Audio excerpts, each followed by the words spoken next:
fiery horse with the speed of light, a cloud of dust, and a hearty hi-yo silver, the Lone Ranger.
Faithful Indian companion Tonto, the daring and resourceful masked rider of the plains, led the fight for law and order in the early western United States.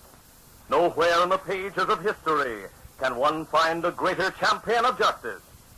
Return with us now to those thrilling days of yesteryear. From out of the past come the thundering hoofbeats of the great horse Silver. The Lone Ranger rides again. Come on, Silver. Let's go, big fellow. I'll Silver. Away!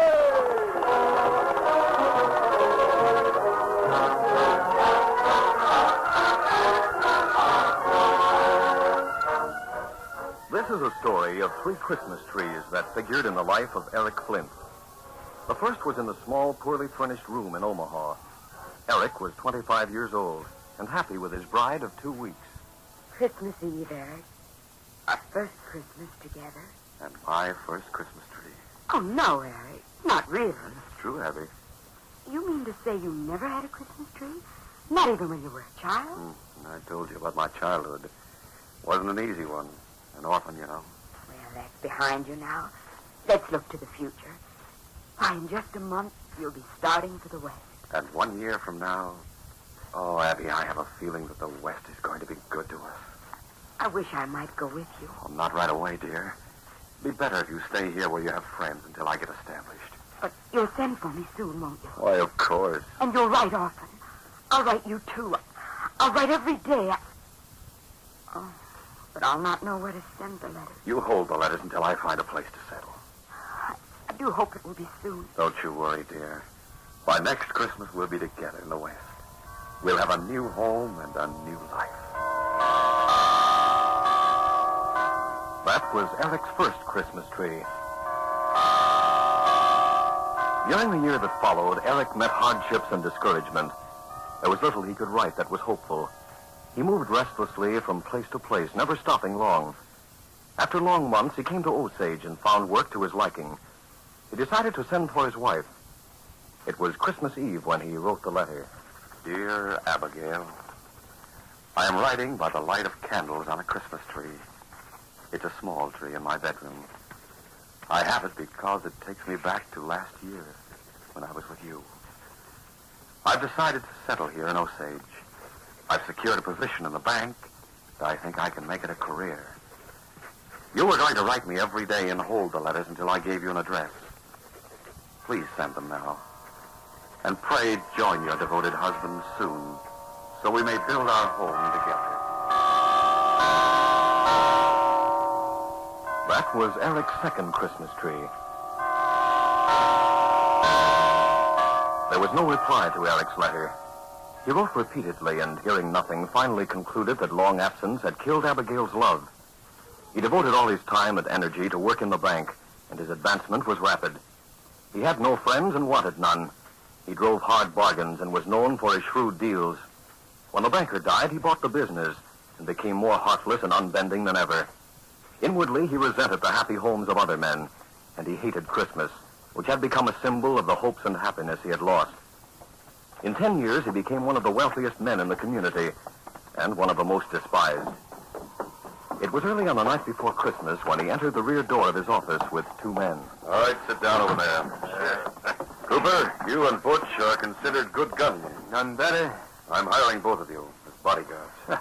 You afraid someone you swindled will gun you? I've never swindled anyone in my life. Well, maybe you stayed within the law, but you've made some mighty sharp deals. I'm a good businessman, that's all. Well, maybe it's good business to drive folks out of their homes so you can add dollars to your bankroll. But I don't know. Are all good businessmen afraid of being shot? It's only that a masked man's looking for me. Masked man? Butch brought word of him. I was in Washoe when he came there making inquiries. You didn't tell him where to find me, did you, Butch? No, but he'll find you sooner or later. Someone you outshopped in the past? I don't know who he is. He told you, Cooper. The critter wears a mask. Also 2 guns tied low. I want one or the other of you near me at all times. Get your hands. It's only Hammond.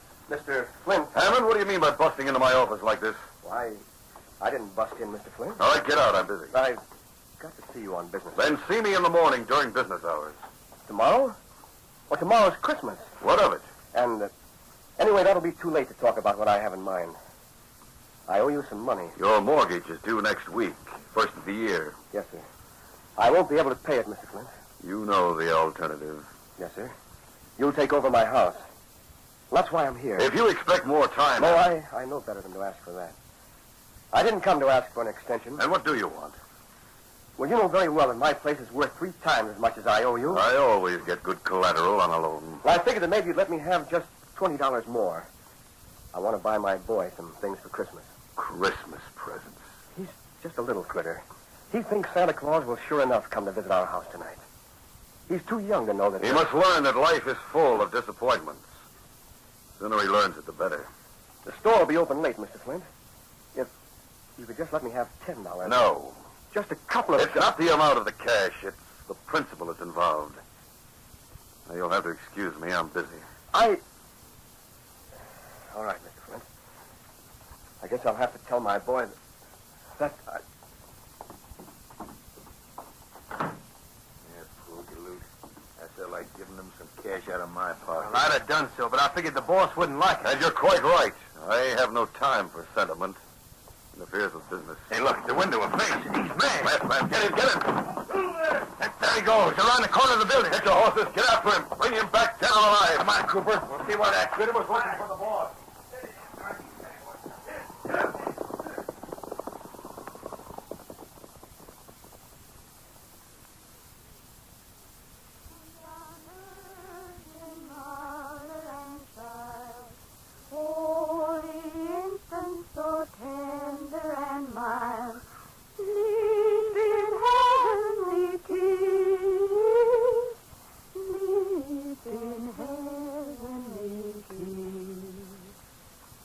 Donnie, dear, turn over and go to sleep. Where's Daddy? He had to go out on an errand. Good night, son. This is the happiest night in the whole year, Mom. Gosh, Christmas Eve. Santa Claus will be here before I wake up. Hi, son. Oh, Dave, I didn't hear you come in. Dad! Gosh, I'm glad you got home before I went to sleep. So am I, son. I want to talk to you. Dave, you saw him? No luck, Mary. Dear. What are you talking about, Dad? We've got to have a little talk. Man to man, just the 2 of us. You go to the other room, Mary. Dad, is something wrong? No, nothing particular. You see, son, we were planning to move out of here next week. I know that. Where are we moving? Well, you wouldn't know the place. But the point I was getting to, son, was that being as we're leaving, maybe it'll be better if Santa Claus sort of waits and brings you the things you want after we get settled. But I've asked for special things for moving. Hmm? Sure. I wanted him to fetch Mom some new boots and you a gun to make up for the one you sold. You don't need it, Dad. Didn't you ask for something for yourself? Oh, sure. I asked for a knife. I see. And Santa Claus will fetch it, too. I know he will. Look, son, this is sort of a bad year. You know how hard up everyone is. Oh, Now, there are sure. lots of folks who are worse off than we are. Other parts of the country. Old Santa has a pretty big job taking care of them all. Why? Well, he can only cover so much ground. He has to sort of forget some folks, take care of the others. But why? He's a spirit, isn't he? I wanted you to sort of understand it, Donnie, because he might have to skip over this community altogether. I didn't want you to be disappointed. Oh, you're fooling me. So I'll be more surprised when I see the Christmas tree you're going to bring. And the things for you and Mom and the knife for me. But, son... He'll be here. You just wait and see. All right, boy. Good night. Good night, Dad. What'd you tell him, Dave? Mary, What is it, Dave? Oh, that look on your face. I tried to tell him that Santa Claus wouldn't ever find people as far from everything as we are. But the faith of that child, Mary. What are you going to do? I'm going to have another talk with Eric Flint.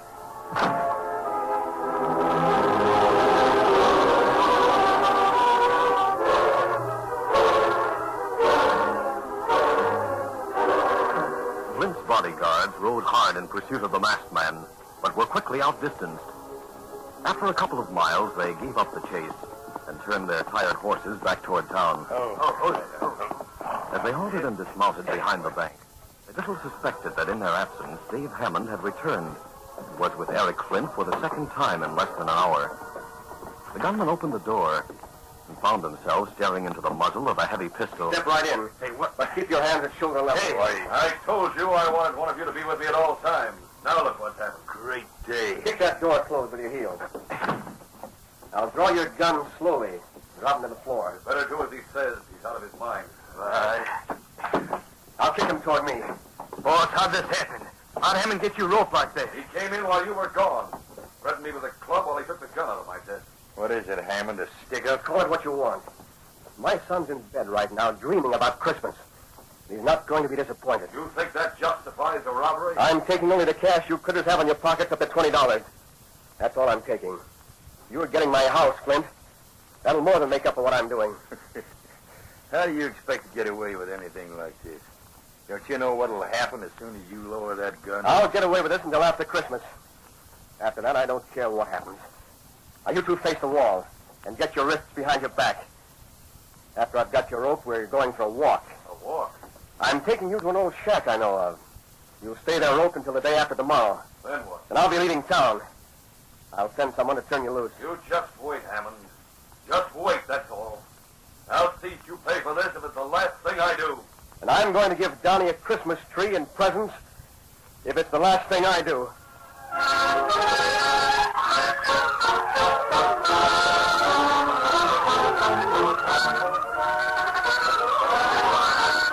The curtain falls on the first act of our Lone Ranger adventure. Before the next exciting scenes, please permit us to pause for just a few moments.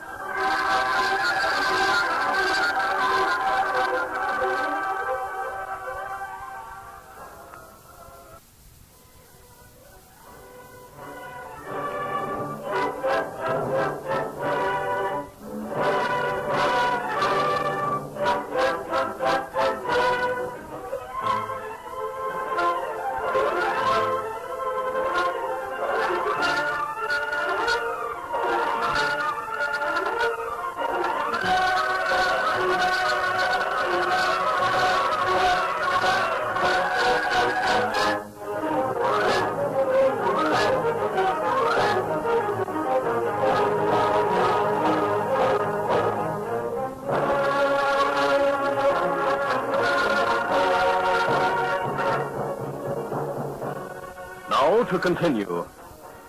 After outdistancing the gunman who had been hired to guard Eric Flint, the Lone Ranger rode in a wide circle and returned to the vicinity of Osage. He went to a woods at the edge of town where Tonto was waiting at a former campsite. The Indian had built a lean-to of evergreens to serve as a shelter from the wind. When I received your message that Eric Flint was in Osage, I came from Washoe as quickly as possible. You see Flint? Yes, I saw him, Tonto, but I didn't speak to him. There was a light in his office, so I looked through the window. A fella come to town, tell Flint. You look for him. Oh? Did he say why I was looking for him? No. Flint planned to hire bodyguard. That accounts for the way those men came after me. Well, you get good look at Flint? More than that, Tonto.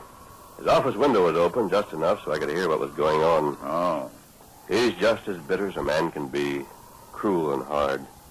He was talking to a man named Hammond who wanted to give his boy a Christmas present. Hammond nearly saw me when he left the office. Plenty people in town owe Flint money. And he's going to collect every penny, no matter how ruthless he has to be. That's right. Everyone hates Flint. Oh, he's not to be hated, Tonto. He's to be pitied. He's lost his sense of values and his sense of fair play. And he's lost more than that. He's lost practically everything that makes life worthwhile. Silver's uneasy. Oh. Maybe someone come this way. Yes, I see them. 4 men. Them not come here. Them turn south. Stay here with the horses, Tonto. I'm going to dodge through the trees and get closer. The man who's walking behind looks like Hammond. And one of the men ahead of him could be Eric Flint. Remaining out of sight behind big trees, the Lone Ranger kept pace with the 3 men whose hands were tied, and Hammond walking behind them holding a gun. 2 cents I'd take a chance and turn on you, Hammond. You hadn't better. I've never shot a man. But tonight I'm ready to go all out. Hammond, you're a thief. A common thief, that's what you are. I don't feel like one. The $20 I took from your pockets, added to what I borrowed from you, is just a fraction of what my house and property's worth. A common thief. There's the shack. Open the door and go in. Now listen to me, Hammond. Let's talk this over. Never mind the talk. You want all my property for practically nothing. And you can have it. But my boy's going to get a Christmas present. Then we're pulling out of here. You better drop that gun. What? There he is in the doorway. Mask. Butch Cooper, look at him. Moonlight shows that mask. I said drop the gun, Hammond. He's the one we saw at the window. I've dropped my gun. Now what? I've been looking for Flint for a long time. Why were you looking for me? I had something to tell you, Flint, but that can wait. I have new plans. Hammond, I'm going to tie you and leave you here with the gunman. Quickly and deftly, the Lone Ranger made sure that Hammond and Flint's bodyguards were tightly bound. Then he hurried Flint to the camp where Tonto waited and gave the Indian a few instructions. And stand guard until I return to the shack. Me savvy. Oh, and one thing before you go, Tonto. While you were in town, did you hear of men who are in debt to Eric? Me hear of plenty. Give me some of their names. The masked man made a mental note of several names, then lifted Flint to the back of Silver and, riding double, guided the great white horse at a slow walk toward town. Where are you going to take me to kill me? I'm not going to kill you, Flint. Listen, whoever you are, mister. I'll make a deal with you. I have money, plenty of money. You help me jail Hammond for what he did, and then... You'd throw him into jail tonight? I certainly would. But it's Christmas Eve. Humbug. It may mean more to you in an hour. Oh, look at those houses. Almost every one is brightly lighted. A lot of people in those houses owe you money, don't they? What of it? Flint, at some time during your life, you must have heard the story of Scrooge. You're a lot like him. He said Christmas was humbug, and I agree. He was visited by the spirits of Christmas. They did a lot for him. Poppycock. Who lives in that White House straight ahead? Why should I tell you? Tell me. All right. Dan Dickerman. One of the names Tonto gave me. You hold a mortgage on that house, don't you? Yes, and he'll never be able to repay me. We'll call on him. Come on, Silver.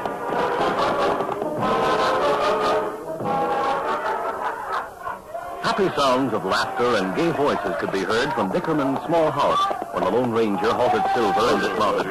Flint's hands were still tied, and he had to be helped to the ground. Hear that, Flint? I hear it. We're going in there, and I think you'll be due for a surprise. I don't know why the Dickerman family should feel so happy. They're going to lose their house in another week. They're happy because they're alive and well, and they have each other. All right, we'll go inside.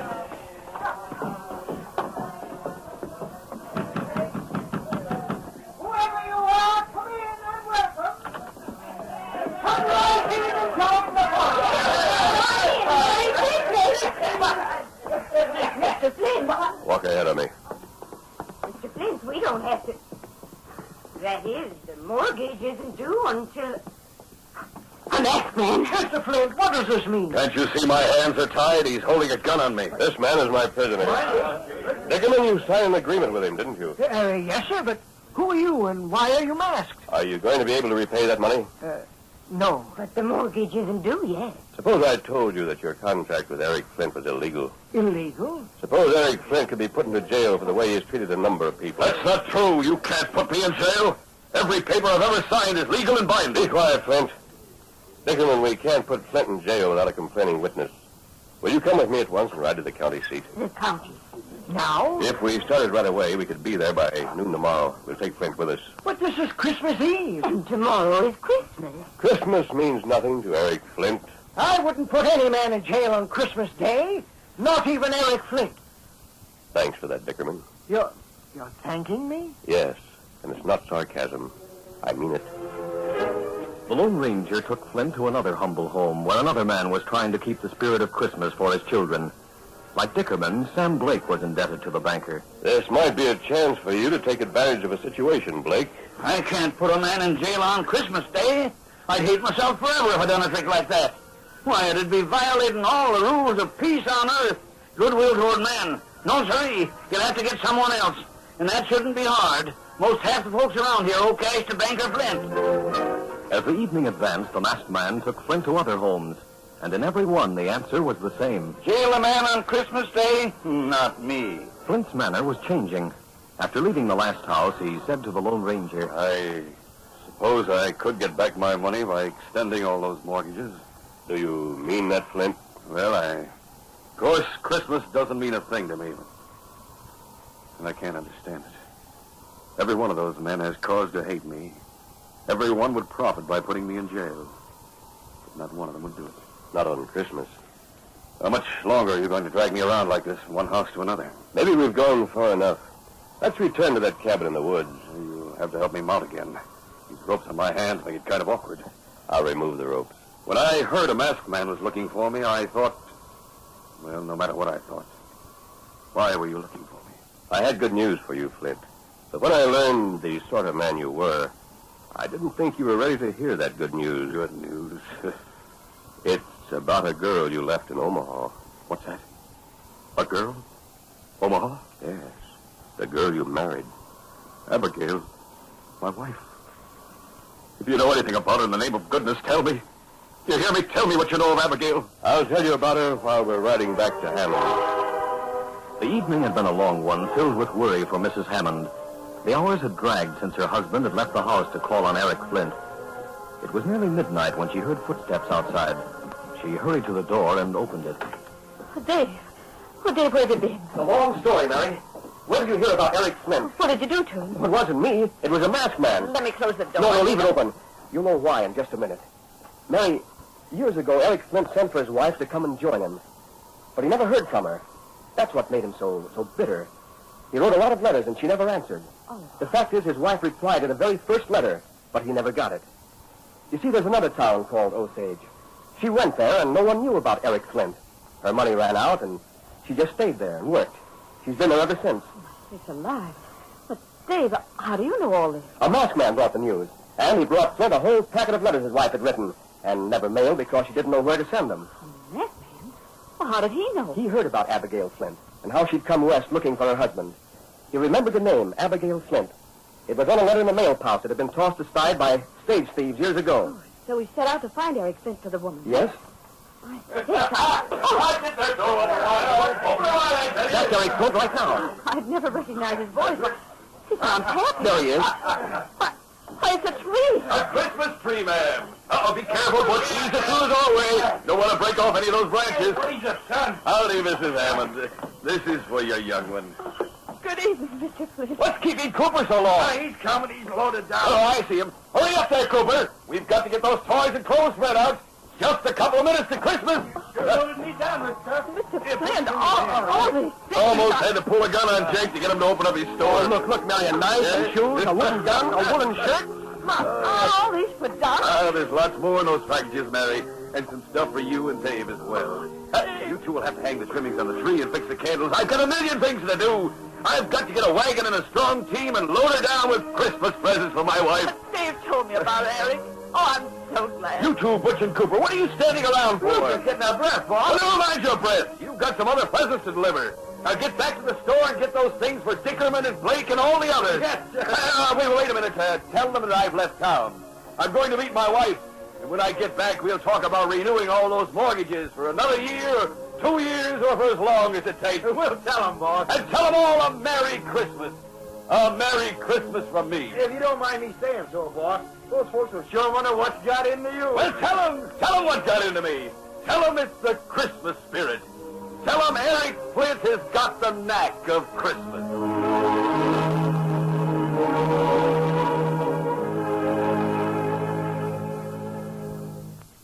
And that was Eric Flint's third Christmas tree.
This is a feature of the Lone Ranger Incorporated, created and produced by George W. Trendle and directed by Charles D. Livingston. Tonight's drama was written by Fran Stryker. The part of the Lone Ranger is played by Brace Beamer.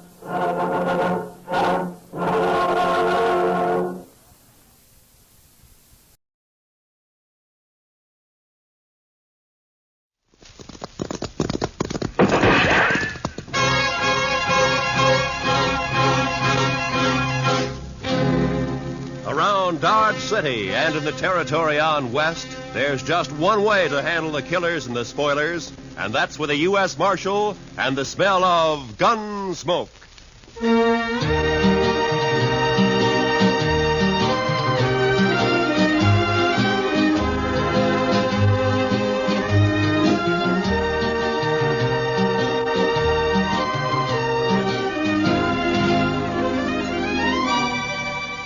Gunsmoke, starring William Conrad. The story of the violence that moved west with young America. The story of a man who moved with it. Matt Dillon, United States Marshal.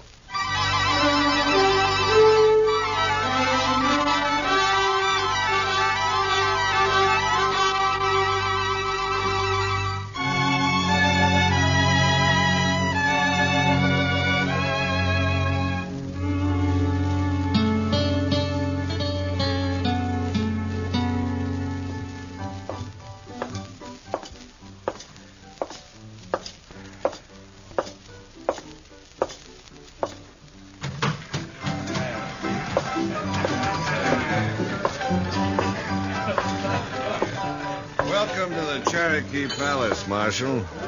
I see you received my complaint. I got it, Mingo. Where's Stanley? Where do you think? Upstairs. Brandy? Naturally. She always does mother him when he's in trouble.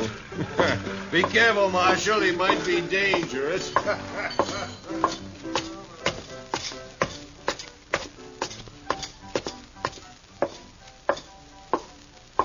Well, Marshal, you got a sweet word for Dixie?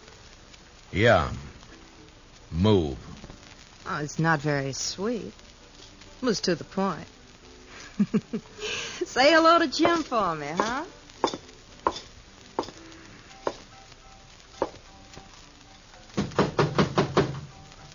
away. It's me, Brandy. Matt.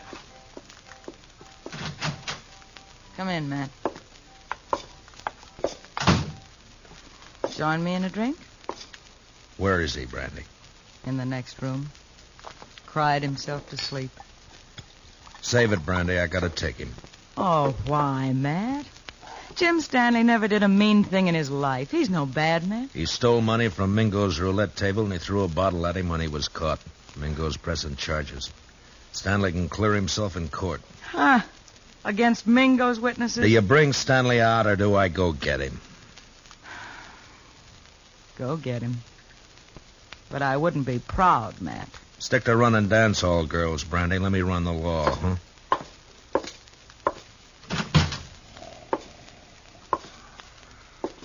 Stanley? Stanley!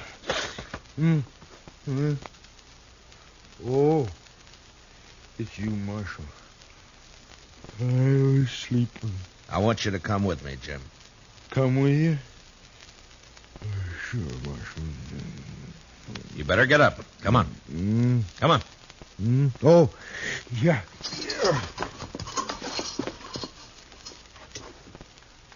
Oh, where are we going, Marshal? Would you like to visit my ranch? I got a new colt.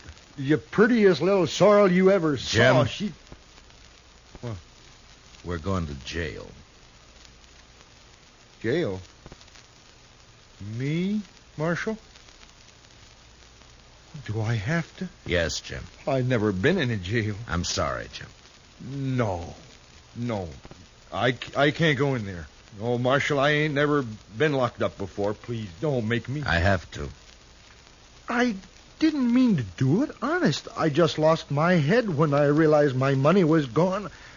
I wouldn't have kept those chips. I know that. I just grabbed them. I don't know why. They were there, and I just grabbed them, and then Mingo started in on me. He kept saying things, bad things about... Take it easy, Jim. I wouldn't have cared, except that, well, Dixie was there. He kept yelling at me that I was a thief right in front of her. I tried to make him stop, and he wouldn't. Then something happened. The bottle was there. You threw it at Mingo? No, I just threw it, Marshal. I was crazy. I didn't mean to hurt nobody. I believe you, Jim. Marshal, will you ask Dixie to come and see me later? Yeah, sure, I'll ask her. Thanks. I just want to tell her not to blame Mingo for all this.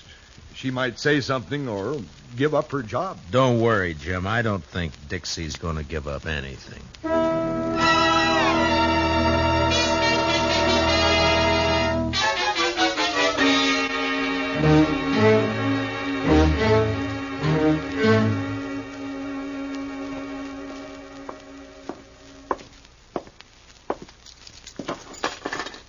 He won't eat his dinner, Mr. Dillon. He just sits there staring. Yeah, poor devil. He won't really be convicted, will he? Well, I hope not, Chester. Mingo's the one who ought to be in jail. Look, Chester, this isn't exactly my idea of justice either. A shady gambler against a simple-minded horse rancher. Hello, Marshal. Goodbye, Chester. Oh, goodbye. I'll run along. You stay put, Chester. Oh, now, Marshal, I want to be alone with you. I sent for you to come and visit Jim Stanley, and you better be nice to him. Most fellas are tickled pink if I like them. They say I'm pretty. You're pretty enough. That's better. I knew you liked me. I said you were pretty. I didn't say I liked you. Oh, now that's nasty. Would you like to hear what I really think of you? No, don't bother. I get the idea. You're Mingo's girl. When I feel like it. Then why do you have to tease a man like Stanley, drive him to drinking and gambling and trouble like he's in now? He's sweet. He thinks I'm beautiful. Yeah. But even men like him wake up. Stick to Mingo.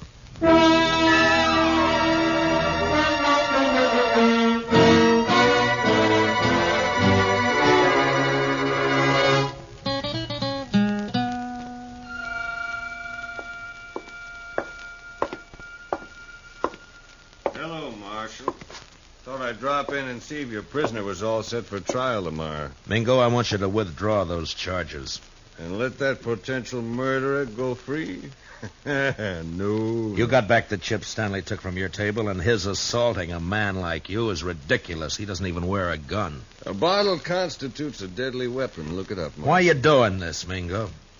Why pick on a man like Stanley? Let's say I don't like him always slobbering over Dixie. She's private property. For that greedy little vixen, you'd send Stanley to prison knowing that it'll probably crack his mind completely? That's his problem.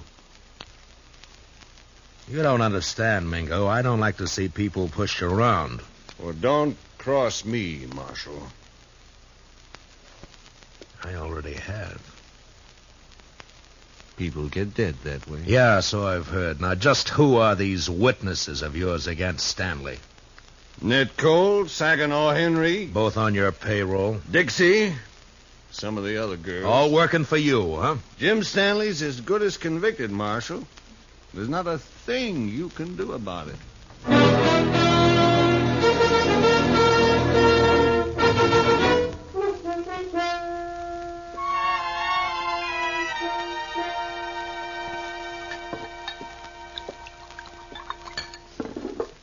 Here, man.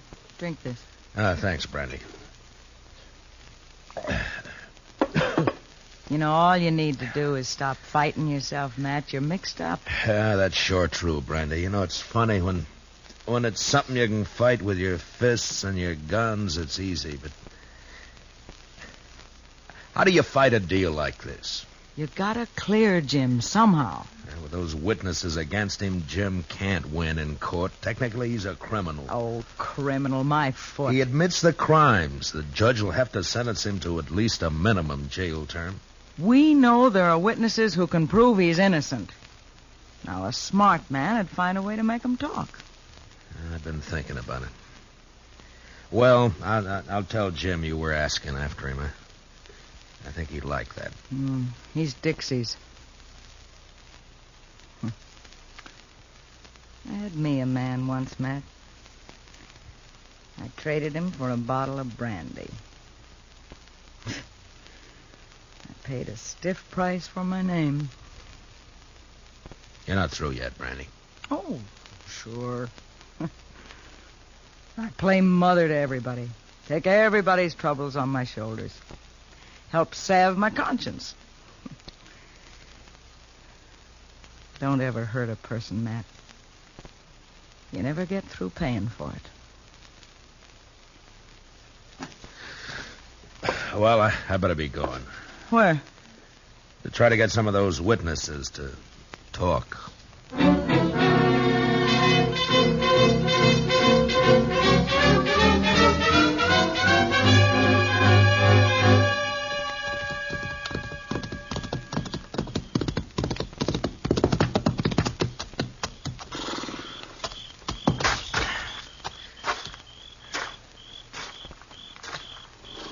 Hello, Saginaw. Huh? Oh, it's you. I've been looking for you. Then you've been looking for trouble. Well, you're beginning to sound like your boss, Mingo. It's late. What do you want? I want to read you something from this book. What book? This law book. Oh, so? First law I see says that anyone giving a drink to an Indian is liable to fine up to $500.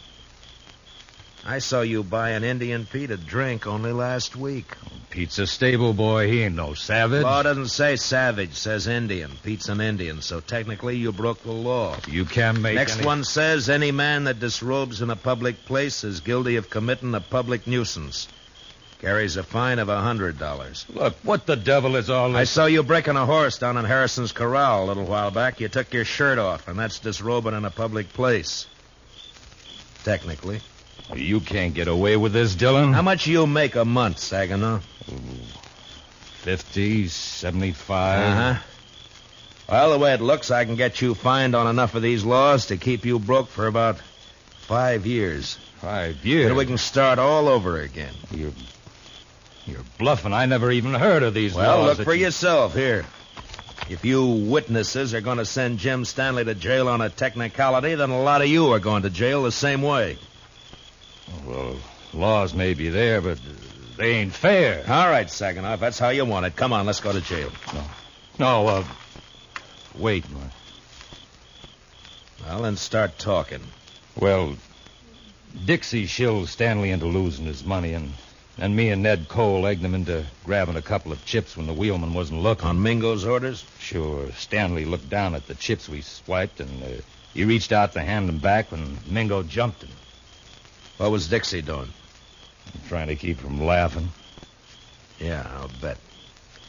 And then what? Mingo rode Stanley hard to make him break down in front of Dixie. And finally, the poor lunkhead seemed to go crazy. He yelled and tossed a bottle at the bar. Not at Mingo? No, missed him by 10 feet. Stanley was just working off his mad by busting the bottle. Paid for it. I guess he had the right. Yeah, I guess he had. First, I think Mingo was just deviling Stanley, and then he got the idea to press charges and send him to jail. We got orders out to testify. Uh-huh. Well, thanks, Saginaw. Marshal, I'd like you to know something. Yeah? I'm glad I told you about Stanley, because framing him into prison isn't my idea of something to be proud of. It shouldn't be.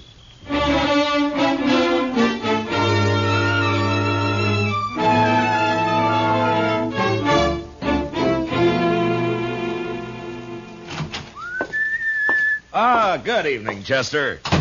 My, what are you so happy about, Mr. Dillon? Everything, Chester, everything. Is it about Jim Stanley? It is about Jim Stanley. He's going to clear himself in court tomorrow. Come on, let's go tell him. Well, gracious, that is good news. He couldn't have taken much more of being locked up. I know. Hey, Jim, wake up. We're going to Jim. Mr. Dillon, he's gone. Both window bars are cut. Yeah. And here's what cut him. A hacksaw blade. And look yonder, there's another. Oh, that fool. Why couldn't he have waited one more day and he'd have been free? Jim Stanley didn't have those hacksaw blades on him, Mr. Dillon. I know. I searched him good. You searched Dixie good? Hmm? Oh, mercy, no, Mr. Dillon. She's a girl. He didn't have any other visitors? No, sir. Mingo's going to be awful mad when he finds out his girl helped Jim Stanley get away. Come on. You going to arrest Dixie, Mr. Dillon? I don't know, Chester. First, I got to find her.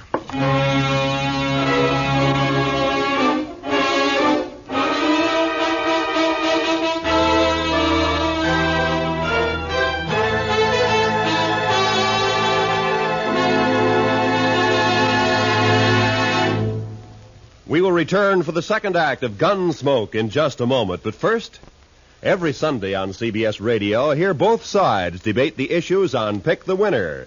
It's a program that brings in the top people from Democratic and Republican camps, standing their ground and delivering their views on the biggest questions of the campaign. Don't miss Pick the Winner, Sundays between now and November, to be fully informed when it comes time to vote. And remember, straight through election time, make CBS Radio your election headquarters. Now, the second act of Gunsmoke.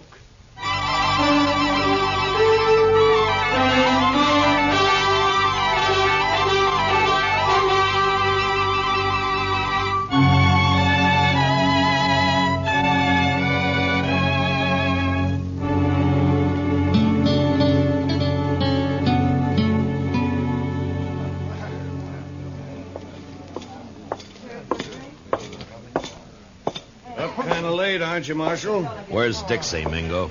Dixie, she's gone. I don't know where she is. You're lying.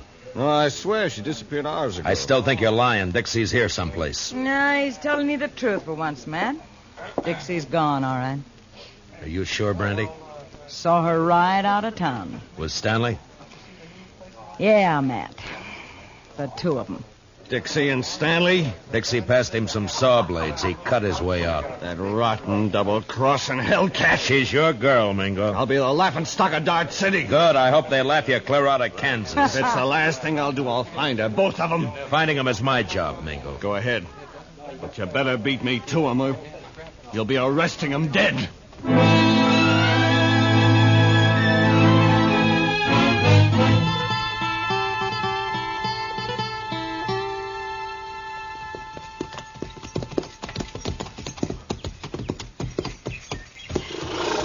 Yeah, they stopped here, all right. Probably changed horses and got some supplies. That wasn't why Stanley came home. Look, Chester. What? Water in the stock trough is right up to the top. And the barn's open. Feed pulled out where the stock can reach it. Even scared to death, Jim thought about his animals first. Mr. Dillon, you think Mingo's trailing Stanley and Dixie, too? Perhaps. It's one good reason why we'd better catch him quick. Come on.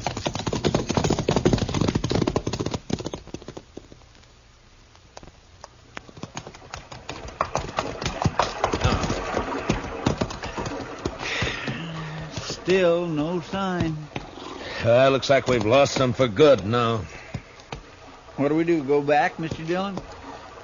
We can't let Mingo find them. Sure, but the way they've been zigzagging back and forth for the last 4 days, we don't have a chance in 1,000.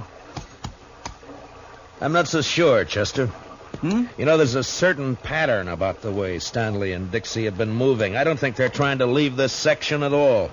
Yeah, we have been getting closer and closer to Dodge with every circle lately. And not only to Dodge.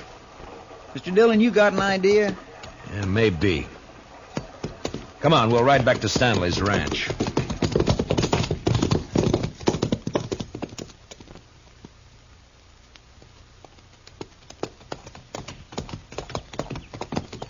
You think they came back here? I will soon find out. But from what we saw here before, I'll bet Stanley's not the kind to stay away from his ranch for very long. What? Hit the dirt, Chester. Behind the trough. Yeah. It's Jim Stanley. There's his horse. Yeah. All right, keep your eyes open. Stanley!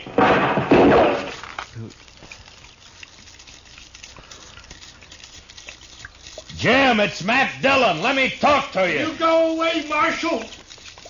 I don't want to hurt you, but I ain't going back to that jail. Now, you go away now. I'll kill you. Jim, listen to me. I've got a witness. You better leave quick now. Please, Marshal. Mr. Dillon, I'm getting wet. That's better than getting shot. Keep your head down. Yes, sir. Sure is wet. Stanley's in a good position. Closest cover for us is the barn. That's across 50 yards of clearing. That's a long run. He could pick us off before we made 10 feet. Yeah. Jim, I'm not leaving until I've talked to you. Leave me alone, Marshal. Can't you leave me alone? I'm coming to talk to you, Jim. No! No, stay back! I warn you! Mr. Dillon, don't do it. That's a crazy man. That's a frightened man, Chester. I'm coming unarmed, Jim. I don't think you're a murderer, but if you are, this is your chance.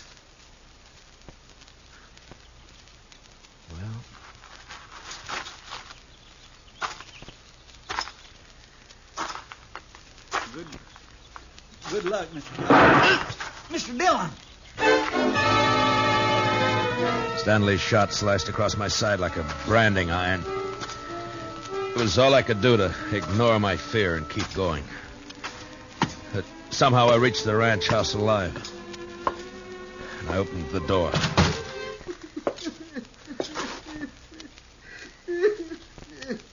Jim Stanley stood there holding his gun. And crying.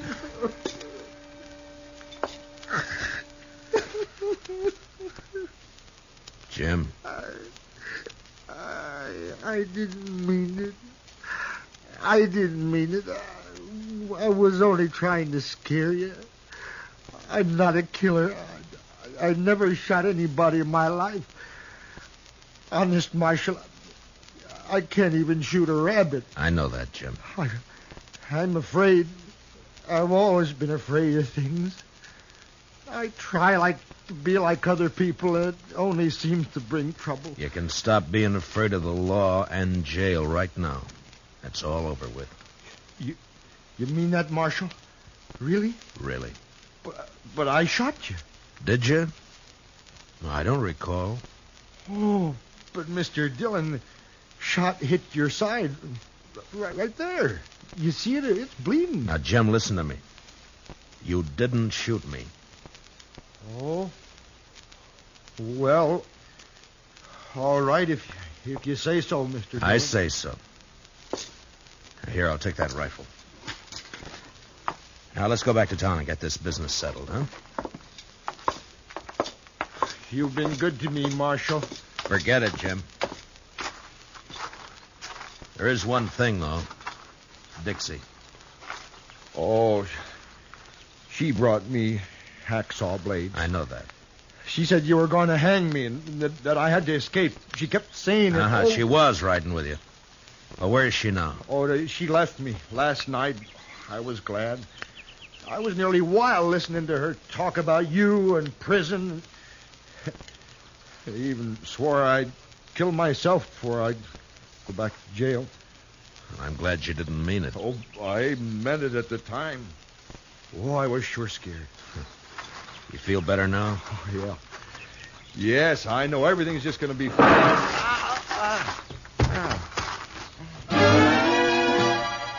The rifle slug splashed the side of Jim's face with red, and he crumpled into the dirt.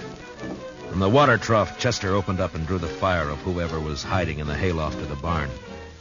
I could see a gun barrel poking out from the side of the hayloft. And I picked up Stanley's rifle.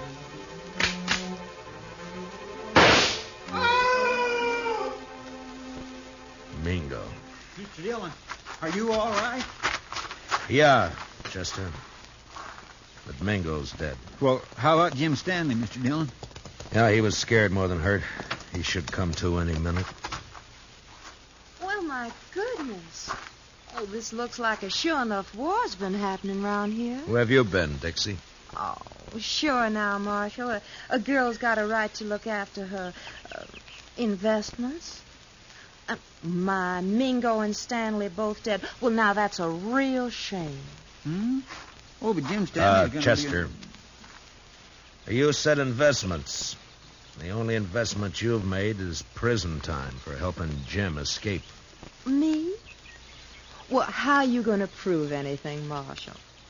With Jim dead. But he's... Chester, why don't you go look after the horses? But Mr. Dillon... Yes, sir. It's a right good thing because I'm going to be terribly busy, you know, taking care of poor Jim's ranch and money and of course, the funeral and everything. Why should all that concern you, Dixie? Because I'm Jim Stanley's widow. What? I married him 3 days ago in this city. It was such a sweet wedding. Yeah, I'm sure it was. And now all I have left are some memories. And, of course, this little old ranch and Jim's money. Dixie, there's something you should know. Hmm? You also got a husband. Have you heard enough, Jim? Enough. Jim! When I saw you fall... You're pure bad, Dixie. Oh, Jim, you mustn't pay no mind to what I said. I was upset. Didn't I come back just to be with you? No good, Dixie. Jim's on to you now. Jim, are you going to let him talk to me like that? He's my friend. And I don't like you now, Dixie. Oh, that's too bad. I'm still your wife. Marshal, can she make that stick? Well, by law, you have to support her, Jim. Of course, they don't say how. Marshal, you stop putting ideas And, of course, she has to take care of your house for you, Jim. Clean it, do the chores, cook for you. Cook? Me? Cook for him? He can make you, Dixie. It's his right. All right or not, I'd like to see him try. He can do it, Dixie. Yeah? Well, they can't if I'm not here. And I'm leaving right now.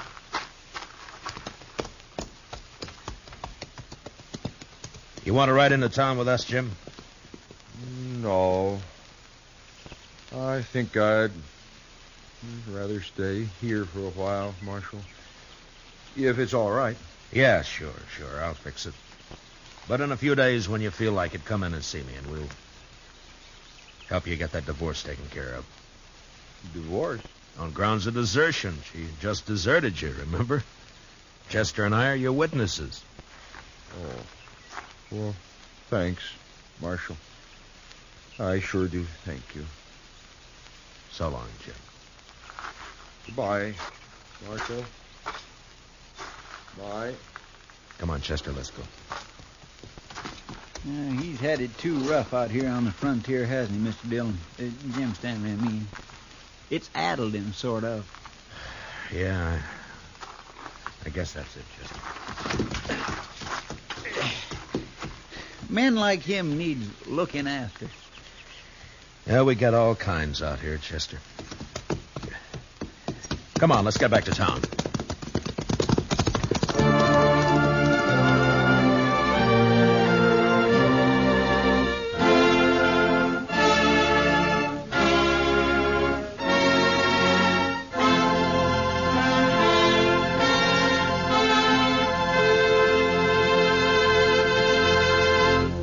Gunsmoke, under the direction of Norman MacDonald, stars William Conrad as Matt Dillon, U.S. Marshal. Tonight's story was specially written for Gunsmoke by Herb Purdom, with music composed and conducted by Rex Corey. Featured in the cast were John Daner and Michael Ann Barrett, with Paul Dubov, Vivi Janis, and Bill Lally. Parley Bear is Chester.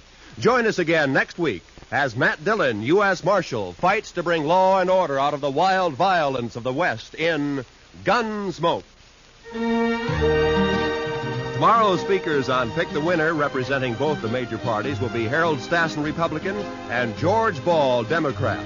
Listen for this important program, Pick the Winner, tomorrow and every Sunday from now to November. This is Roy Rowan speaking, and this is the CBS Radio Network.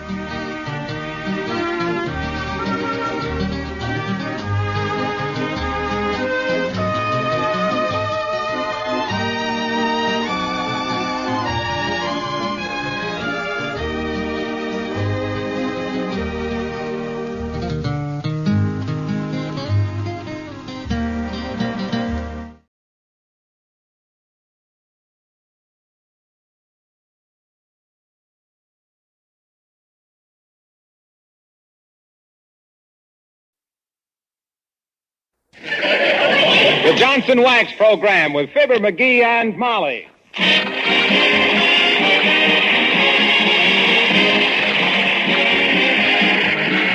The makers of Johnson's Wax, Johnson's Car New, and Johnson's Self-Polishing Glow Coat present Fibber, McGee, and Molly, written by Don Quinn, with music by the King's Men and Billy Mills Orchestra.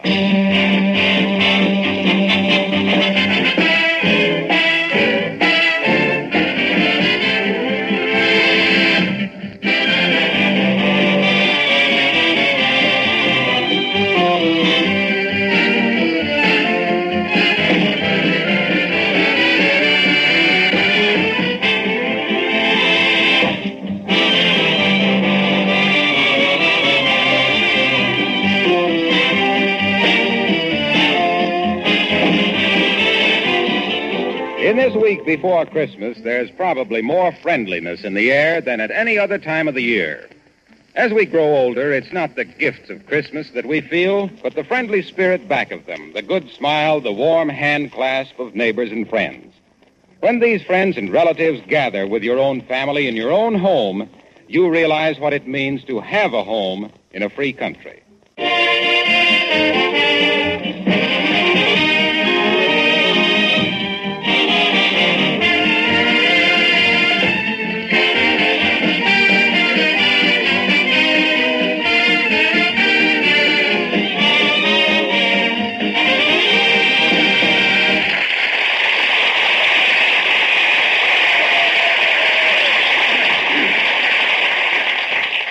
Have you ever waited till the last minute to buy your Christmas tree, only to find that the dealers were all sold out? You have? Well, then maybe you can whip up a little throb of sympathy for Fibber, McGee, and Molly.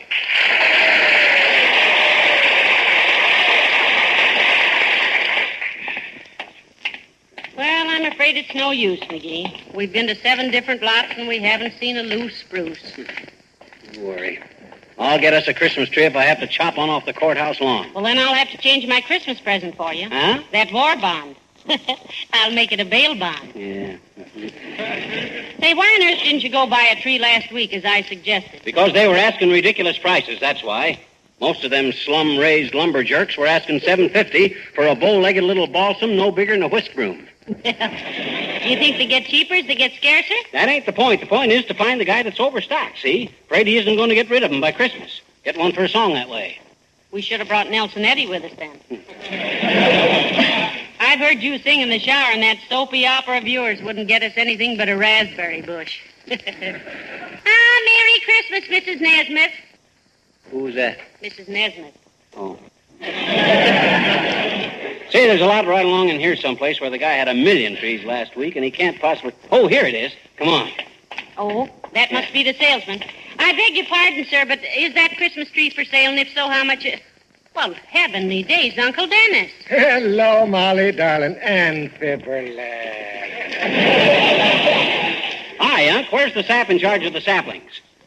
We want to negotiate for a live log. Well, now, I'm sorry, lad, I am indeed. The gentleman in charge of this Christmas tree lot, a fine lad by the name of Monahan, may his pretzels never grow soggy, as he is one of the grandest guys that ever tripped a fruit peddler to take his hungry mother a big juicy apple, has closed up and gone home.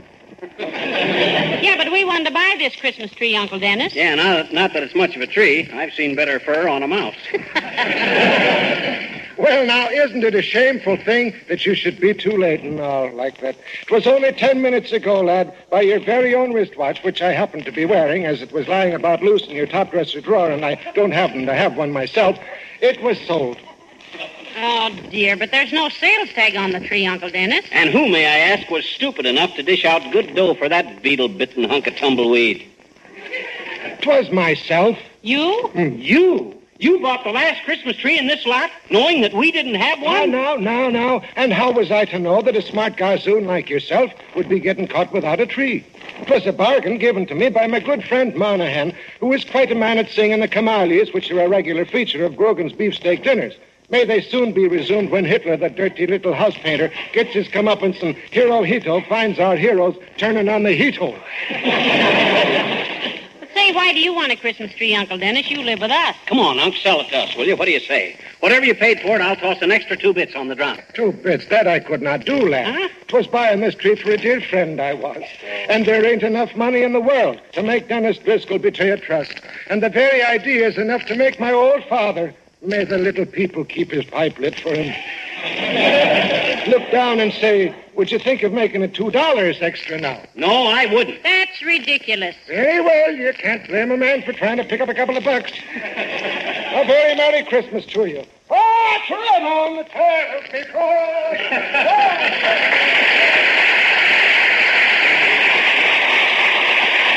Can you imagine that, my own uncle? Of all the dirty, low-down tricks, a fine Christmas spirit. Chipping his own family out of the last Christmas tree in town. You think it really is, dearie? Well, it might be.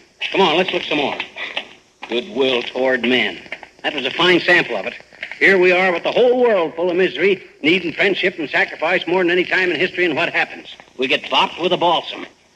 If that ain't the dirtiest... Oh, McGee, look. Huh? There's a Christmas tree place right there. And there's Alice Darling coming out of it. Yoo-hoo, Alice. Oh, hello, Mrs. McGee. Hello, Mr. McGee. Hi, Alice. Don't tell us you're shopping for a Christmas tree, too. Oh, jeepers, no, Mr. McGee. On account of anybody who was silly enough to wait till now to buy their Christmas tree is simply just too stupid for anything. What are you doing down here? We're buying a Christmas tree. Oh, well, that's what I say. It's much better to wait till the last minute when it isn't so crowded and the trees are much fresher or something. When I bought my tree 2 weeks ago, 2 weeks ago? If you bought a tree, what'd you do with it, Alice? We didn't see it around the house anyplace. And a pine tree ain't exactly what you might call unobtrusive. Oh, well, I didn't buy it for me, Mr. McGee, on account of jeepers. I've only got one room, and a girl which she lives in just one room only needs a little piece of mistletoe. You know what that is. That's the ivy that if you don't meet the right people under it, it's poison. Ah, dear, and if you do, it's the berries. Why, Molly. Oh, I just love Christmas time because that's when you can dash up to people and kiss them like it was a sudden impulse. And I've already made out a list of the sweetest men to have sudden impulses about. Oh, that's one nice thing about being a girl. You can be girlish and people don't think anything about it. Now I know what I forgot to get Alice for Christmas, dearie. Lipstick. Yeah, that brotherly love stuff is great, ain't it, Alice? Particularly when you run out of brothers. Well, I don't want that you should get the idea that I simply rush around kissing simply everybody, Mr. McGee, because really I'm a very reserved character. You know, once I was in love with a fellow for 3 years, and he never even held my hands, and then he married another girl. Oh, who was that, Alice? Cary Grant. Creepers, I'd like to have met that man. Well, I hope you find a Christmas tree, Mr. McGee. Goodbye now.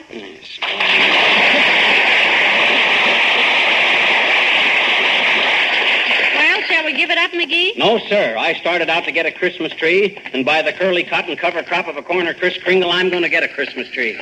Well, you might fly up to Canada and get one, but it would be a lonesome trip. What you mean? The other geese won't be flying back for a couple of months yet. Okay. Scoff if you want to. Be right. But I'm telling you, if I... Merry Christmas, Miss Curry. Who was that? Miss Curry. I'm telling you, Molly, when I set out to get a Christmas tree, by George, I'm...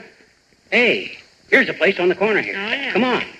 Say, Alice Darling might have told us she was getting one. She could have got us one at the same time. Well, what do you expect of people? Consideration? It's no wonder they always picture Santa Claus as a fat mug standing there holding the bag. My gosh, Oh, people... look, McGee, this place seems to have plenty of trees. Yeah, they had plenty last week, too. And the guy that runs this pocket-picking concession thinks no more of a quarter than I do of my left leg. Pocket-picking concession. Pocket-picking papa. That guy wouldn't lend you a match without 4 cosigners.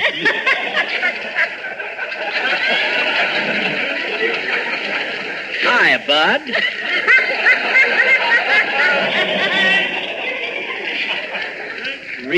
Remember me? Yeah. You were the guy last week that waved a $1 bill at me. And for that, I was supposed to sell you a 12-foot tree, deliver it, trim it, sing 3 Christmas carols, and carve you a turkey. Listen, we couldn't get a turkey. We're having chicken. Yeah. We're having turkey. Now, don't take me so literally, Molly. Look, bud, if you have a nice, reasonable price tree, we might Yeah, we got only one left. Better take it quick, dearie. Not so fast. They like to haggle a little bit. Now, which tree is it, bud? If it's the right size... You're leaning on it. Heavenly days, that one? You call this broken-down bird sanctuary a Christmas tree? Well, I've seen better trees than that in an old pair of tennis shoes.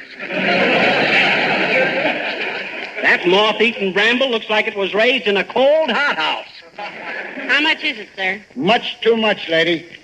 The price is way out of line. If I was you, I'd skip it. Don't tell me how much I can pay for a tree, bud. I'm not as poor as I may look. I hope not, friend. You look like a holdout from a handout. Well, how much? $12. $12? $12 for that sad-looking cedar?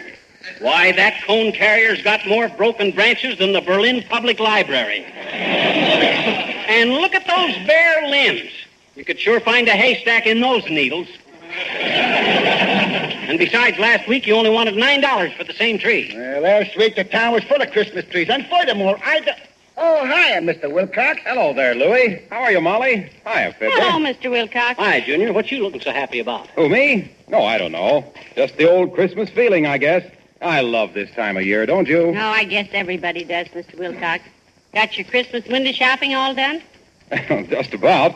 And I suppose the presents are all piled up at your house. We stack them on the piano, Junior. Yeah, and from the looks of the Christmas tree situation, that's where they're going to stay, too. Yeah. Oh, so what? It won't hurt anything. Not when anyone keeps the piano and woodwork and lampshades and windowsills and everything protected from scratching and holiday wear and tear like you do with Johnson's wax. Oh, it's nothing.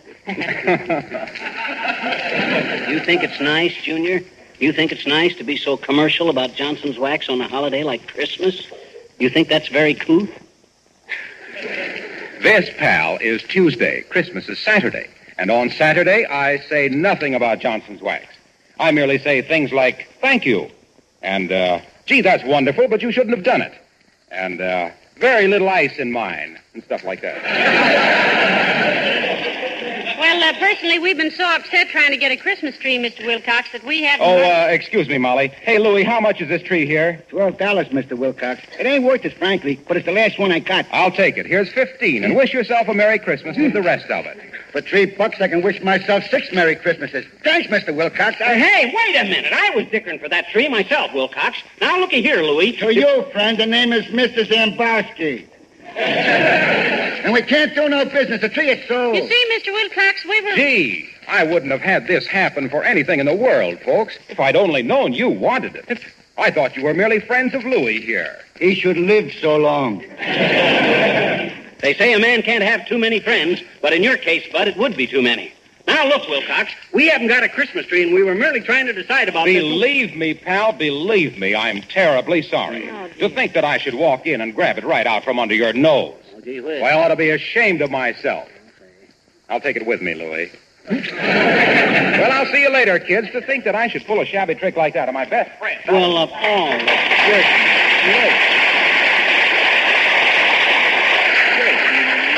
I'm afraid it was your own fault, dearie. You had the first chance at it. Well, Merry Christmas, Mr. Zambowski. And the same to you, lady. Come on, McGee. Standing there like a friend, chatting away as gabby as you please, and all the time. Oh, this hurts. Oh, heavenly days. We don't have to have a tree, you know. Lots of people don't. It ain't not having a tree that bothers me. It's the way my friends and relatives undercut and chisel on me. Uncle Dennis, Alice Darling, and Harlow Wilcox.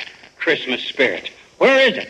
And here when I had a chance to get a beautiful big tree. That isn't what you told the man it was. Oh, my gosh, you can't have any fun dickering with guys if you tell them how beautiful their merchandise is. First make a man ashamed to ask the price he's asking, see? And then when you get McGee, into... I think... Merry Christmas, Mr. Kramer. Who's that? Mr. Kramer. What were you saying? I was about to say that I think the grocery store's about our last chance to get a tree. Might as well look. Just a few doors down, you know. Oh, my gosh, I never thought of that. Come on. I'm not so sure about buying a tree at the grocery either. Jimmy Sale will probably ask us 8 green points for it. I don't think it. Look in the window, McGee. They still got a couple. Hurry up now. These are both sold, and Lady Luck could know what I think of her. She'd forget she was a lady. Well, one is sold, McGee, but the other still has a price tag on it. How much? Let me see. $6. Oh, boy, that's a deal. I'm going to grab onto this till the clerk gets here, too. Anybody that gets this tree away from me will have to start trimming it with my 2 arms. Well, as the taxi driver said when Einstein got out of the crowded cab, this is certainly a mind off of my load. Yes, sir. Next time, maybe you'll believe me when I tell you that I know what I'm talking about. Hello there, Fibber. Hello, Molly. Hello, Dr. Gamble. Hi, Doc, old man. Happy Yuletide and all stuff like that there. Why are you hugging the tree, McGee? Just a nature lover, or are you going to climb it and hunt for birds' nests? Oh, he's just making sure nobody beats him out of it till the clerk gets around to him, Doctor. Yeah, till this deal is signed, sealed, and delivered, I stick to this trunk like a baggage label. Pretty nice little spruce, eh, Doc? Spruce. Not a spruce. Douglas fir. Douglas firs. I thought it was a balsam. Might be some kind of a cedar. Might be some kind of a cypress, too, but it isn't. You know, my cousin had one of those on his farm near Peoria. We squeezed apples in it every fall.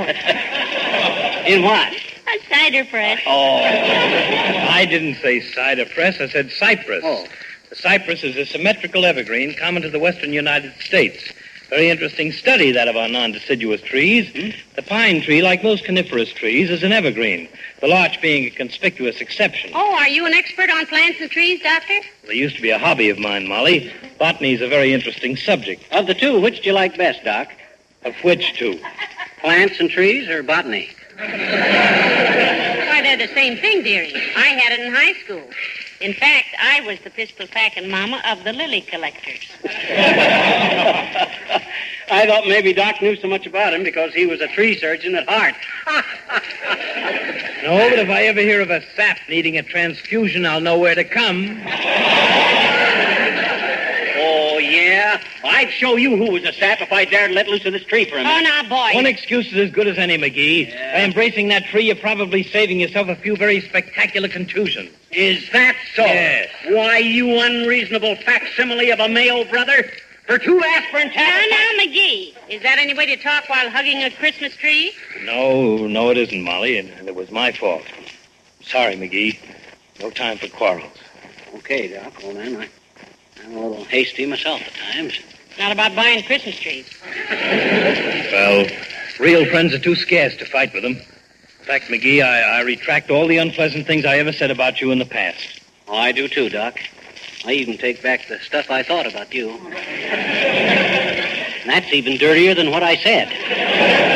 Well, now, this is better. You know, Christmas is a time when we should all be friends. I think so, too. Let bygones be bygones, McGee. Be a pal. Well, that goes for me too, Doc. Here, I'd like to shake your hand. Good.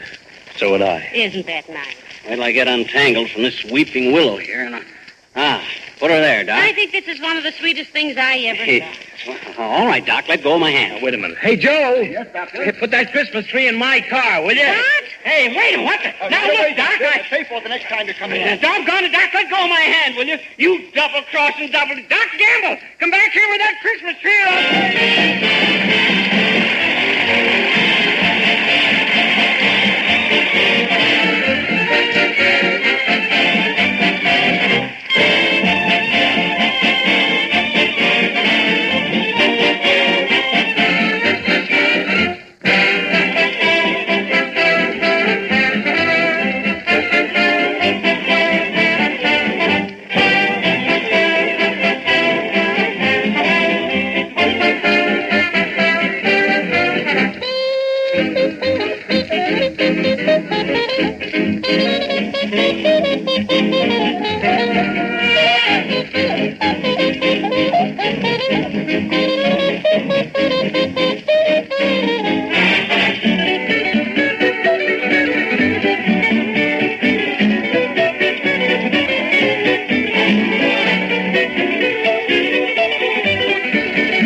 Cheer up, McGee. Heavenly days, it isn't the Christmas tree that makes Christmas, you know. Yeah, I know. It's the Christmas spirit. Christmas spirit, blah. All I've seen of it today... Merry Christmas, Mr. Crockett. Who is that? John Crockett from Washington. Oh, what was I saying? Oh, yeah. Here it is, the season where everybody is supposed to love everybody, so what do? They go around grabbing Christmas trees out of people's hands. The timber thieves. The first guy that says Merry Christmas to me, I'm going to hang up my sock right on his chin. Merry Christmas, bud. Same to you. Thanks. Who was that? Search me, but I got as much right to holler at people on the street as you have. Doggone it, if those so-called throat-cutting, sheep-stealing friends of mine knew how bad I wanted that tree, I'd... Hey. What? What if we string the colored lights on that rubber plant of yours and... Oh, no. That's no good. Doggone it, I trust people too much. But not now. Take a good look at your husband, Mrs. McGee. You recognize him? Why shouldn't I? Because he just had his faith lifted, that's why. Now on, little Fibber's going to go along looking after little Fibber. Period. As long as everybody is throwing the love your fellow man stuff overboard, I might just as well... Hi, Mr. McGee. Hi, Mr. McGee. Merry Christmas. Oh, hi, little girl. And if you must yammer out those Yuletide wall mottos, sis, just say, a good December 25th to you. Or season's greetings, sir, or something like that.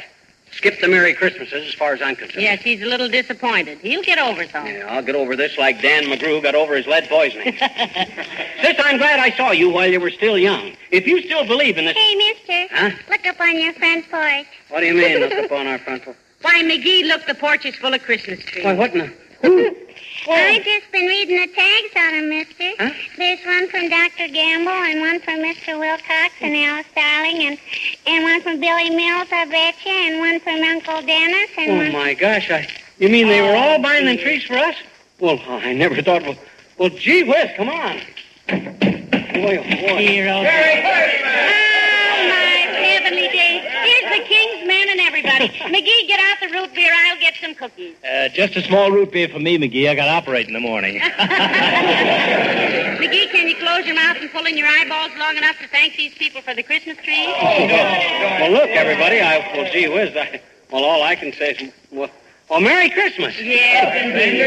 Hey, Mr. McGee. What do you want, sis? Look, I got my whole gang here again. Kenny and Bud and Johnny and Ratty and Billy Mills and all the fellas, and we thought maybe it'd be nice to sing that same song we sang last Christmas. Well, sis, that's a wonderful idea. People have been writing in all year asking us to do that again. So here's The Night Before Christmas, as originally set to music by Ken Darby of the King's Men.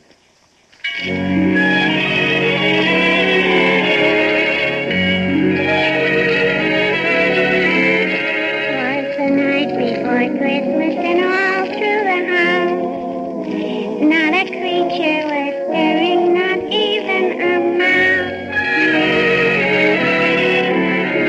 The stockings were hung by the chimney with care, in hope that St. Nicholas soon would be there. The children were nestled all warm in their wee little bed, while visions of sugar plums danced in their wee little heads. Mama in her kerchief and I in my cap had just settled down for a long winter's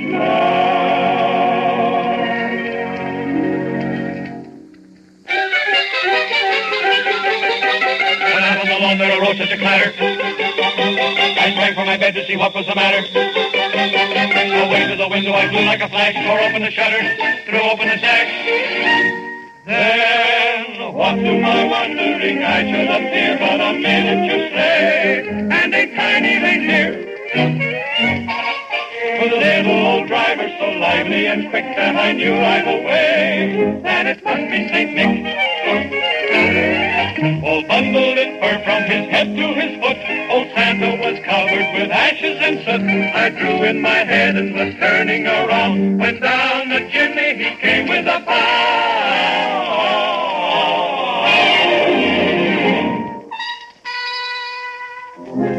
His eyes, how they twinkled.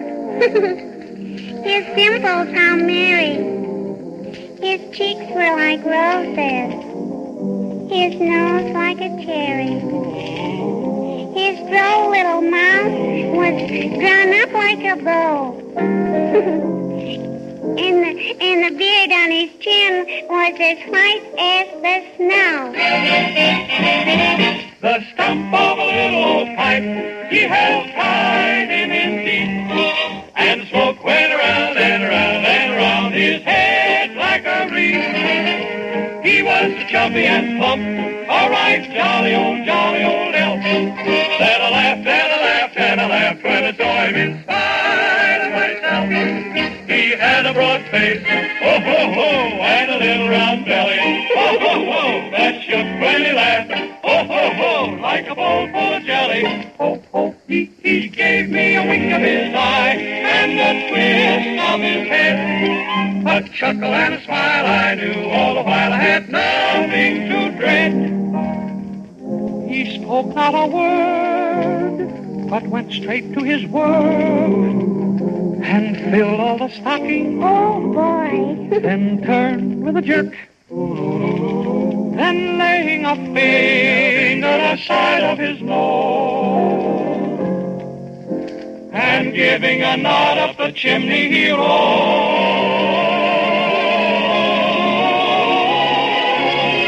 He sprang to his sleigh, to his team gave a whistle, and away they all flew like the down of a thistle. But I heard him exclaim as he drove out of sight, Merry Christmas to all, and to all,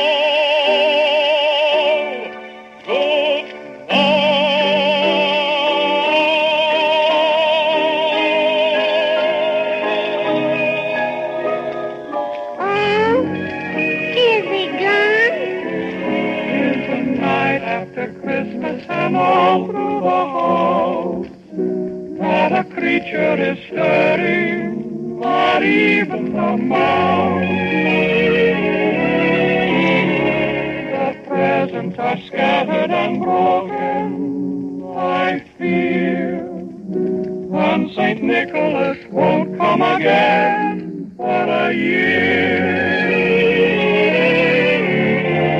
The children are nestled all warm in their wee little beds, while memories of sugar plums dance in their wee little heads. Mama in her kerchief and I in my cap are settled at last for a long winter's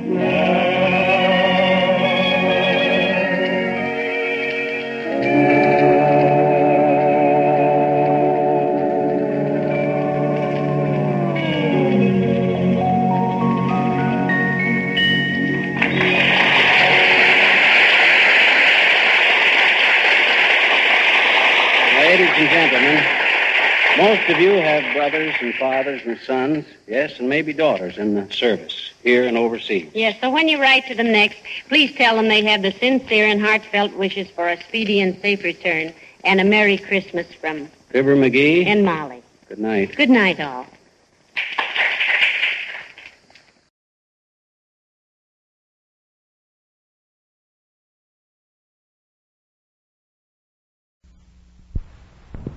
You're twice as sure with two great names, Frigidaire and General Motors.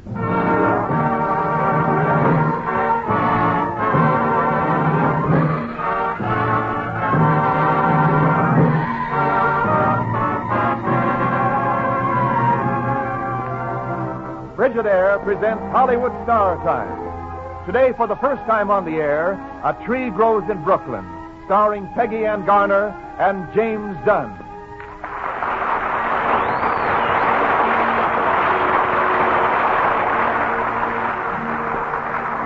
Each week at this time, Frigidaire brings you radio versions of Hollywood's finest motion pictures with Hollywood's greatest stars.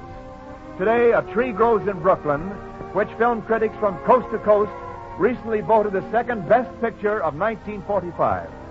A Tree Grows in Brooklyn was produced by 20th Century Fox, who also are producers of the current Technicolor success Leave Her to Heaven, which stars Gene Tierney, Cornell Wilde, and Gene Crane.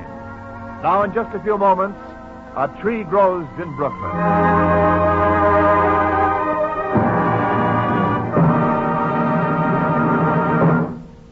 Frigidaire, the greatest name in refrigeration, is made only by General Motors.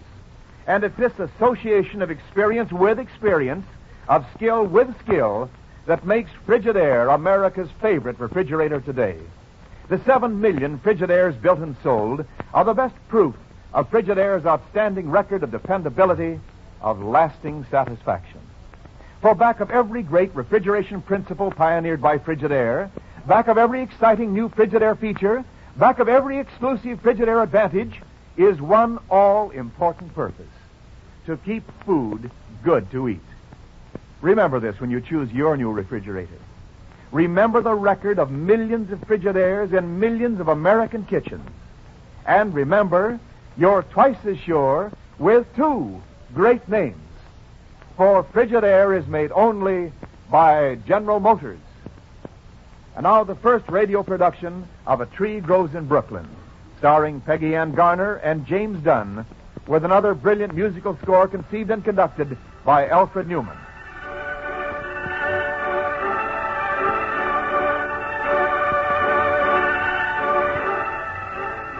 There is a tree in Brooklyn. It grows in boarded-up lots and out of neglected rubbish heaps. It grows out of cellar gratings and out of broken cement. It survives without sun and water, and seemingly without earth. It grows in the midst of poverty, for it likes poor people.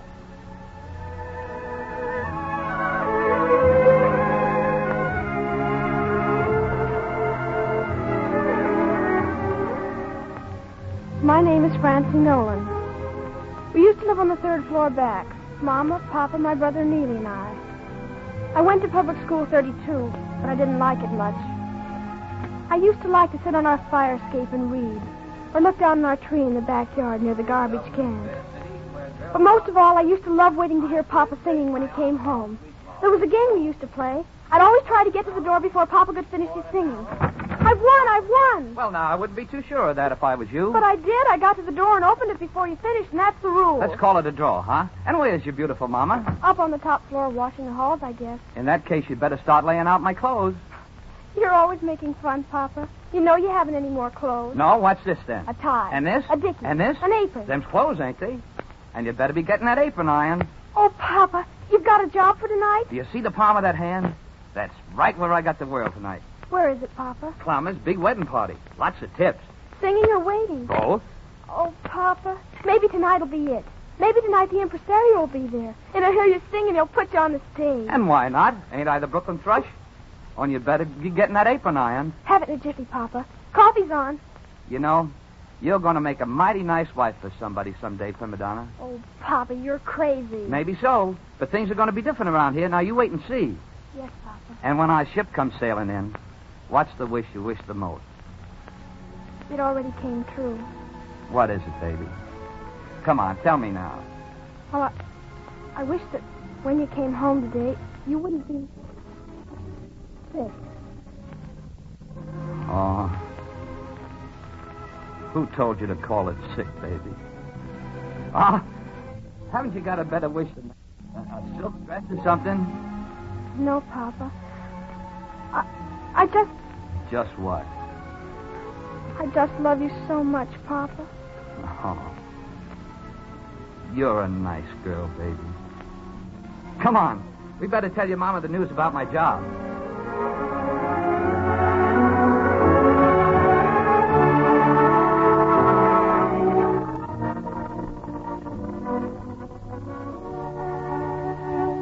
I'm Katie Nolan. All right, so Johnny's got a job for one night. What's that? How can we live on one night of work out of the week? I wish I wasn't so crazy over Johnny sometimes. Him and those dreamy ways I used to think so much of. And I won't have the kids taken after him. There I go again. Maybe that's what my sister meant this afternoon. Maybe that's what she meant. Sissy makes a lot of good sense sometimes. Sissy kept saying it was getting hard. You're getting hard, Kate. You used to be sweet and soft. Soft on Johnny. But you're getting hard. What did she mean? I'm not sure. You're getting hard, Kate. Be careful, you'll spoil everything. Be careful, Kate. I don't know. I'll ask Johnny. He'll be home late after the wedding tonight. I'll wait up for him. He'll like that. Maybe things can be the way they used to be. I'll try. I'll try hard.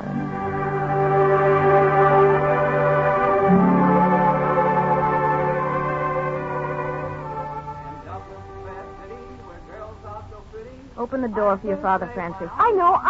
He's all right, Mama. He isn't sick. Papa! Well, what do you know if it ain't my beauty? How did it go, Johnny? Katie, you waiting up, too. Thought I might as well. Where's Neely? He couldn't stay awake. Hey, what did you do to your hair? It looks nice. Oh, go on. What's in the bags, Johnny? Is it something to eat, I'll bet? French rolls, a whole half a lobster from the shores of far-off Maryland, caviar all the way from Russia, fried oysters, cheese from the mountain fastnesses of La Belle, France. I'm hungry. Hello, Neely. What do you know about the mountain fastnesses of France? Well, will you listen to that kid? I'm starved. What do you think of a mama who forgot where we went on our honeymoon? Did you really go there, Mama? Of course not. Papa's joking. Sure we did, or just the same as. We worked nights, cleaning up in a big public school. And there was a map on the wall. And we pick out the places with a pointer where we pretend we was that night. And you tell me we wasn't there. I guess we kind of was. Talk some more, Papa. Tell us about the party. Oh, that can wait. How's this, Katie? $3. That's good wages. Good tips, too. Papa, start. Was there music and did they dance? Was the bride pretty? Sure. She was awful pretty in that white dress and all. She had diamonds on her hands and even in her ears, and so that she kind of glittered. Did you sing for him, Papa? I was coming to that. I got 3 encores on my Wild Irish Rose, and everybody clapped and clapped. So I did Irish Eyes Are Smiling 4 times. It must have been awful nice. Yeah, it was all right. What else? Tell us more. I'll tell you the rest tomorrow. And it's late for you kids to be eating stuff like this. Go on back to bed now, kids. It's almost 3 o'clock. All right. Good night, Mom. Good night, Mimi. Good night, Francie. Good night, Mama. Papa, was there an impresario there? No. Not tonight. There wasn't prima donna. Now you run along to bed. Johnny, what else about the party? Oh, you wouldn't be interested. You used to tell me. Well, like I said, it was nice. The bride all dressed up and her gown sort of swishing when she walked and... Well, Johnny, have I changed a lot? Changed? Why, she couldn't hold a candle to you. She wasn't so hot. No, I mean, am I getting hard? Hard? Now, where in the world did you ever get an idea like that? I don't know. I want to do what's right for the kids. I don't want to get hard. Why, baby, you're prettier than you ever was. Why, tonight I come near telling the whole party, yelling, hey, you ought to see my bride waiting at home for me. And you was waiting. That was nice, Katie. It was just like it used to be. I should have waited up more, I guess. Oh, it ain't your fault. You work 'em the way you do. But things are going to be different around here. I'm going to change a lot of things. I'm going to quit the drinking, too. And just to show you, here's my tip money. No, Johnny, the tips are yours. No, siree. Tonight's the beginning of something new. Oh, you believe me, don't you, Katie? Sure, Johnny. Sure, I believe you. I'll be singing all over Brooklyn and maybe Manhattan, too. Have you heard Johnny Nolan sing, they'll say? Don't miss Johnny Nolan. Yes, sir, our luck's turning someday. Oh, stop it, Johnny. Stop it. Stop talking. Talking like that only makes it worse. We ain't got a chance. Who are we trying to kid? Yeah. Who are we trying to kid? I didn't go to hurt you, Johnny. But it's the truth. Yeah. And here's some more of the truth. I wasn't so good tonight. It was just because they was all drunk that they gave me the encores.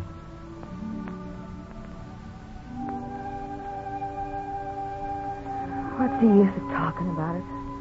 Oh, I don't know. But as long as we're on the truth, let's keep looking at it. I got a wife and kids, and I don't take care of them. I love them. Sure, I love them a lot. But all I want to do is sing and dream. And I ain't ever going to be able to change it. You're right. Who am I trying to kill? No use talking about it. Let's get some sleep. Yeah. Only maybe I'll go for a little walk. Yeah.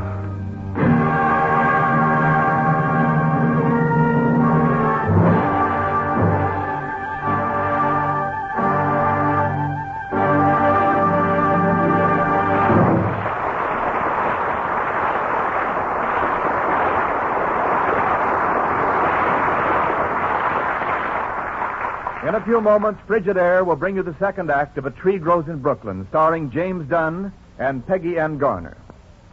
Frigid Air, one of America's great household names, has won its reputation not only for doing things first, but also for doing things well. For Frigid Air pioneered and improved many of the great refrigeration developments that add so much to American living today. Just as an example, consider the Meter Miser, Frigid Air's exclusive cold-making mechanism. Consider its name, meter miser. Stingy with current, a miser on operating cost.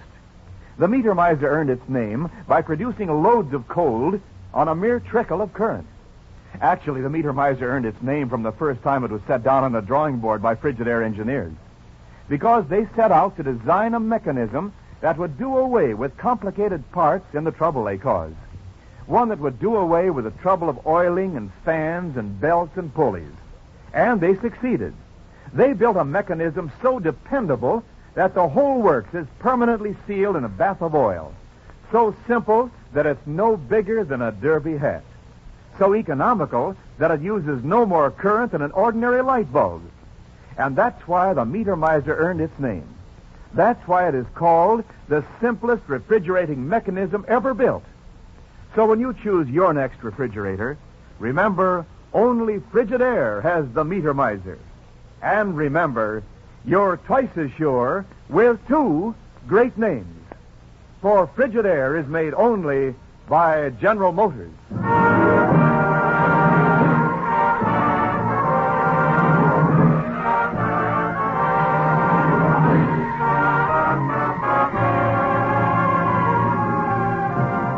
We continue with a radio production of A Tree Grows in Brooklyn, starring Peggy Ann Garner and James Dunn. Peggy Ann Garner may be seen in the current 20th Century Fox release, Junior Miss. Now, Act 2 of A Tree Grows in Brooklyn.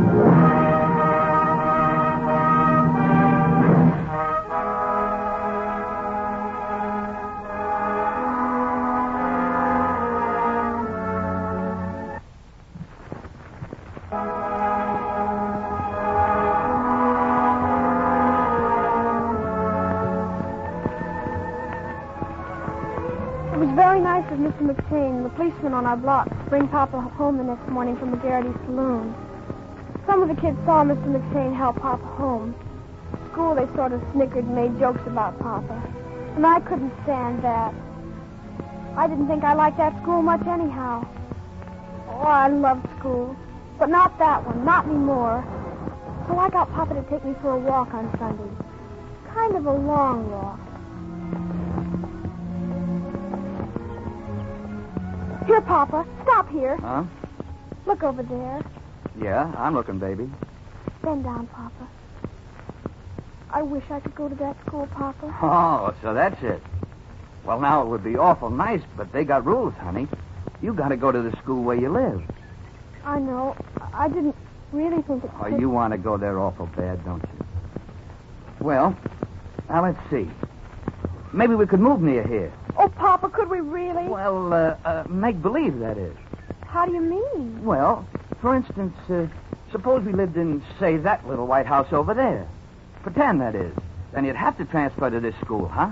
Oh, Papa, could we really do that? And every day you'd eat out of real china dishes with cherries painted on them. And when you drink your coffee, you'd have a cup and saucer that match. And that'd be my room up there, where the little window is. Then it's all settled, Prima Donna. We'll try it. Papa, bend down. My cup runs over.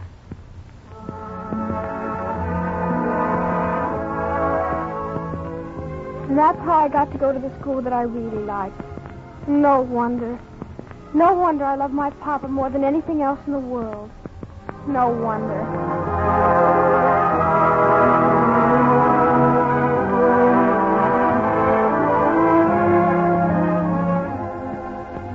Papa was away when Mama decided to move to the top floor of our tenement where it was cheaper.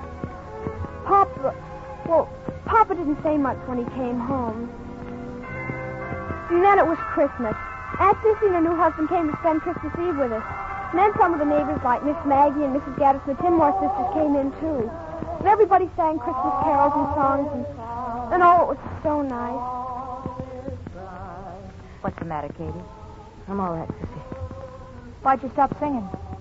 You want a glass of water? Just a little dizzy, that's all. Come on.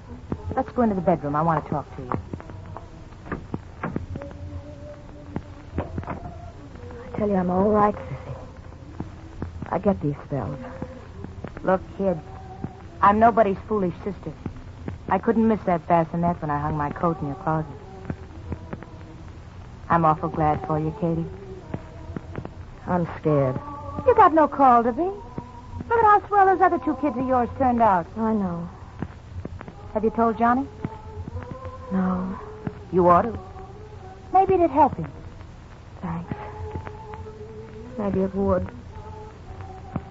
Maybe I will.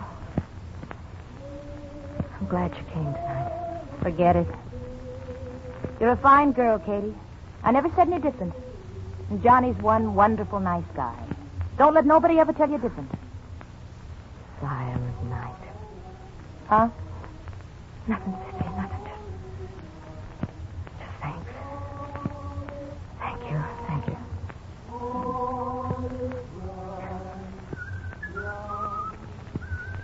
Swell party, Katie. Had a swell time. Yeah? Swell fella, Sissy's new husband. Good match. Johnny. And those 2 kids of ours. Imagine them making me that watch fob out of Neely's shoelaces and giving you that rose water for your hand. Johnny, I've got to tell you something.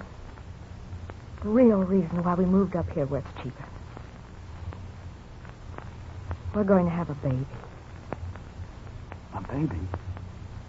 That's why I've been scrimping so. Well, I'm awful glad if you are, Katie. We'll manage. I can work a little longer. Then Francie will have to leave school. Francie leaves school? I don't like it any better than you do, Johnny. But why does it have to be Francie? Neely don't care about school like she does. That's why. If Neely quits, he'll never go back. Francie will fight to get back somehow. But there must be some other way. It's the only way. Oh, don't tell her yet. Maybe I can swing something. We can't count on that, Johnny. Well, don't look at me that way. It ain't my fault. Oh, it ain't anyone's fault, I guess. I don't know. Turn out the light, Johnny. I'm awful tired. I think I'll go for a little walk. Don't start drinking, Johnny. Not tonight. I won't. Well, take your muffler. It's pretty cold out. Yeah.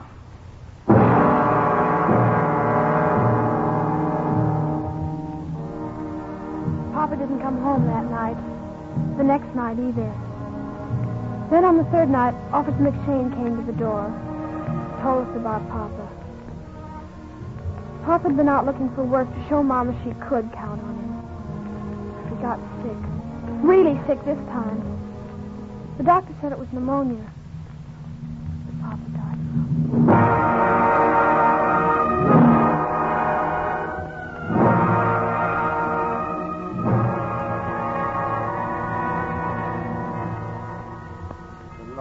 My shepherd, I shall not want. He maketh me to lie down in green pastures. He leadeth me beside. All these people at his grave, people I never even heard of, carry on like they were his family.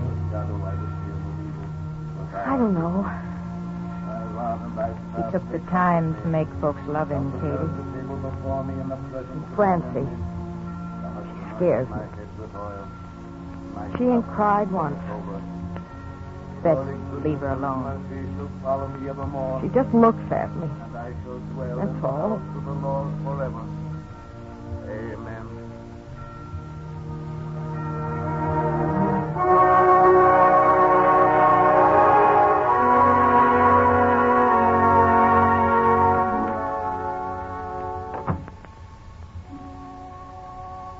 Excuse me, Mr. Lamarty. I'm Frances Nolan. My father used to get shaved and haircut here. I'd like my father's shaving cup, please. It's that one there.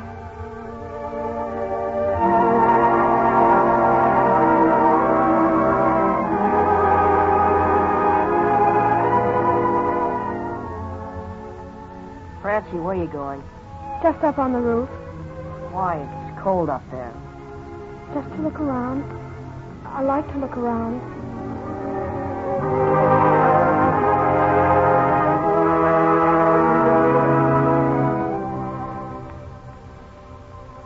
Oh, God.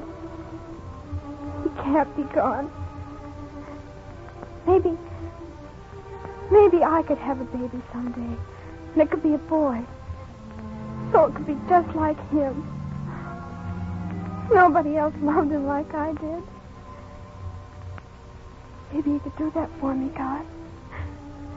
And if you did, he wouldn't be dead at all. Would he? Please.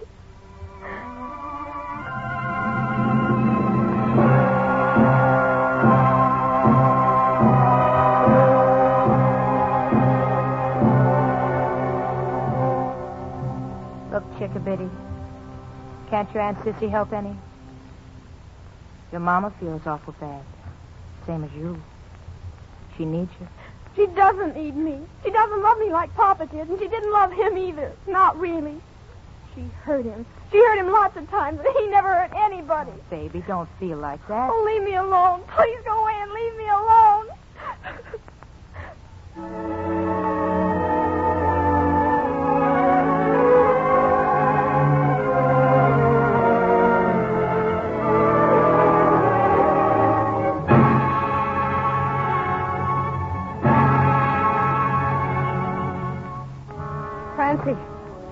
Yes, Mama? Give Neely a nickel to go after Aunt Sissy. Get me a nightgown from the bottom drawer. Oh, hurry.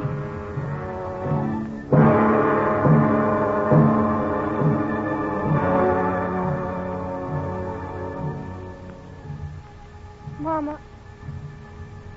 What time is it? 5 minutes before.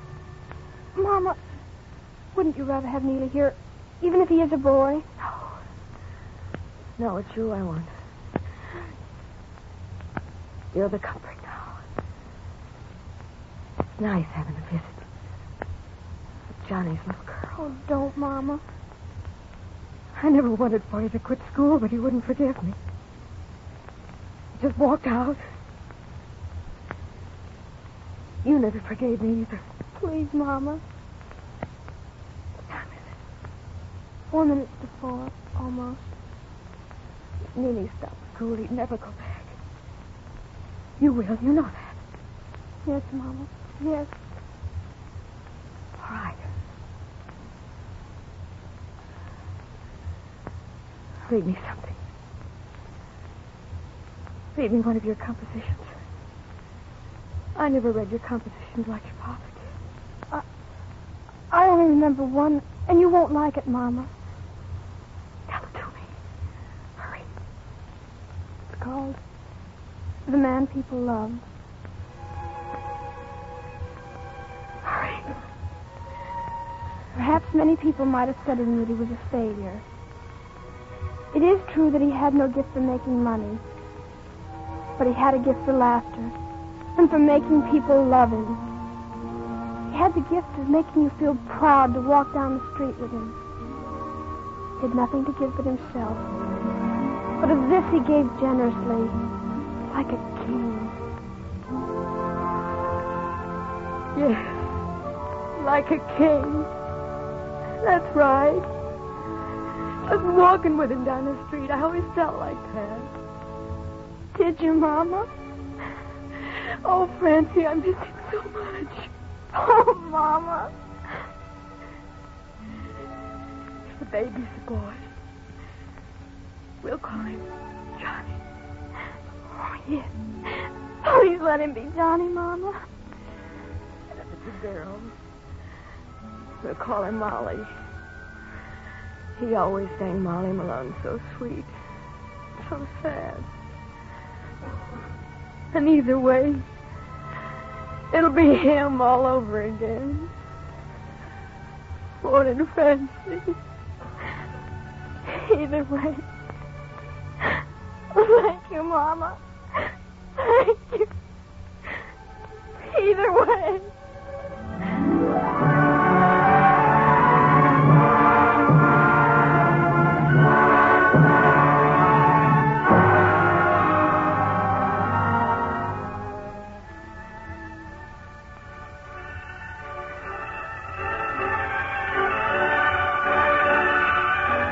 Tree in Brooklyn. It grows in boarded-up lots and out of neglected rubbish heaps. It survives without sun and water, and seemingly without earth. It grows in the midst of poverty, for it likes poor people. And like the people, it is unconquerable.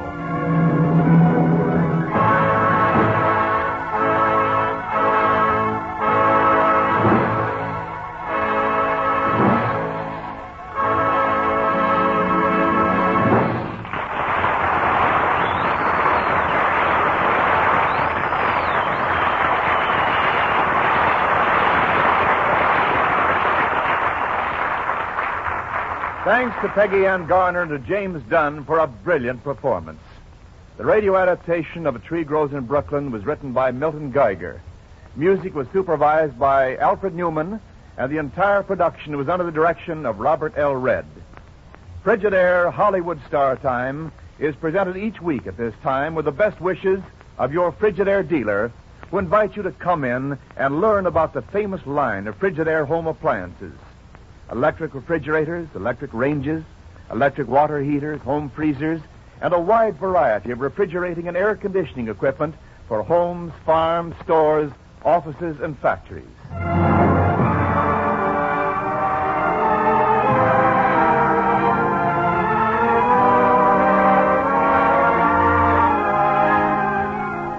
Next week at this hour, Hollywood Star Time will present Vincent Price and Lynn Barry in the first radio performance of the sensational new 20th Century Fox production, Shock, which will soon be released. This is Wendell Niles speaking for Frigidaire, made only by General Motors.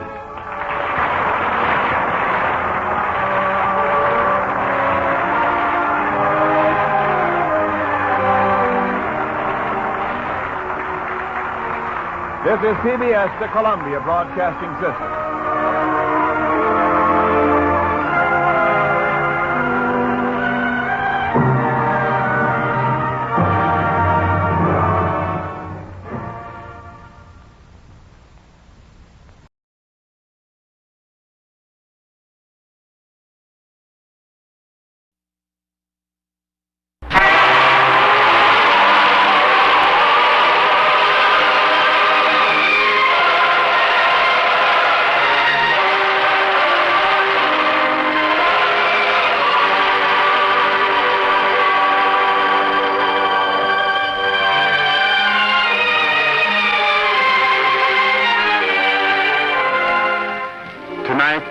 Present The Fruitless Fig Tree, a drama of understanding and judging others, based on a teaching from the greatest life ever lived. Our story begins in the town of Capernaum. It's late afternoon, and the Apostle Peter walks along a narrow, winding street, when he's suddenly aware of two voices quarreling. I'll ask you once more, Philip, will you come home as I say? What for? Because I tell you to, and I'm your mother. You can't make me. Oh, if only your father were alive. But I'll get someone to help me. Oh, go ahead. I will. You, sir, would you help me with this good-for-nothing son of mine? Me? What is it you want me to do? You're big and strong. Make him come home with me before he gets into worse trouble. Hit him if you have to. That's what he needs. Someone who can force him to do the right thing. I can't. I could ask him. Oh, asking him won't help. He's too wild.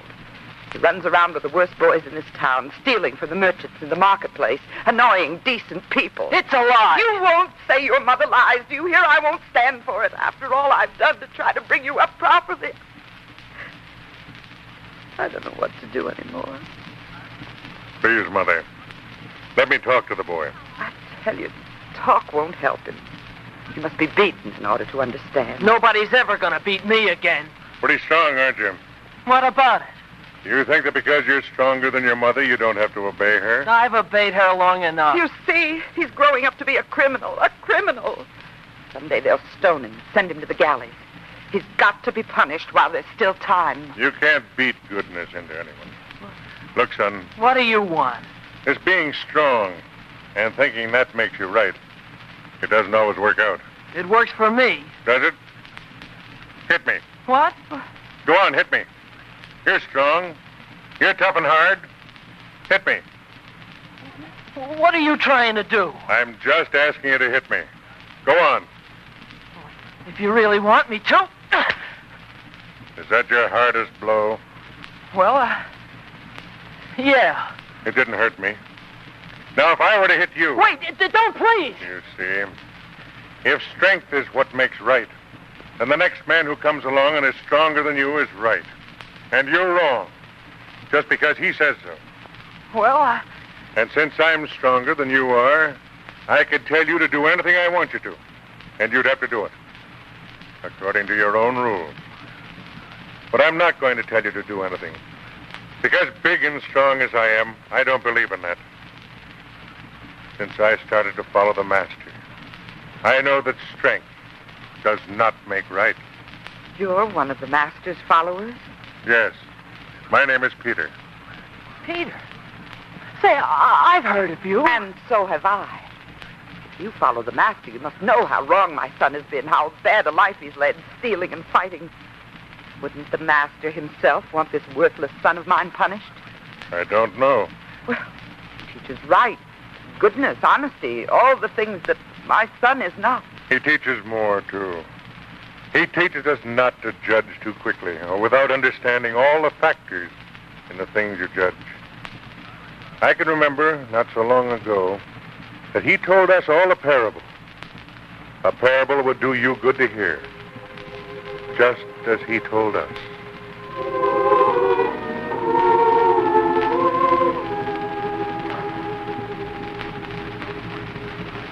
A certain man had a fig tree planted, and he came and sought fruit thereon.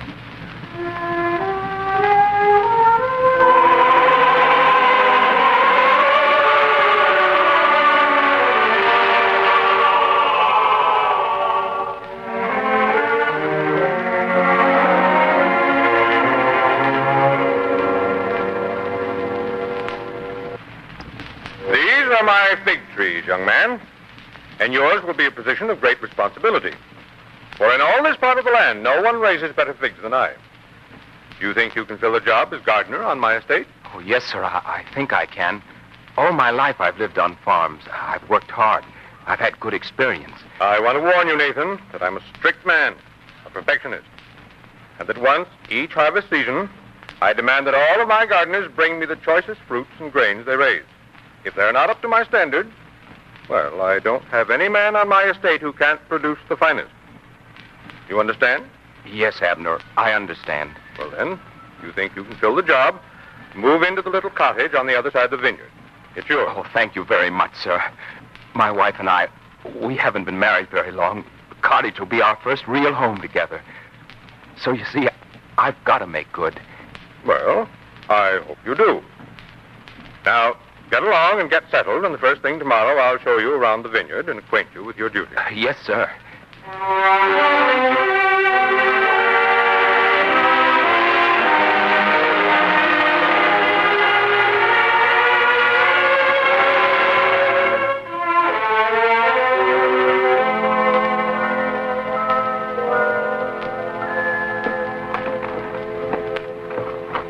Is this dish placed right there? Yes, Nathan. Our prized dish. My grandmother's gift to my mother when she was married. The only thing I could save. Now to place it on the shelf of our home. Our first home. Now, you said you weren't going to talk about it. Can I ever forget? When I was a child and I heard these things, I thought it was history, something in the past. There can be no war again in our land, I thought. No war.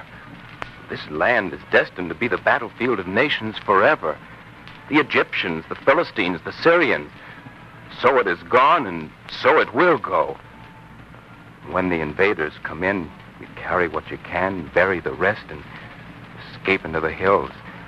And then when you come back where your house used to be, it's nothing but ashes. The last real home I ever had. And I was only 9. Please, dear, don't think about it. We have a home now. We'll keep it forever. You think you can fill the job of gardener? Oh, I know it. Growing things are like a part of me. To see them grow and ripen is the most satisfying thing I know. I'll make good, Ruth. I will. And we'll stay here always? Please, dear, I told you. This is our home. You don't have to worry anymore. Nothing will take this from us.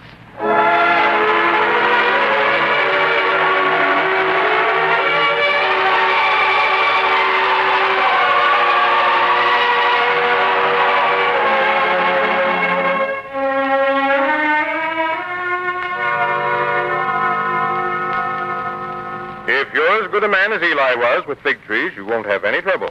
I lost a fine gardener when he died. I'll do my best. Now, look about here very carefully. See? All good fruit-bearing trees. I want them kept that way. Of course. Now then, what's this? Well, this tree at the end of the row? Yes. It doesn't seem to have any fruit. Indeed it doesn't. Take it out. It looks like a healthy tree. But it isn't bearing fruit. Take it out. But it's a tree that's reached maturity. It will bear fruit. What it will do, I don't know. What it's doing now, I do know. It's taking up valuable space on my land, and it's giving me nothing in return. I say take it out. I think you're being hasty, Don't sir. tell me what you think. Just do as I say. But after allowing it to grow for 3 years, is it right to tear it up by the roots now? At least give it another chance, another season in which to produce. What makes you think it will ever produce? Well, sir, look at the way it's been kept. Probably because it's the last tree in the line. Weeds, the soil so dry that you can tell it hasn't been watered properly. A tree needs care and attention. Water, soil turned up often. It just can't grow anywhere and under any conditions. So you think you can teach me how to care for growing things? This whole estate. Did I get it by not knowing what to do? Is that what you're trying to tell me? Well, I didn't say you that. You implied it? No, sir. You as good as said I was wrong, didn't you? Please, Abner, I only tried to say that this tree hasn't had a fair chance to show whether it can bear fruit or not. And I hate to root up any growing thing that's healthy. I couldn't be honest with you if I didn't tell you this. I see. You know, Nathan, you're the first gardener I've ever had who wants to run things according to his own personal likes and dislikes. Usually they take my orders. But as long as you insist on being an exception, we'll make a little bargain. You and I. Bargain, sir? Yes. You say this tree here hasn't borne fruit because it hasn't had a chance. I say this tree is a worthless parasite on my land. We'll find out which one of us is right. You'll give the tree a chance? That's only part of the bargain. Why, what do you mean? You'll have your chance to take care of this tree. If it bears fruit under good care, I'll reward you in some way. But if it turns out that I was right, and this tree is worthless, then you'll have to be looking for a new place. But, sir... Do I make myself clear? Yes, sir. Good. Now get to work. And maybe next time you won't be so quick to correct your superiors.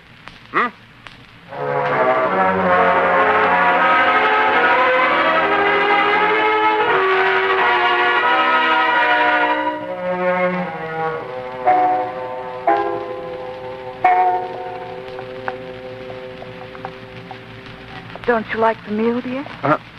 Oh, I didn't say anything, did I? But you're not eating. I don't feel like it, that's all. You could tell me. Tell you what? Well, if there's something wrong, you could tell me. Wrong? Who said there was anything wrong? Well, then you don't have to become so angry. Oh, yes, there is something wrong. Why I ever thought I could keep it from you, I don't know. You've done something? Abner is displeased. It wasn't wrong. No matter what happens, it wasn't wrong. What do you mean, no matter what happens? What could happen? Oh, I had no right to do it. I had no right to jeopardize your security. About myself, I don't care, but I should have thought of you. I should have swallowed my pride. Should have said that I was wrong. Not if you thought you were right. That wouldn't be honest. You don't know what might happen. We may have to leave here, Ruth. Leave here? But you said that... Sure, I said. But I forgot what I said. When Abner told me to take out the fig tree, I should have done it instead of telling him it needed water and care. But you didn't. And I'm glad. Glad? Even though it means we may have to move from here? Go out on the road again looking for a place to work? A place to live? If you believed you were right not to tear it up, I'm glad you said so. I don't want you to be a slave to what I feel. Don't surrender your right to be a man just to keep a roof over my head. I won't ask that of you ever. I know what it means to you. If we have to leave, we'll leave. That's all. That's all there is to it. Ruth. Please, dear, I know how you feel. Nathan, I'm sorry I began to cry. Couldn't help it. Oh, if there were anything I could do, but there isn't. I offended Abner, and he was quick to resent it. It isn't though I had a hand in making the bargain. I had no choice. I know. And as long as it's made, there's only one thing for us to do. We won't leave. But I didn't mean we should run away. I meant that we ought to do our best to save that tree. If what you said is true, that it can be saved. You mean you'd help me? And why not? It's our marriage, our home.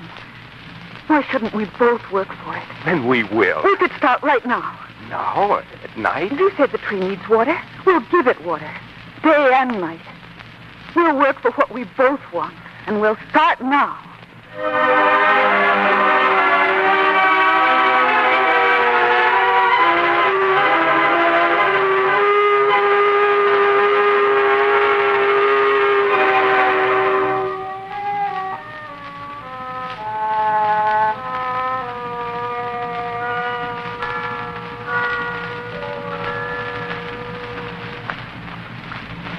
Here are 2 more skins of water, Ruth.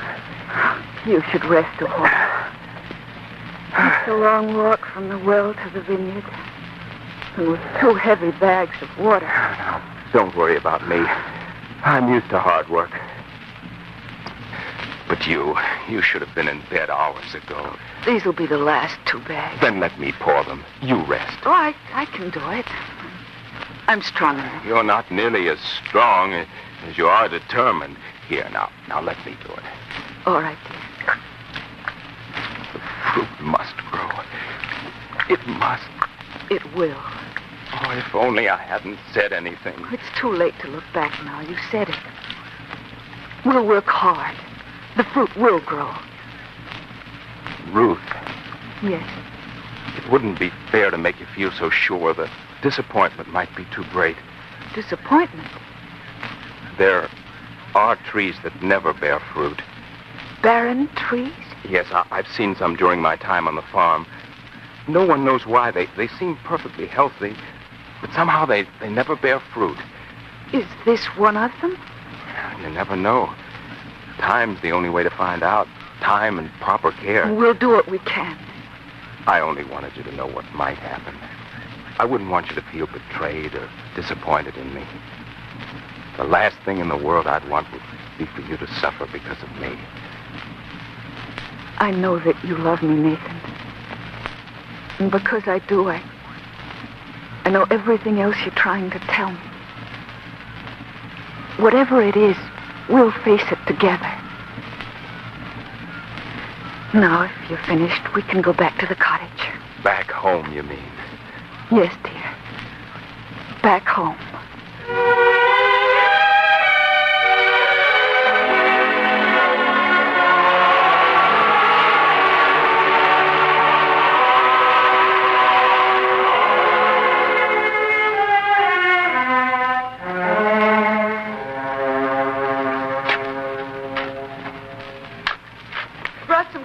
For your lunch, Nathan.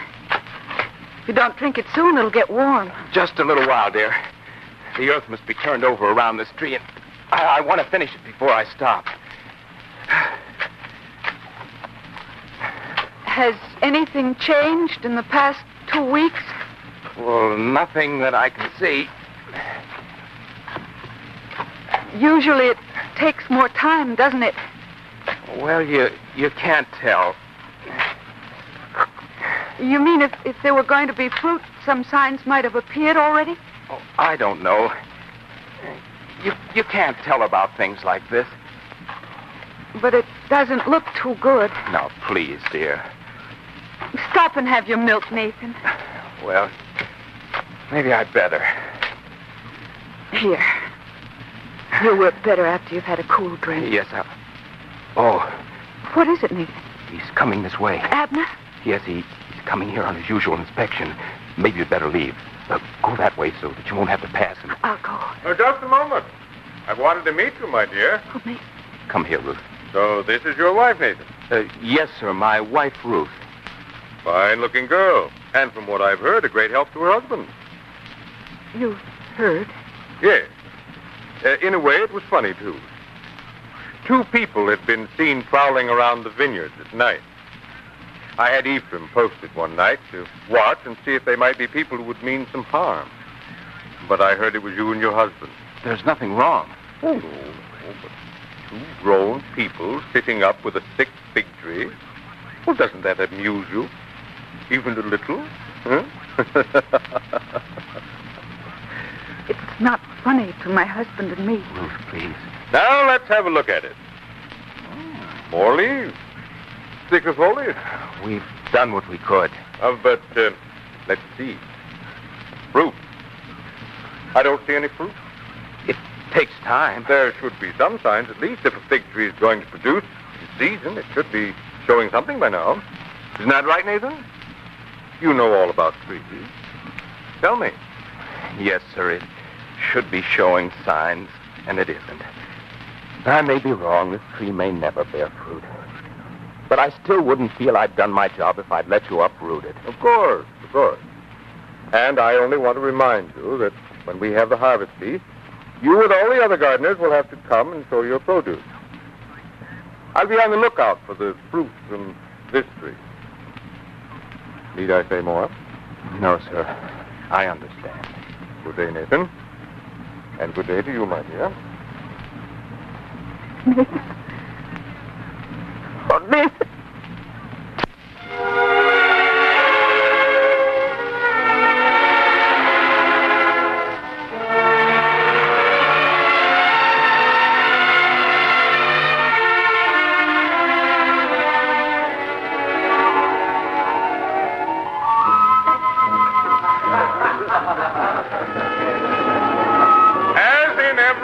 Feast time, I invite all my servants to eat, drink, and celebrate the blessings we draw from the soil. But first, before we celebrate, we shall take an accounting of the results of the season's work.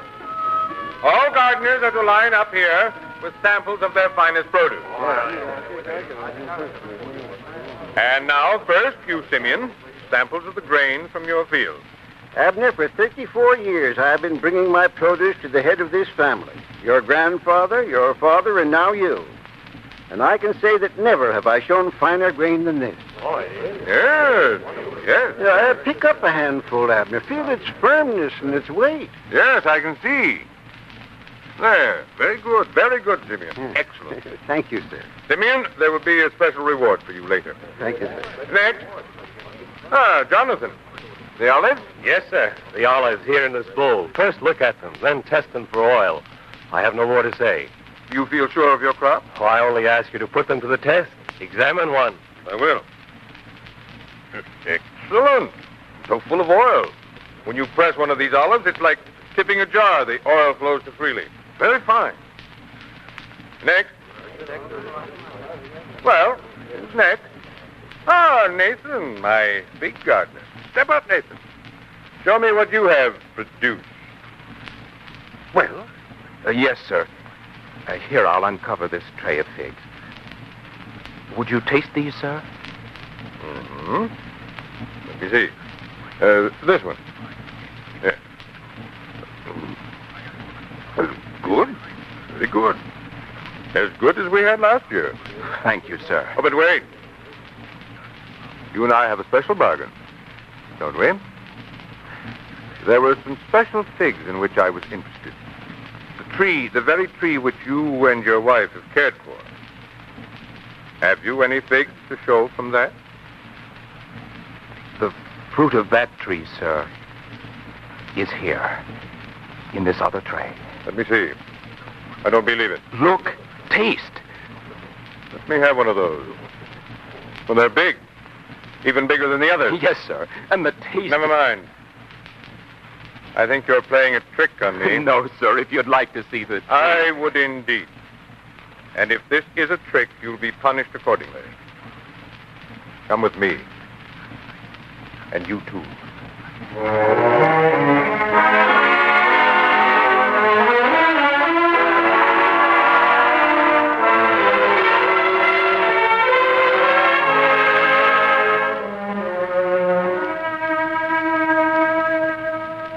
You can see, Abner.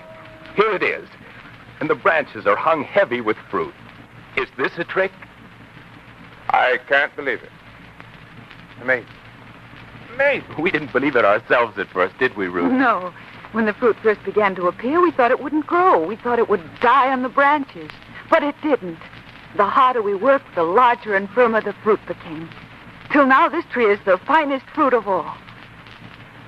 And I laughed at the two of you. I was going to make you leave my estate for trying to correct me. And all the while, I was wrong. Well, we must make up for that. It's all right, then. We won't have to leave. Leave? A man who can raise such fruit from this tree? I'm thinking now of giving you more responsibility, more opportunity to use your talent.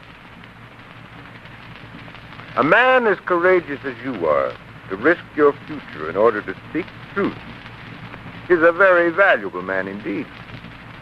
A man to be trusted. Thank you, Abner. It's as I said, sir. The fault wasn't in the tree. It was in the conditions under which the tree was raised. When the conditions were improved, the tree produced fruit. All it needed was a chance.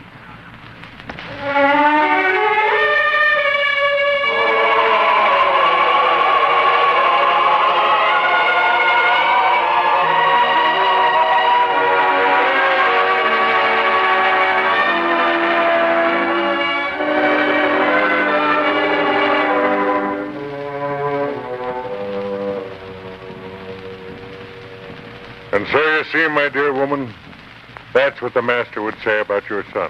A story about a fig tree. What's that to do with my good-for-nothing son? When the master told that parable, he wasn't talking about fig trees. He was talking about people. All people. Not my son. What he needs is punishment. Will you tell me the boy is bad any more than the fig tree was bad? No. Well, then the conditions may be to blame. Isn't that so? True, he didn't have a father for most of his life. A boy can miss his father in many ways. He can miss a father's guidance and companionship. I know. And with my having to work to keep us alive, well, I haven't been too good a mother either. You see, a boy needs love and attention and guidance, just as a tree needs water, good soil, and care.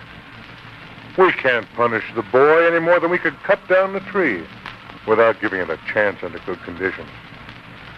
You've got a good boy here, woman. He needs another chance, a fair chance to show how good he is. He needs help, not punishment. And I'll help you with it. We should all be quick to help and not so quick to condemn without understanding. As the master himself would say,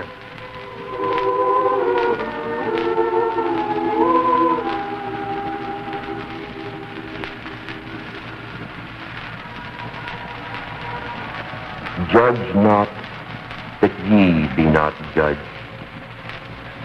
Behold, these 3 years I come seeking fruit on this fig tree, and find none. Let it alone this year also, till I shall dig about it and water it. And if it bear fruit, well.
Family Theater presents Edmund Gwenn and Dick Contino.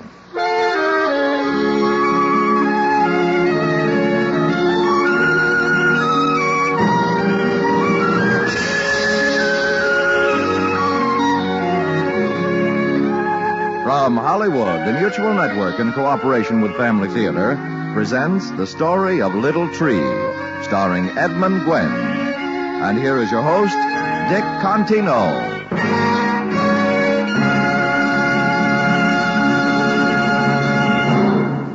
Thank you, Tony Lafrano. Family Theater's only purpose is to bring to everyone's attention a practice that must become an important part of our lives. If we are to win peace for ourselves, peace for our families, and peace for the world, Family Theater urges you to pray. Pray together as a family.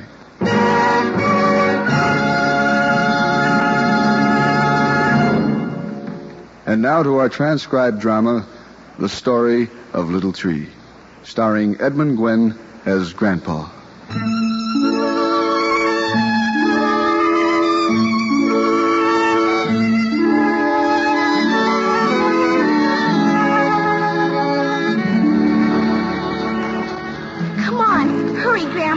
Just over this hill is that little creek I was telling you about. Hurry. Yeah, hold on a minute, Janie. That creek isn't going anywhere. Oh, it'll still be there whether we run or walk. How old are you anyway, Grandpa? Old enough to know better than to take any more of your Sunday hikes with you, young lady. Now, where's this brook you were telling me about? Right over here. See? Just over this bank. Oh, yes. Perfect spot to rest. What? Rest again? Again? When did we rest the first time? Well, you were talking about it just a minute ago. Yes, well, suppose we do it this time. Yeah, it looks like a good place. Now that's more like it. Grandpa, can I wade in the water? Oh, no, my dear. Better not today, Jenny. Remember, we promised your mother we'd be careful not to muss your good clothes. Shucks. Why does everyone have to get all dressed up? Just because it's Easter. But this is a very special day, Janie. People dress up because they're glad it's Easter. I'm not glad. I'd rather go wading. Oh, but you ought to be glad, my dear. Why, even nature gets all dressed up for the occasion.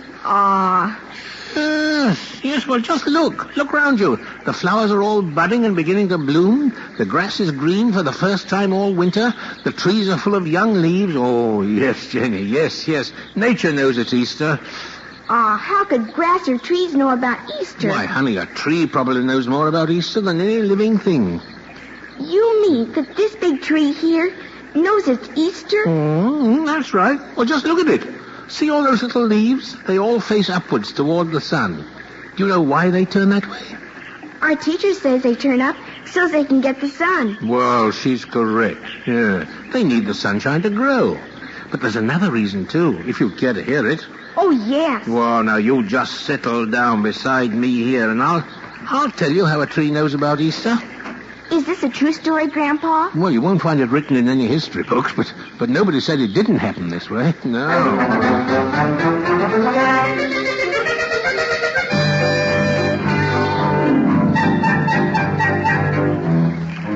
Now, this is about a tree that lived many, many years ago in a land that's quite away from where you and I are sitting now. Yeah. Now, like any other tree, this little fellow sprouted from a tiny seed and began to grow. Oh, he could hardly wait for the day when he'd be able to push his head up out of the ground. So the little tree rested and gathered his strength for the big day. And finally, he felt that he could make it. So, bracing himself on his tiny roots, he gave a mighty push. And he popped out of the ground like a jack-in-the-box, yes. Now, for a few minutes, the bright sunlight dazzled the young tree. But when he got used to it, he looked around. Yes. Oh, he was pleased to see that he was growing on top of a hill with a wonderful view of the countryside. And not far away, he could see a small town, and nearby, a highway running into the town. He started to turn and look in the other direction, when he was suddenly startled by a voice that boomed out, "Hello there, little tree." He looked up quickly, and there, towering above him, just a few yards away, was a huge tree smiling down on him. See, must be 1,000 feet tall. No, not quite, I'm afraid. I figure I'm only about 40 feet. But that's high enough, I guess, for I'm really good and strong, and that's what really counts. Gosh, will I ever grow as tall as you? Why, sure you will, before you know it, too. Just get plenty of sunshine, send your roots down deep, and get lots of nourishment from the earth. Gee, there's more to this growing business than just standing here, isn't there? Yes, but you'll catch on all right. Besides, I'll be here to help you if you ever need it. Gee, thanks, friend tree. You've helped me a lot already. Gosh, I hope I can remember all the things I'm supposed to do.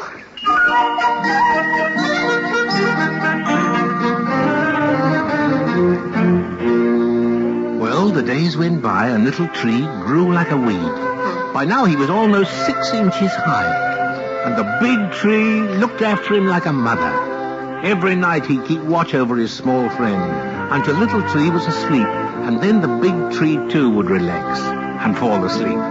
But one night, while they were both sleeping, a great storm broke over the land. Rain spilled over the hilltop as if dumped from giant buckets. Little Tree woke with a start and, was seized with panic. He could feel himself being torn from the earth by the rushing waters. He was still quite young, you see, Jenny, and his roots weren't deep enough or strong enough to hold him against the torrents of water that swirled around him. He called frantically to his friend. Help! Help, friend tree! Please help me! Yeah, but the big tree was sound asleep. Yes. He enjoyed a good rainstorm, for he was strong, and the wind and the rain were like a lullaby to him. A howling gust of wind swept over the hill, bending Little Tree almost to the ground. As he straightened up, he shouted once more with all his might. Help! And this time, his big friend heard and looked down. He saw the danger in a moment and quickly brought some of his biggest branches into position over Little Tree, forming a great umbrella to shield him from the driving rain. Hold tight, Little Tree. Don't try to fight the wind. Sway with the wind. Sway with it, like me. Watch me. See? Sway with the wind.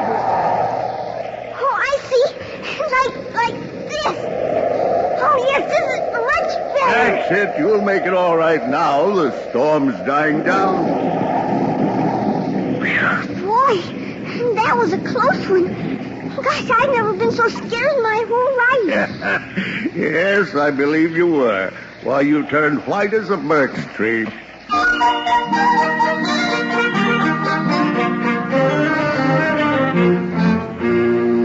Well, it didn't take long for Little Tree to recover from the storm, and as time passed, he developed into a beautiful tree.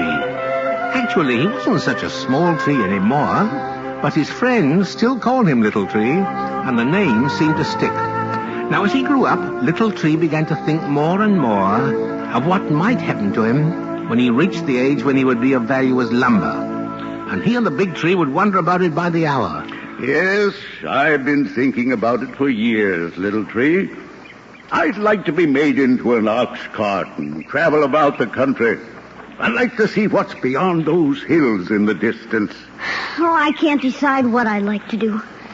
You know, being made into an ox cart would be kind of fun at that, Tree. Yeah, I hope you get your wish, old friend. Well, I have hopes.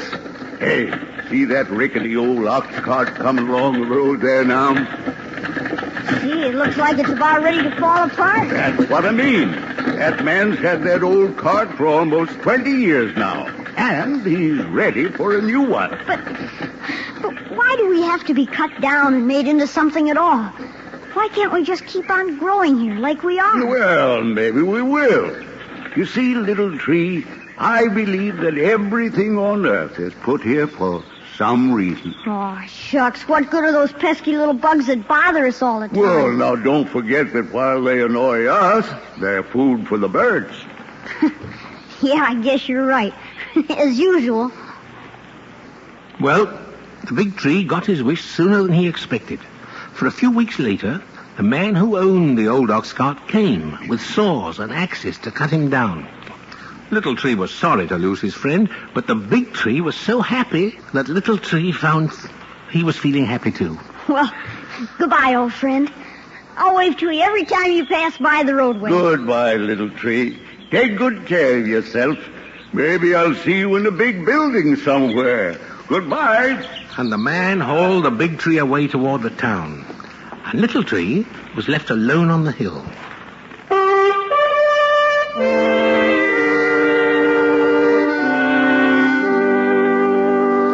Well, the years went by, and Little Tree became a familiar landmark on the hilltop.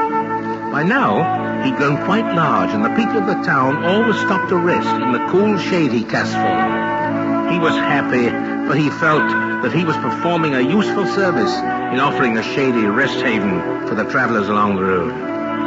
But one quiet night, a strange thing happened. Little Tree was awakened from his sleep by an odd sound. Yeah, it seemed that he could hear music, and yet it was music such as he'd never heard before. It was almost as if the angels themselves were singing. And then, looking about, he saw the brightest star that ever shone lighting up the heavens.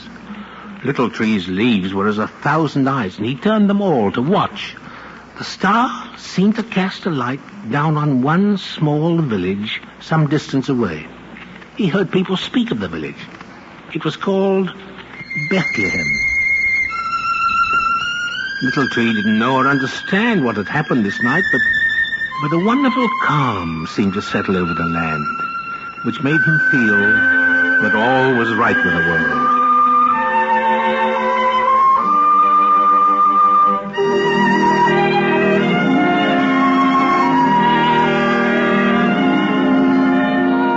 Well, Janie, the years went by happily for Little Tree. By this time, he was a full-grown, beautiful tree. His trunk was hard, his limbs firm, and his leaves were the greenest of any tree for miles around. Oh, he was happy, yes, but he still couldn't help wondering if he would ever be cut down and made into something useful. I guess it's natural to want to be something other than what you are. Maybe a bridge to carry people across some great river, or maybe a huge temple somewhere. And then, too, it'd be nice to be made into an ox cart like my old friend and get to travel all over the country. But I wouldn't care what it was, just as long as it was something to help people. Oh, well, maybe someday my turn will come. Yes, but men seem quite content to let Little Tree continue his duties as a shade tree. Every day, dozens of people would stop to rest beneath his limbs. Then, one day, a small group of men stopped to rest in the shade under his branches. This was a common occurrence, but somehow Little Tree was attracted to one of the travelers. He was dressed as any other man, but there was something in his face, something about his quiet manner that set him apart from the other men. And of all the hundreds who'd stopped to rest at his feet, this man was the very first who ever paused to admire Little Tree and remark on what a fine tree he was. Yeah, he watched them all as they talked and finally moved on down the road. He thought about them long after they'd gone, and he thought especially about the one with the kind face.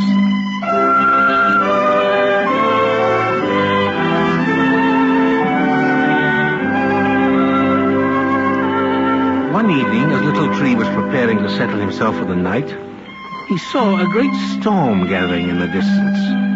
Huge black clouds had already blocked out the sun, and the wind swished through his branches, warning the birds to take cover. This looks like a real storm. So Little Tree thought to himself, oh, well, storms don't frighten me anymore. I just hope it doesn't blow so hard that it keeps me awake all night. The storm came up quickly. Thunder boomed. Lightning lit up the sky. And suddenly, at the height of the storm, a streak of lightning seared its way from a cloud and struck Little Tree with a mighty crash.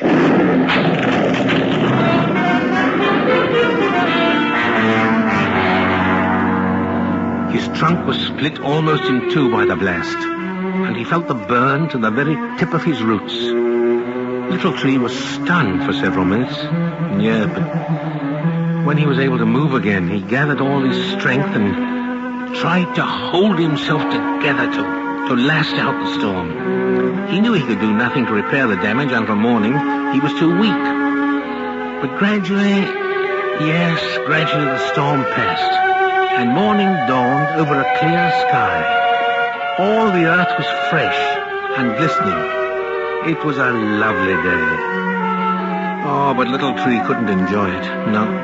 No, he looked at himself in misery. His trunk was split by a charred black hole, and the burn still ached all through him. Oh, if only someone would bind up my trunk with a rope or something to close that terrible gap. I know it would heal. Won't someone please help me? Yes, but no one offered to help Little Tree. And as the weeks became months, Little Tree grew weaker and weaker.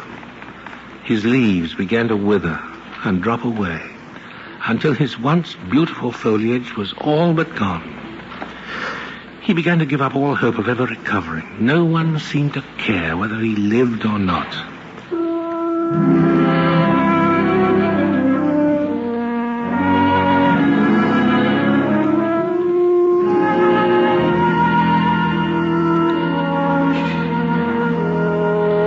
Then, one evening towards dusk, Little Tree noticed a lone man approaching along the road. Even in the twilight he recognized him. It was the man with the kind face who'd admired him that day so long ago. He seemed weary and troubled as he slumped to the ground to rest. It was so seldom he had company anymore that Little Tree forgot about sleep, kept his eyes on his lonely guest. He watched as the man did a strange thing. He rose to his knees, turned his face toward the heavens, and closed his eyes as if he were asleep. And yet he knew he wasn't asleep. No. And so all through the night he watched him, puzzled.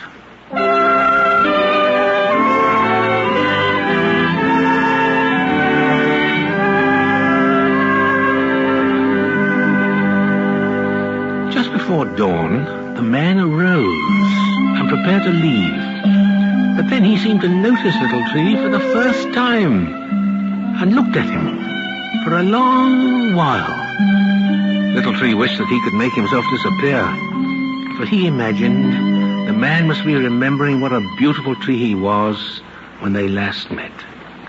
As he watched, the man placed his hands over the charred hole in the tree trunk.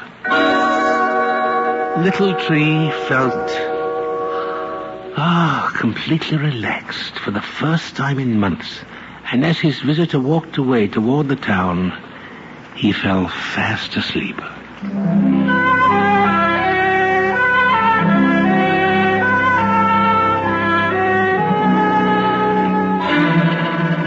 The next morning he awoke with a start. A great crowd of people had gathered around him. They were looking at him and pointing. And Little Tree looked at himself to see why he was so suddenly such an oddity. And then he looked again. It was amazing. He was exactly as he had been before the storm. His trunk was whole. All his leaves were there. Everything about him was just as it had been in his most beautiful days. He listened to the people up on the road. Yes, and Little Tree agreed. It's like a miracle. It was indeed a miracle. Yeah, and he became the popular landmark on the hilltop once more, with passers-by always stopping to rest in his shade. And yet, somehow, in spite of his own happiness, there was an uneasy tension in the air. Little Tree couldn't understand it. No, people stood about in small groups, muttering to themselves and arguing.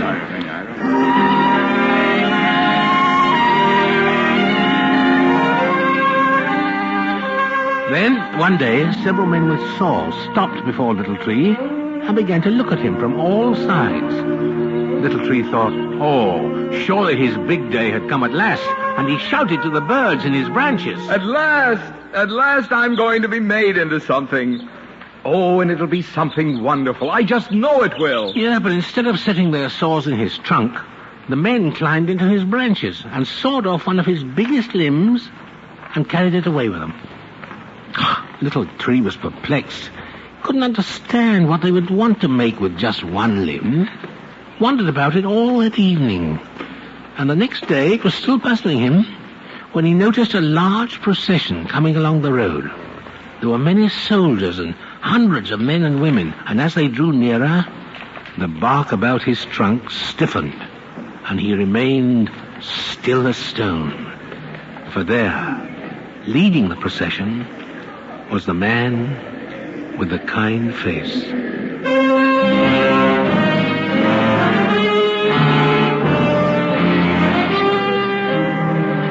And then Little Tree saw what had happened to his limb. It had been used to make a wooden cross.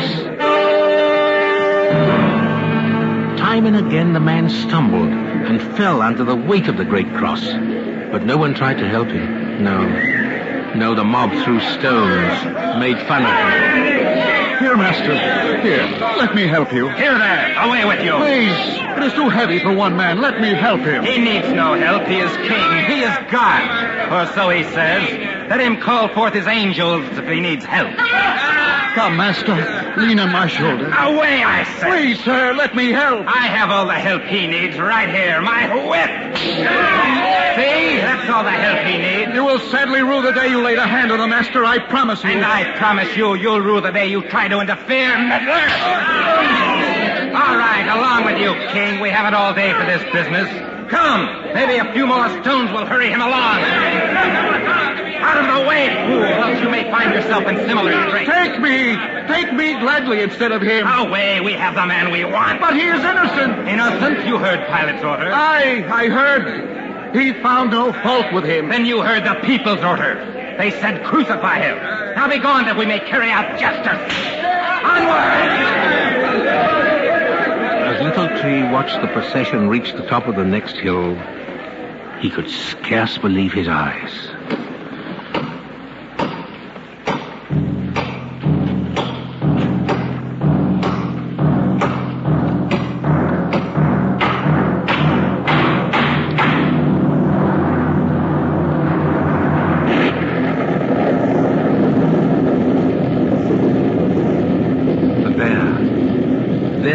Saw erected 3 crosses, and on one of them they had nailed the man with the kind face. Little Tree knew that this must surely be the ugliest day in all the world's history. For the first time in his life, Little Tree cried until all his leaves were wet from the tears. And soon, all the trees in the world knew what had happened, and they cried too. For they all knew of the wonderful thing the man had done for Little Tree. And then what happened, Grandpa? Well, Janie, for 2 whole days, not a bird sang, not a leaf stirred on the tree, not a cricket chirped. It was as if the whole earth were dead. But on the morning of the 3rd day,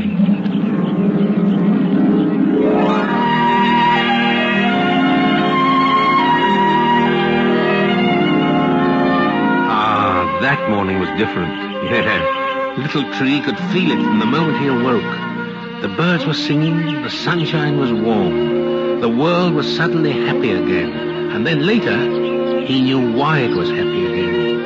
For there, walking along the road toward him with his faithful little band of followers, was the man the crowd had nailed to the cross. The man called Jesus. Little Tree was so happy, waved his branches in the wind, and his leaves all danced with joy. He has come back. He lives. Little Tree watched as the men stopped beside him. They listened to the man, as with a kind face he spoke to them for a long time. And then, as he spoke, he began to drift gently upward from the earth into the sky. Little Tree turned all his leaves up to watch this amazing thing. He suddenly had a feeling the man was leaving never to return. And he cried out after him, Please don't go. Though he knew the man would never be able to hear him, a tree, speak. And yet somehow the man did seem to hear. For he turned to Little Tree and said, "Keep watch for me, Little Tree, for someday I shall return." And with that, he drifted further and further upward into the sun until he seemed to be lifted into heaven itself.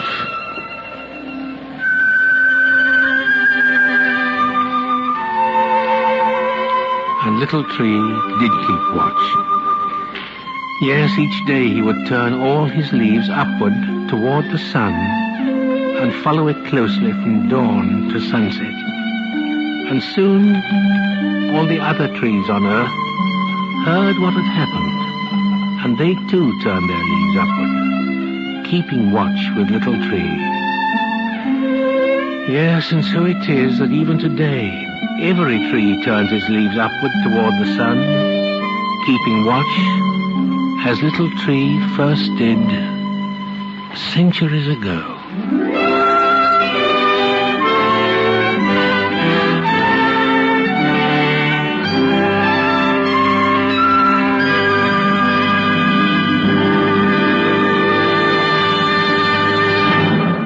This is Dick Contino again.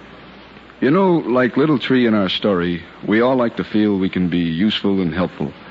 And one of the great pleasures in life is knowing that we're useful and helpful in an undertaking that means something. None of us can be happy if we live just for ourselves, because the job of living comes from giving.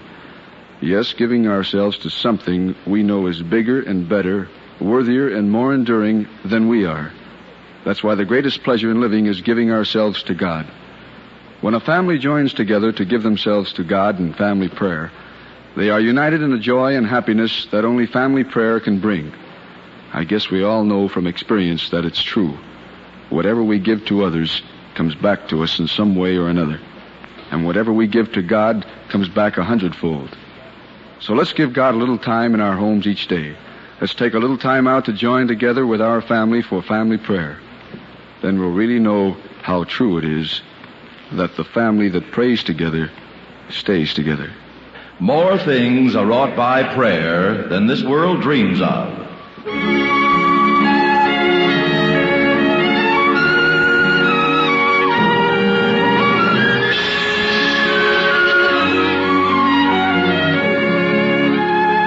From Hollywood, Family Theater has brought you the story of Little Tree, starring Edmund Gwenn. Dick Contino was your host. Others in our cast were Francis X. Bushman, Marvin Miller, John Stevenson, Richard Beals, Guy Hamilton, and Kathy Johnson. The script was written by William Lutz, with music composed and conducted by Harry Zimmerman, and was directed and transcribed for Family Theater by John T. Kelly.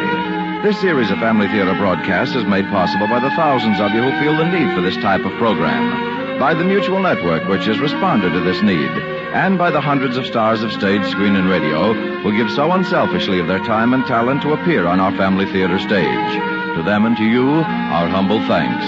This is Tony Lofrano expressing the wish of Family Theater that the blessing of God may be upon you and your home, and inviting you to be with us next week when Family Theater will present The Way of the Cross, starring Jeff Chandler.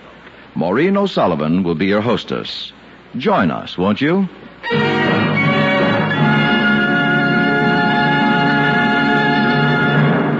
Family Theater is broadcast throughout the world and originates in the Hollywood studios of the world's largest network. This is the Mutual Broadcasting System.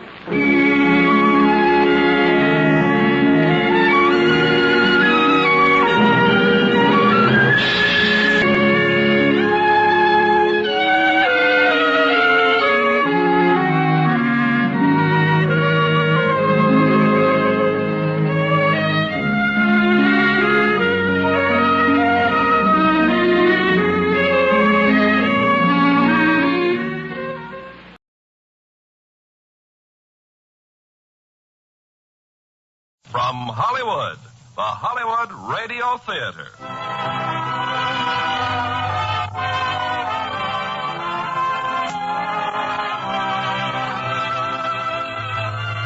Starring Ginger Rogers in It Grows on Trees with Marcia Henderson and Greg Palmer. Ladies and gentlemen, your producer, Mr. Irving Cummings. Greetings from Hollywood, ladies and gentlemen. I don't know exactly what your reaction would be if you suddenly discovered money growing on trees in your backyard. But I imagine it would be somewhat the same as our overjoyed heroines in tonight's play. And as our star, we have that delightful comedian, Ginger Rogers. Truly one of our most glamorous personalities. It Grows on Trees was turned into a screen success by Universal International Studios. And tonight we will introduce two of their most promising young players, Marcia Henderson and Greg Palmer. Now, It Grows on Trees, starring Ginger Rogers as Polly, with Marcia Henderson and Greg Palmer as Ralph.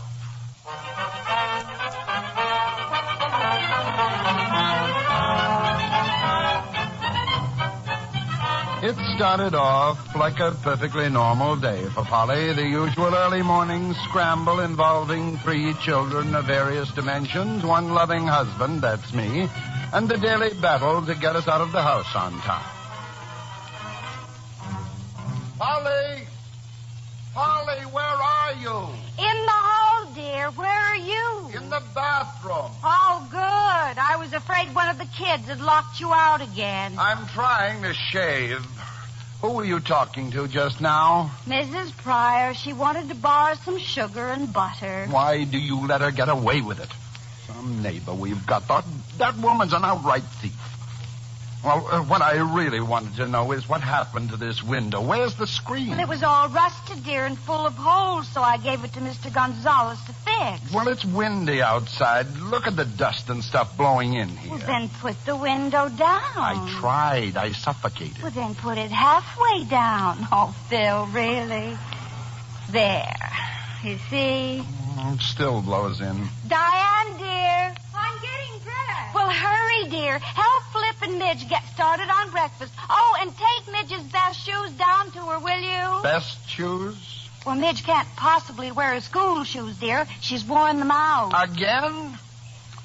Well, we'll find the money somewhere, I suppose. Oh, and don't forget to leave me $3 for Mr. Gonzalez. $3 for one little screen? I'll pay you out of next month's house money. That makes $1,603 you owe me out of next month's house money. You talk as though you don't trust me. Darling, I trust you with my life, my honor, and my children, but not with $3 for the simple reason I can't spare it. Oh, really, Phil? At times you have a very peculiar sense of humor. I don't see anything funny about it either. What's the idea? What idea? The $5 bill on the windowsill. The $5 bill on... How did that get there? Well, you put it there. I certainly did not. That is not my money. If it were mine, I assure not you... Not yours? Good. Thank you, dear. Polly, I'm serious. The wind, the open window, well, it just blew in. Well, I don't know where it came from, but I certainly know where it's going. It'll pay for the screen. Now, wait a minute. That $5 belongs to somebody. It certainly isn't ours, Polly, so how can you... It blew in our window, didn't it? And I consider it heaven sent, and I'm not going to let you get noble about it. That can mean only one thing.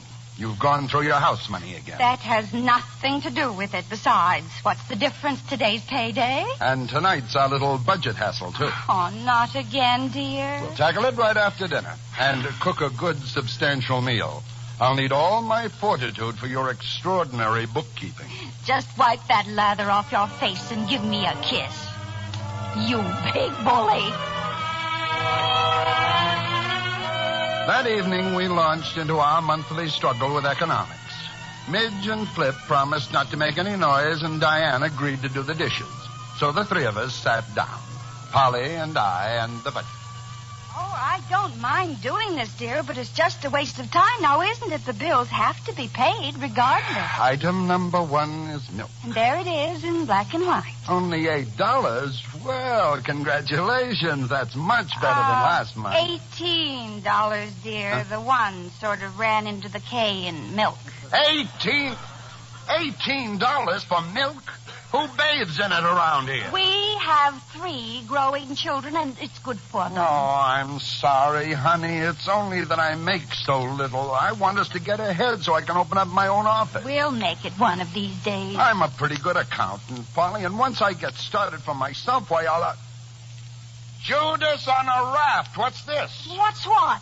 Incidental expenses, nursery, $10.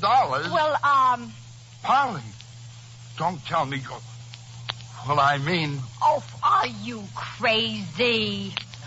Of course not. That's Mr. Piney, the nursery man. I bought some plants. Plants? Well, not exactly plants, dear. They're trees. 2 nice little trees. Well, they're only 4 feet tall now, but in a couple of years...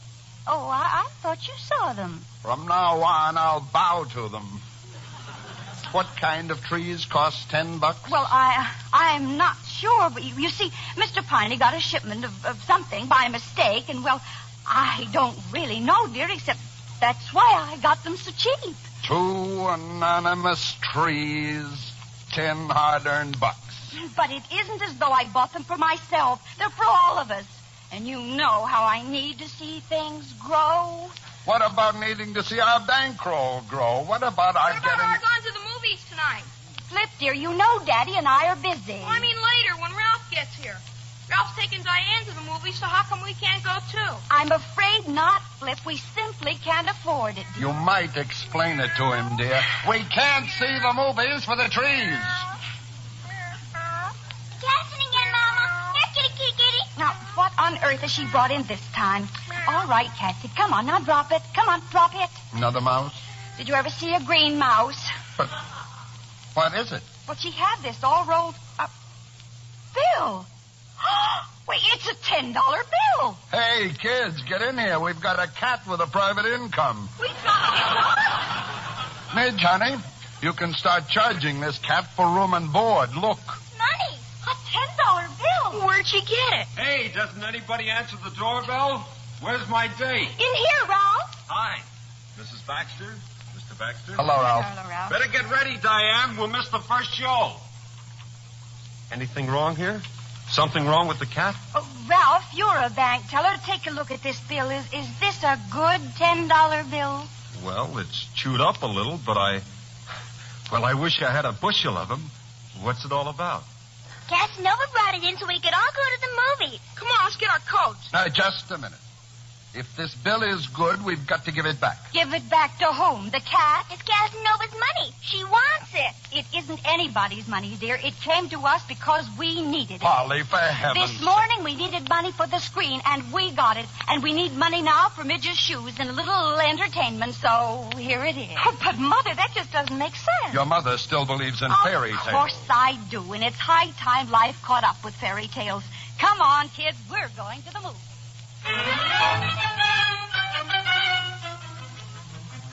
A $5 bill in the morning and a $10 bill at night. Out of nowhere. Well, it was now the following evening. I was reading the paper, Polly was sewing, Midge was playing with Casanova the cat, and Flip was actually doing his homework. No problems from anyone, except Diane. Diane, who is that on the phone, dear? Ralph. Bad news. He's been made one of the officials at the alumni dance. But that's good news. It's formal, Mother. I haven't got anything to wear. What about your blue with the silver trim? Oh, Mother. The silver's tarnished. It's much too tight. And Phil, couldn't we take some of... No, Polly. Well, now, let me finish. Just a little out of the Christmas fun. No, Polly.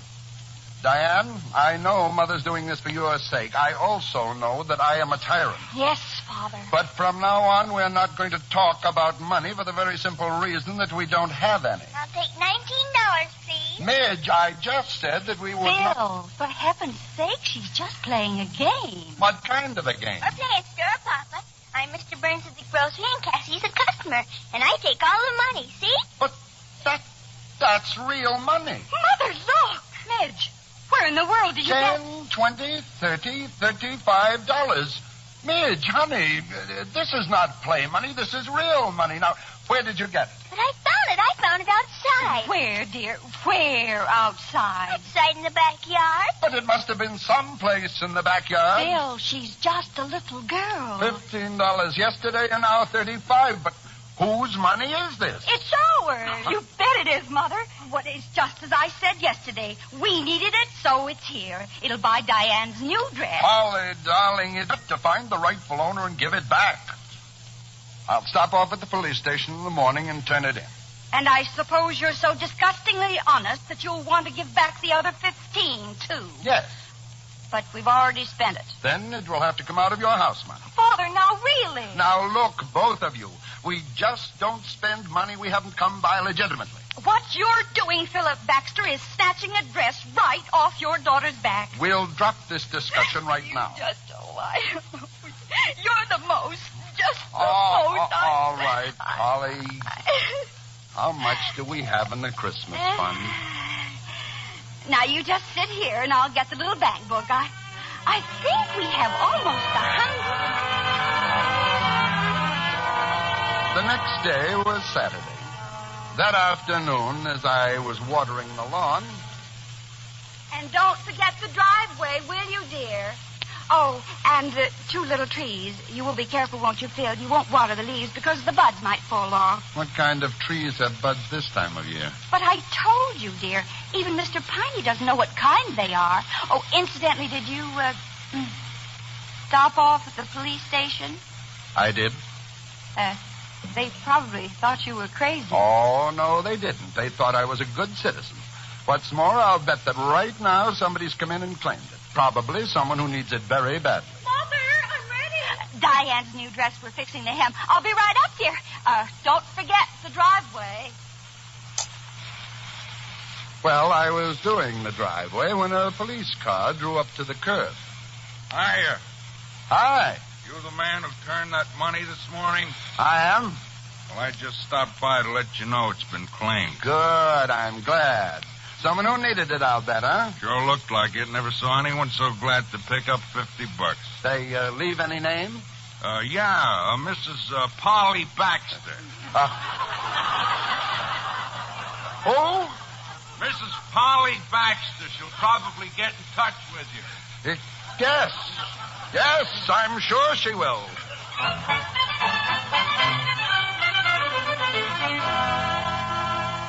Now stop it, Phil. Stop it at once. If you've got to yell, come in the house. I am not going in the house or anywhere until you tell me why. Why did you go to that police station? Because the money is ours. That's insane. And we needed it very badly. There are some things I didn't want to tell you, but... Now I'll have to go back to the police and tell them my wife's a thief. I didn't want to tell you because, well, you've been so worried already about money. I'll have to confess to them that my wife, my own wife... The doctor says that Midge has to have her tonsils adenoids out this coming week, and I thought that $50 would help pay for it. Polly, will you please listen to me? No. You listen to me. I'm sick of scrimping and being afraid to spend a nickel. And if it's a crime to see that your sick child gets well and not to worry your husband, whom you love, although he doesn't appreciate it, about money which he hasn't got and can't get, then I'm a thief. And you can throw me in jail and let me rot there. But the minute I get out, I'll do it all over again. No, Polly. All you do is just stand there and say horrid things to me when all of my thoughts are for you and our children. Oh, Phil, when I see the look on your face at night. What look? The look on your face and the shine on your pants. I could just die. No, sweetheart. Don't cry, Polly. You know what happens to me when you start to cry. It was wrong, and even if it was, I'm still right. No. We've always talked these things over, honey. Just stop crying and calm down, and we'll... Polly, look. Oh, no. More money. What the wind? It's blowing money all around us. Phil, 5, 10, 15, 20. There's a plane up there, an airplane. The money must have fallen out of that plane. Well, don't just stand there. Pick it up. No. I'll pick it up. You just get me something to put it in. Oh, what a wonderful, wonderful afternoon.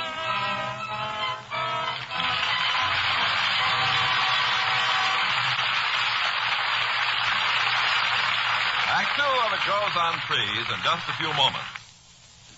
Now, our producer, Mr. Cummings. Act 2 of It Grows on Trees, starring Ginger Rogers as Polly, with Marcia Henderson as Diane, Greg Palmer as Ralph, and Ted DeCorsia as Phil.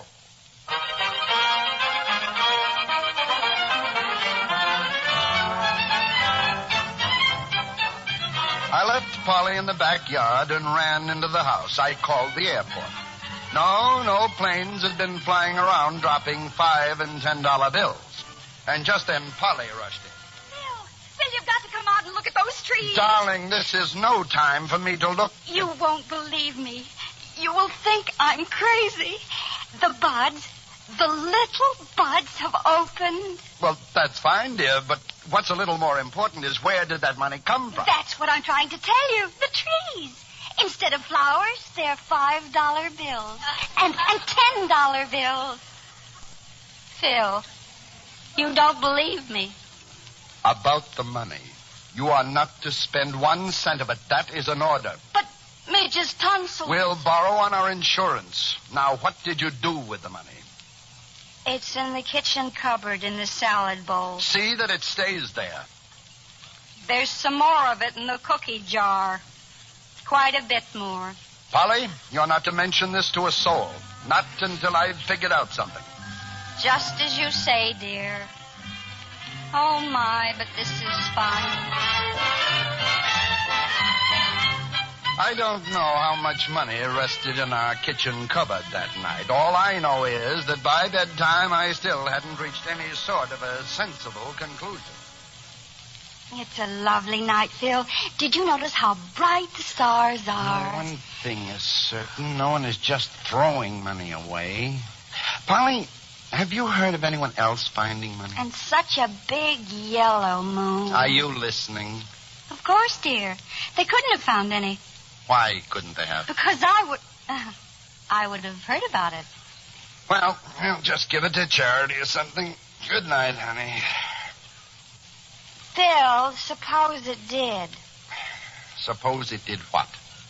Fall out of the trees or grow on trees. Oh, Polly, please. Well, could we spend it? Of course not. Look, honey, I'm awfully tired. But why couldn't we spend it? Because it wouldn't be money issued by the government. But if it looked like the government had issued it, I mean, supposing you couldn't tell. Money like that could upset the monetary balance of the United States. It could cause a lot of trouble for a lot of people, including us. Well, I don't see why. It wouldn't be legal, that's why. Now, please, go to sleep. Phil, are peaches legal? What have peaches got to do with it? Well, if someone grew peaches on a tree and then he sold them and got money for them, the government wouldn't object to that, would they? No, they would not object. Well, then why would they object if someone found or grew money and exchanged it for peaches? It's the same thing the other way around. Well, isn't it? I am taking this pillow. I am placing it firmly over my face, and I am going to sleep. Phil, just one more question. I promise that's all. Yes, dear. What's the name of the Secretary of the Treasury?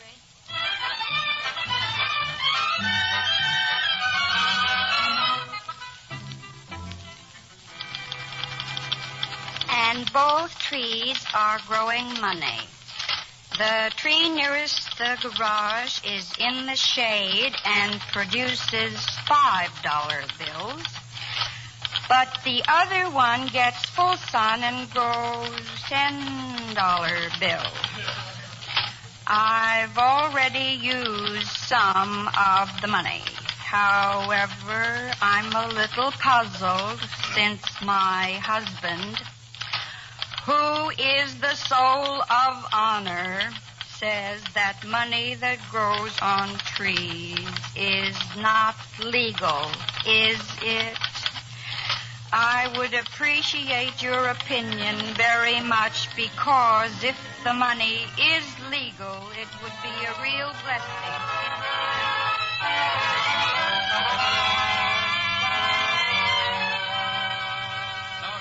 read that back, Miss Fletcher, please, from the beginning? Yes, sir.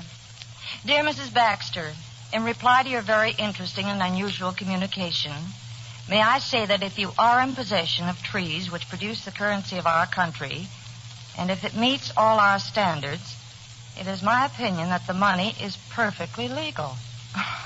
You're joking, aren't you, sir? Oh, no, I'm not. If her money meets all the standards. What's wrong with that? Sorry, Mr. Murchison. Now, a new paragraph. If you could send us some cuttings from your money trees, perhaps we could plant them in back of the White House.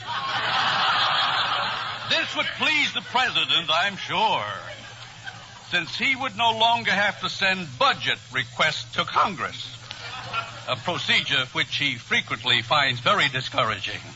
Thanking you in advance, I remain, etc., etc. Mr. Murchison, are you really going to send this? Why, that poor woman's liable to take it seriously. Just as seriously as I take the information that money grows on trees. But now, type it up.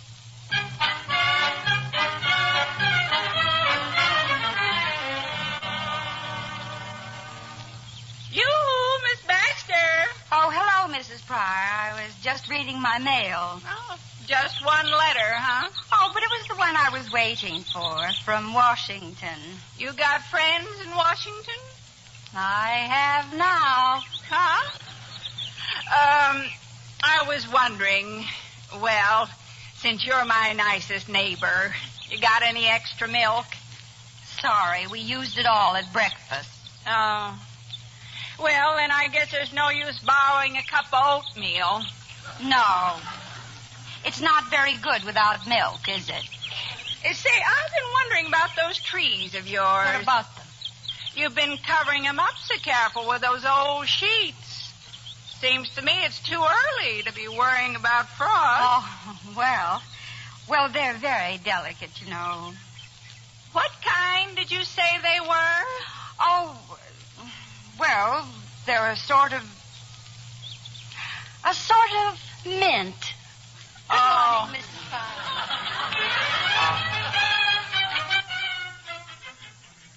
Polly never told me about getting a letter from Washington. It was a secret between her and the United States Treasury.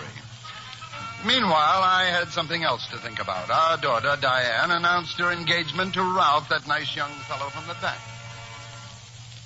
Oh, I know that Ralph's just been promoted, dear, and he's making a very nice salary now, but Phil, they're such children. Oh, now, honey. We weren't much older. We managed to grow up, didn't we? Now, what about the wedding? Oh, well, we'll have a church wedding, of course, and the reception at the country club, and we can rent the ballroom, and I think the bridesmaids should wear taffeta. Yep, taffeta. Phil, do you think that we should have ushers? No, slow down. There's some ridiculous custom that the father of the bride pays the bills, although custom evades the question as to how the poor guy gets the money. Oh, money. Oh, that. Well, I wouldn't have brought it up except that next month you're going to be handling ours all by yourself. Phil. Yes, the firm's sending me to Baltimore. I leave Saturday. For a whole month? Well, don't be so happy about it. Oh, well, I'm not. I'm not. This Baltimore outfit's one of our biggest clients, dear, and if they like me, well, this could be the opening wedge in setting up for myself. Phil, I have a wonderful idea. By the time you get back, the kids will be ready to get married, and they'll go off on their honeymoon, and we'll go, too. With them? Of course not. We'll go on a second honeymoon with Midge and Flip. You've always wanted to go to Hawaii. Now, come on into the kitchen, and I'll make some coffee. I'll make some sense, too, while you're at it. If you only knew how much sense I was making. The hair that you have left on your head would stand on end. And let me tell you something, the real reason why I married you. Oh? Not because you're so pretty. Not even because of all that personality. No, I married you for your brains. They disturbed me then, and they disturb me now more than ever. Well, you just wait. You'll be so proud of me. You'll bust. The day I went to Baltimore, as I later discovered, Polly went to the bank. A little visit to our prospective son-in-law. And here's the money, Ralph.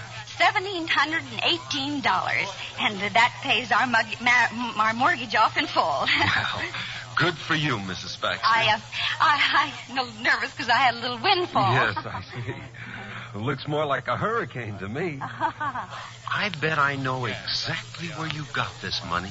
You do? Mm-hmm. You've been holding out on Mr. Baxter, haven't you? You know, a few bucks here and there out of the budget. Oh, every woman does it. You want to know how I figured this out? I'm dying to know. Well, you brought in cash, and all 5s and 10s. If you'd held out anything bigger, he'd have got suspicious. You know, Ralph, I'm awfully glad Diane's going to marry you. Well, thank you. Now, let's see. Oh, dear, I've got so many things to do today. Shopping, Oh, huh? yes, in a way. Well, I have to have the house painted, and we need a new picket fence, and I think Midge and Flip should have a new television set. Oh, take it easy, Mrs. Baxter. You can't grow this kind of cabbage, you know. Oh, I'm not so sure about that. Didn't Diane tell you? I have a green thumb. 4 weeks later, I came home from Baltimore. It was all I could do to recognize my house. Freshly painted, a new fence. I couldn't understand it. I couldn't understand Polly either when I walked in. Why, Phil, what are you doing here? I live here, remember? Well, I wasn't expecting you until tomorrow, dear. Tomorrow? I was due home yesterday. Hi, darling. Oh, I'm so glad to see you. But if you were due home yesterday, where were you? I might have worried. Well, you should have. I was in jail. Phil! Along with 20 drunks. You weren't drinking? Drinking? That's only a misdemeanor. I'm in the big time. I got jugged for passing counterfeit money. But where could you have picked up counterfeit money? Polly, remember before I left, I gave you my expense check. I asked you to get it cashed for me. Oh, that. As long as I live, I'll never understand it. Anyway, the night before last, I took the client out for dinner, drinks, steaks, brandy, the works. Fortunately, he had to leave early, so I had another brandy, and then I asked for the check. Incidentally, what's been going on here? The house, I don't get it. I'll tell you all about that later, dear. Just tell me about you. Well, I pulled out my wallet, all 5s and 10s, remember? And then the darndest thing I ever saw. What? One of the 10s broke right in half. Another 10 was kind of curled around the edges. When I tried to straighten it out, it just crumbled to bits. And the $5 bill, well, it just curled up and sort of granulated. Granulated? I looked in my wallet again, and it was full of crumbly bits of stuff like dust and ashes. No, it isn't possible. That's what I told the cops when they came for me. The client had to spring me. Here, just look in my wallet. You see? I'm going to take it down to the bank in the morning, see if I can't get them to replace the money. Now, what about the kids? Are they all right? Oh, just fine, dear. They'll be home soon. And what about all this redecorating? Phil, you must be awfully tired. Why don't you take a shower and a nice long nap? Well, I am kind of bushed. Maybe I will. I won't even call you for supper. Polly, you know what that stuff in my wallet reminds me of? Dead leaves. Dead leaves? Now, you tell me, how could that happen to money?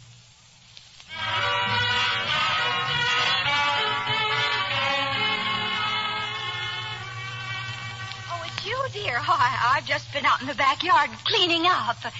Have a nice nap? Oh, fine. Well, I'll get you something to eat. That can wait. I wouldn't digest it. Polly, I have here a stack of bills I found upstairs. Oh, but they're not bills, dear. They've all been paid. You just didn't look. I looked. Washing machine, television set, painting, fence, draperies, all paid in full. But how? What with? Oh, well, not now, dear. There's something I want to see on the back porch. It'll keep. I hope so. What I want to know is where. Where I got the money for everything. Well,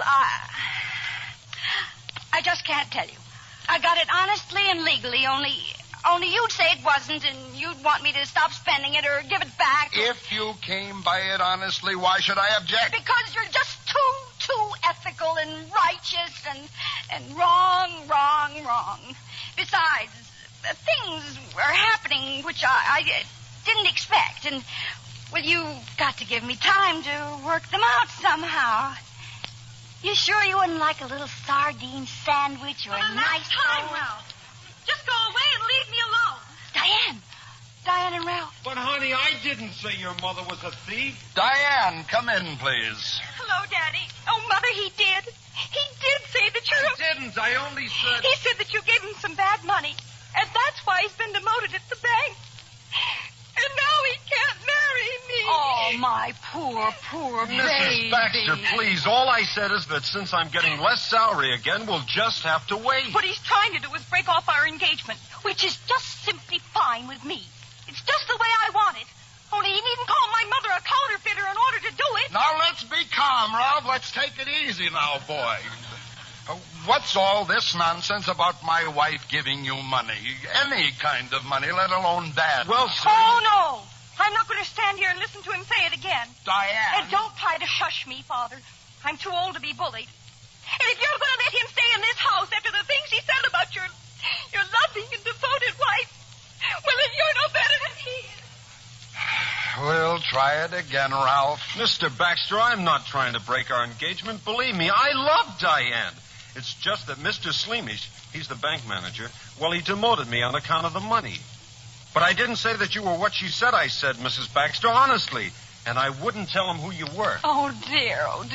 I only said the money you gave me to pay off the mortgage was, well, it was sort of funny, Mrs. Baxter. You mean the installment on the mortgage, son? Oh, no, sir, in full. Paid it off in full.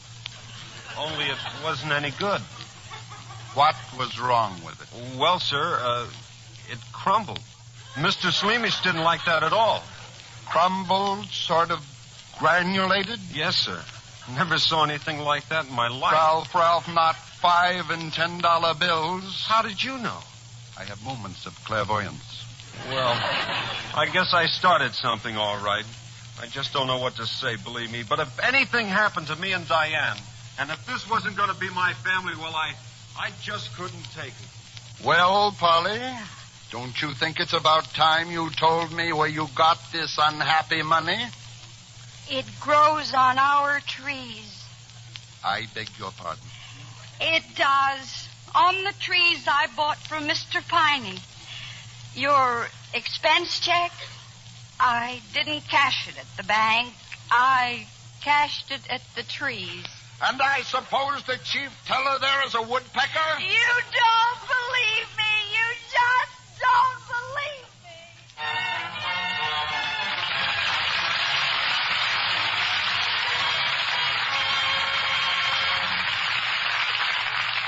We'll return to Act 3 of It Grows on Trees shortly. We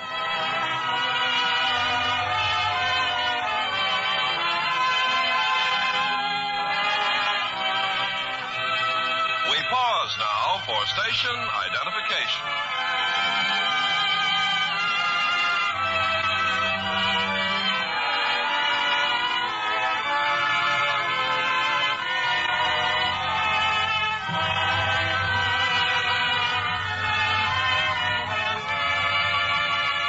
Curtain rises on Act 3 of It Grows on Trees, starring Ginger Rogers as Polly, with Marcia Henderson as Diane, Greg Palmer as Ralph, and Ted DeCorsia as Phil.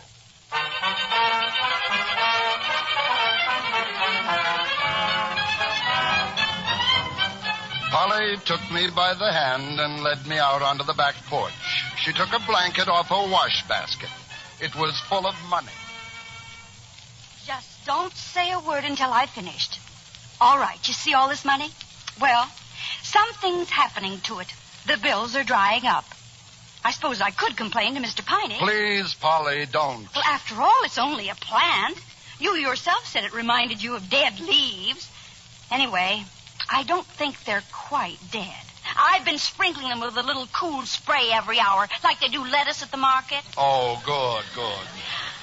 All gonna write the Treasury Department again, that nice Mr. Murchison. You'll what again? Well, of course I wrote them. That's how I found out it was legal. This time I'll ask if there isn't some preservative to keep them alive. After all, that's why we pay taxes, isn't it? Well, now, we'll walk out into the backyard. Yes, dear.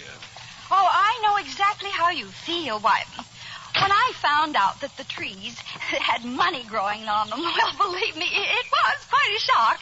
But you'll get used to the idea just like I did. Now, prepare yourself, dear. You've never seen anything like this tree before. I'll just throw off the sheet, and there before your eyes is a genuine 100%. Phil, my money tree. It's bare. There was not a bud, not a leaf. Oh, it's been stripped. Better cover it up, Polly. It looks awfully naked to me, too. Now, what about the other one? Oh, you do it. You look. I'm afraid to. Of course, dear. Both of them. Well, what could have happened?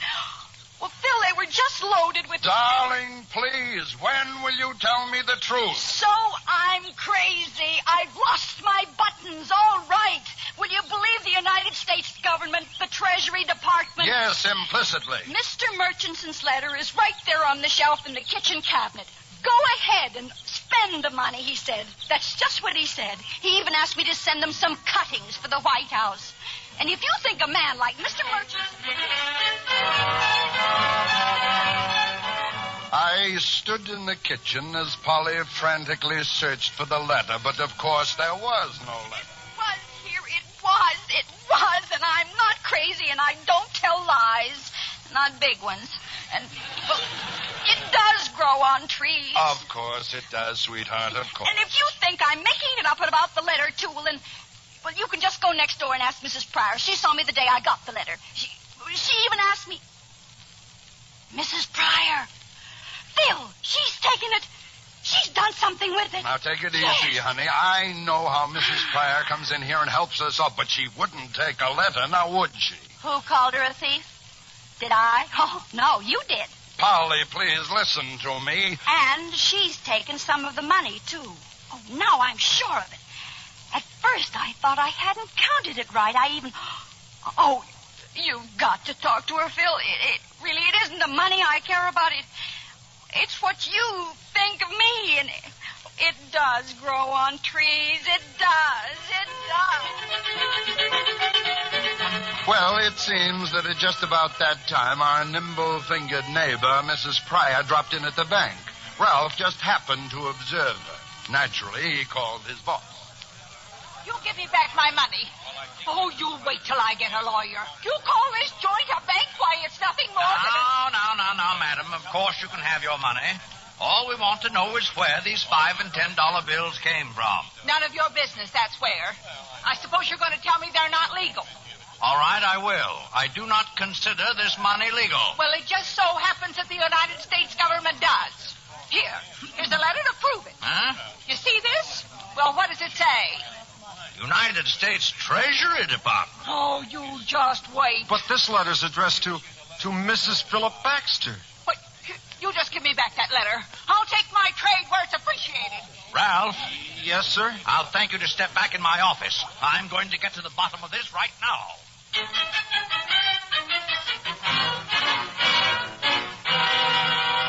And Ralph wasn't joking, Mother. I've just been down there. He's in jail. Ralph's in jail. But what did he do? He kept his mouth shut, that's what. He won't say a word. He's protecting you. And that money you gave him for the mortgage. Oh, now, baby. They're not going to keep Ralph in jail. I just won't let them. What can you do? Well, I'm going down there and get him out right now. And don't you worry. If I don't come back, dear, explain it to Father, will you?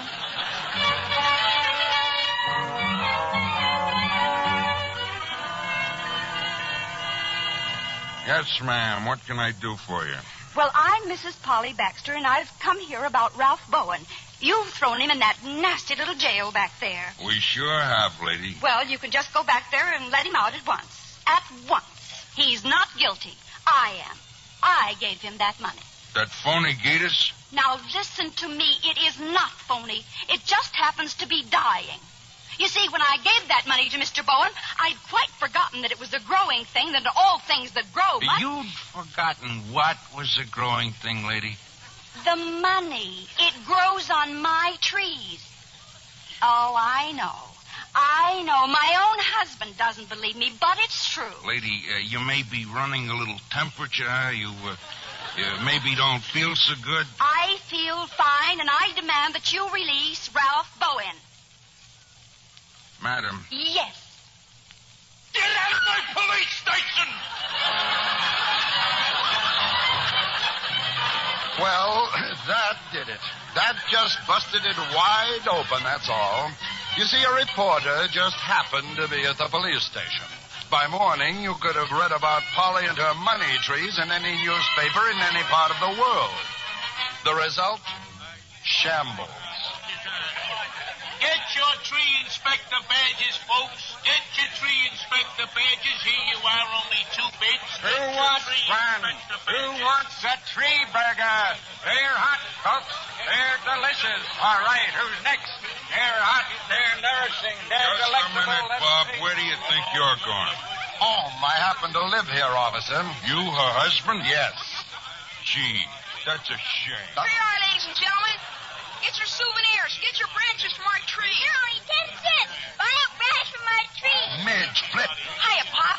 Where are we making money? These branches, you mean these came from Mama's trees? Pop, not so loud.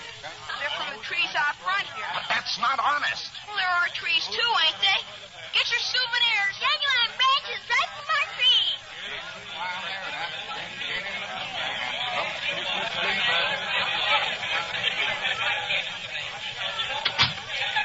My goodness, Phil.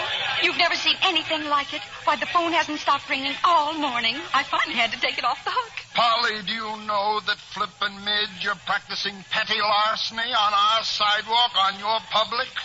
Now, where's Diane? In jail, dear. What's she done?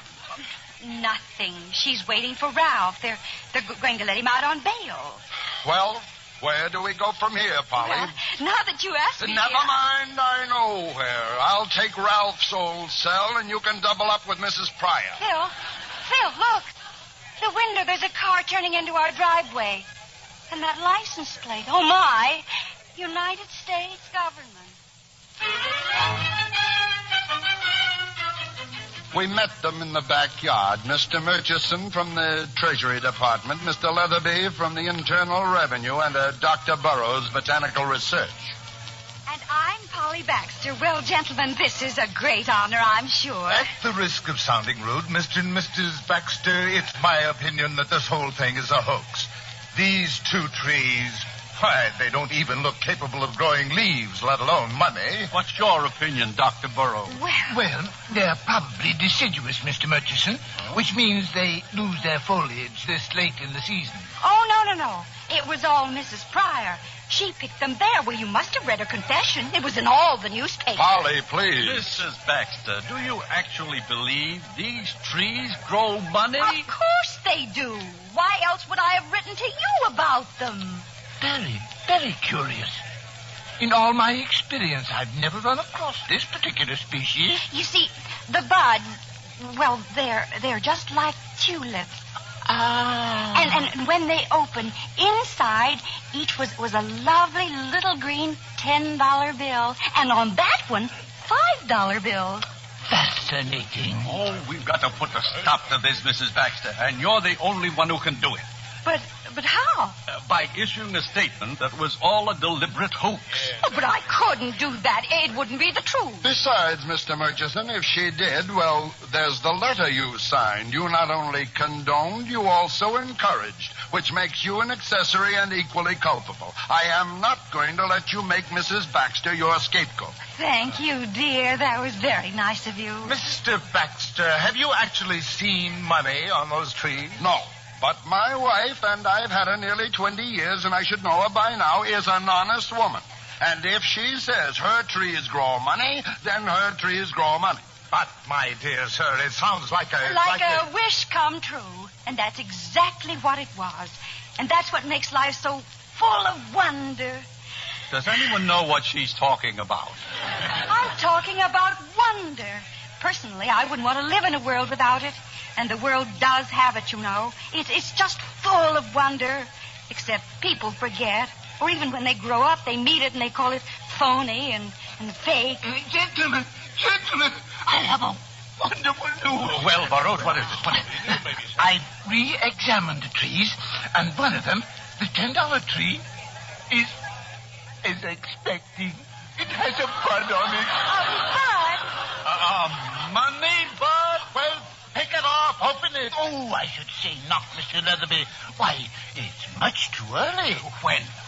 About 5 days, Mr. Murchison. Oh, my. If the weather will only stay nice and mild like this for a few days. Oh, it will. It just must. So what happened? It got wet and colder, rain and frost. Dr. Burroughs kept his patient as warm as he could, but on the 5th day, he staggered in with a bullet. Well, Burroughs. Oh, I'm afraid it's moribund, Mr. Murchison. In extremis. What's that mean in English? The bud is dying. Phil? Pardon me, please. I think I'll make a phone call. If anybody wants me, I'll be outside. I'm still trying, you know. Mr. Murchison made several calls. An hour later, a delegation of reporters and photographers crowded into our living room. And now, gentlemen, I can give you the statement you waited for so patiently. The bud has proved to be a washout. This not only vindicates us, but it takes the case out of the realm of abracadabra and makes it instead the willful passing of illegal money. Now, I spoke to the Attorney General, and I asked him to take immediate action against Mrs. Pollyback. The Attorney General told I'm dying. As a matter of fact, we're going downtown this afternoon and pick out our tree. Mrs. Baxter, I am... Oh, sorry. Excuse me, please. Pardon me. Oh, Ralph, isn't this wonderful? Oh, in the bedroom. It's going to be perfectly dreamy. Phil. Baby blue organdy. Oh, no. Oh, Phil, did you hear baby blue organdy? Mrs. Baxter, won't you please... Oh, come on, Ralph. We'd better hurry. See you later, huh? Goodbye, Mother. Goodbye, Daddy. Mr. Murchison, isn't young love just wonderful? Now, all you gentlemen stay right here. I'm sure you'd like some coffee. I'll have it made in no time. Oh, what a day. Oh, hello, Dr. Burroughs. Oh, it's a wonderful day, Mrs. Baxter. Simply wonderful. What's wonderful about it, Burroughs? Something quite miraculous has happened. I've never seen anything like it before. Like what? Well, as you know, the bud was in very bad shape this morning.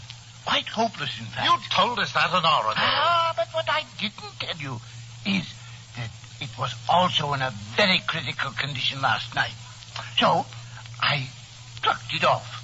And all night, I kept it next to me. And the warmth of my body underneath the blanket, well, that did it. Did what? Revived it. Brought it back to life. It's not a money bud. Well, I haven't looked yet, but I've got it right here. Well, let's open it. Well, now, stand back, everyone. Stand back, please. Oh, Phil, I just can't bear to watch. Steady, Polly. Steady, girl. All right. Here we go. Slowly, carefully, Dr. Burroughs opened the bud, and so help me, there inside was a tiny $10 bill. New York Stock Exchange closes. Wall Street panics. Murchison admits tree grows cash. Congress calls special session in money crisis. That night, Mr. Murchison and Company held another little session in our living room. And so it would seem that the matter of a capital gains tax, Mrs. Baxter, won't do at all. No, indeed. I'm afraid that now you'll have to pay the regular income tax. Well, don't worry, gentlemen. We should have a new crop by March the 15th. We'll pay in cash. This is absurd. All we have to do is appropriate the trees by due process of law. But according to the Bill of Rights, Mr. Leatherby, no private property may be taken for public use without just compensation. Well, naturally, we'll pay. How much and with what? With money? We grow our own. It seems to me that it's your patriotic duty to give up those trees so we can destroy them. They're a menace to the economy of our country. I never intended keeping them, and I've never approved of using the money. My wife will confirm. We can have them then? Just a minute. You've pushed my wife around, and I don't like that. You've called her names, too. All right, we apologize. Don't we? Yes. Well, there's something else. What did you call it, Phil? Just compensation.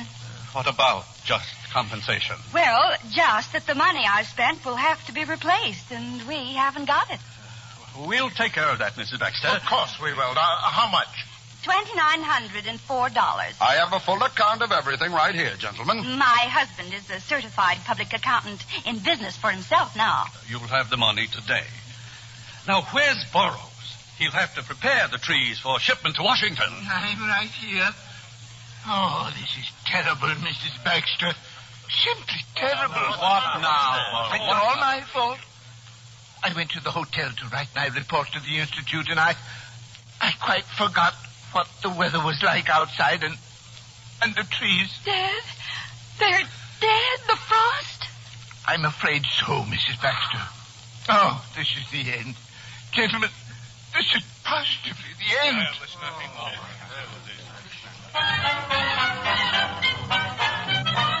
The end? Well, not quite. Just as the gentleman left, a delivery boy arrived. A package for Polly. Oh, Phil, isn't it just darling? And you know what? All it cost me was $6.40. Polly, what is that thing? What is it? Well, it's a lamp, of course. That piece of junk's a lamp? It's a lovely little antique lamp. $6.40, Polly, honey. Won't you ever understand? Just because something is cheap, that doesn't mean... Well, you just wait and see. Oh, I admit it's a little tarnished and battered maybe, but my goodness, once I clean it up... Oh, Phil, please don't scold me today. I'm not scolding you. I know how you feel about those trees, but really, Polly, wasn't it all for the best? Wonder and enchantment. Well, they just don't fit in with everyday life. No more than this crummy old lamp. Yes, dear, but as long as I've got it. Okay, clean it up. Have fun. See you later, sweetheart. If that isn't just like a man. Just because it's a little messy, just because it has a dent or two. Why, it's a beautiful little lamp. And it won't take a minute to clean it. Now, I'll just take this little caw cloth and I'll start rubbing it and shining it. Smoke. It's starting to smoke. A billowy cloud of... a genie! Why, there's a genie in it. Phil, the most wonderful thing. You won't believe me, but the lamp I just bought...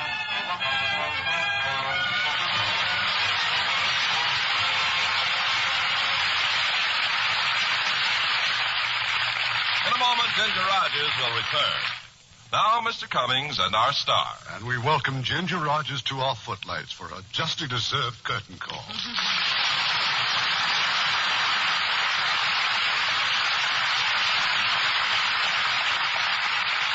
And I would like to add a word for Marcia and Greg. I think they were wonderful. We're always happy to give a boost to our young players and watch them rise to stardom. Now, how about your play for next week, Irving? Our play for next week was first a Broadway success, then made into an excellent picture by J. Arthur Rank in England, and released here by Universal International. It's the Browning version. And as our stars, we have invited one of the most beloved couples in Hollywood, Ronald Colman and Benita Hume. Appearing with the Colmans will be Hugh O'Brien from Universal International. Oh, I wouldn't miss the combination like that. Good night, Irving. Good night. We had a wonderful time.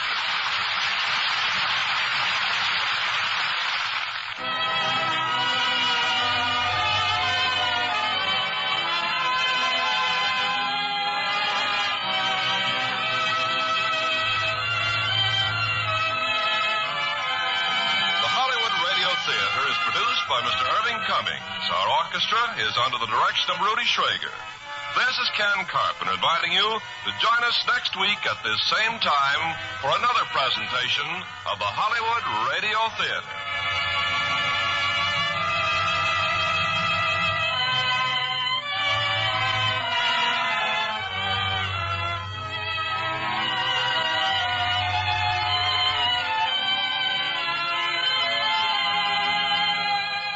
Radio Theater is a presentation of the United States Armed Forces Radio and Television Service.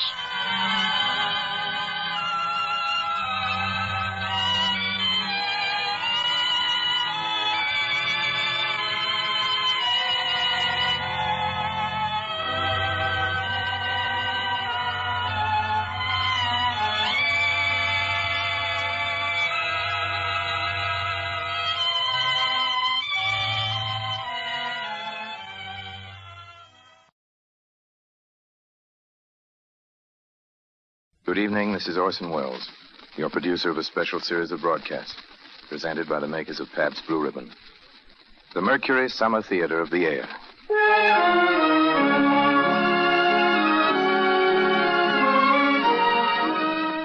Tonight and every Friday night, Pabst Blue Ribbon presents you with a front row seat in America's favorite summer theater. So, while America's famous producer, writer, director, Orson Welles entertains you, pour yourself a tall, frosted glass of Pabst Blue Ribbon and enjoy at the same time great entertainment and this truly great beer. And now, Mr. Welles. Tonight, the Mercury brings you one of the loveliest of all love stories. It's by John Galsworthy, and it's called The Apple Tree.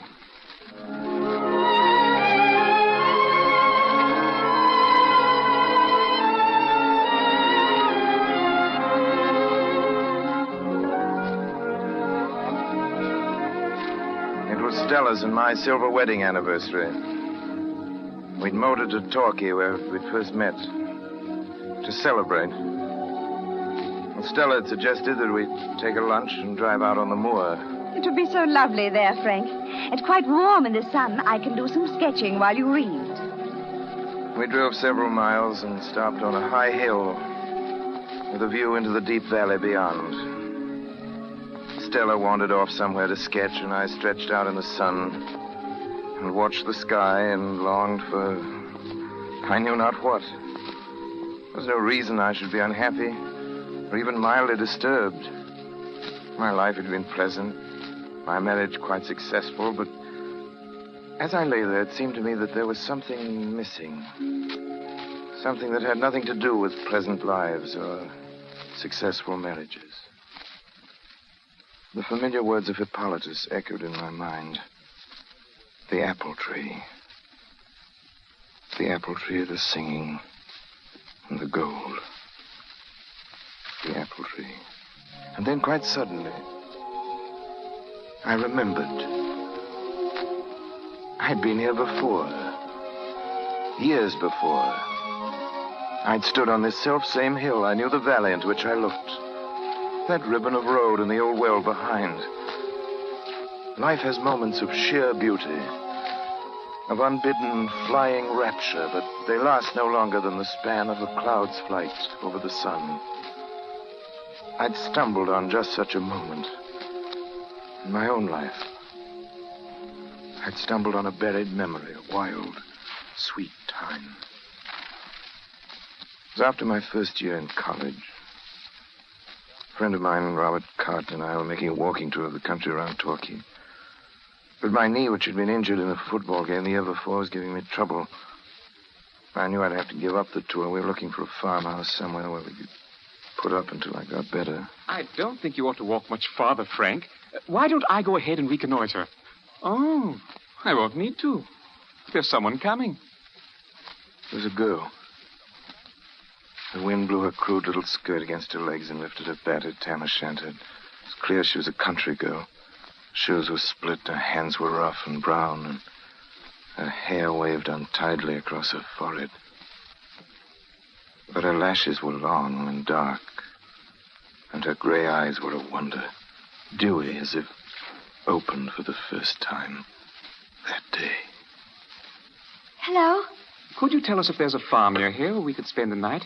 My friend's getting pretty lame. There's our farm, sir. Oh, could you put us up? I'm sure my aunt would be glad to. If you like, I'll show you the way. We'd appreciate it very much. Not very far, just down the valley. Right through the apple orchard, and we're there.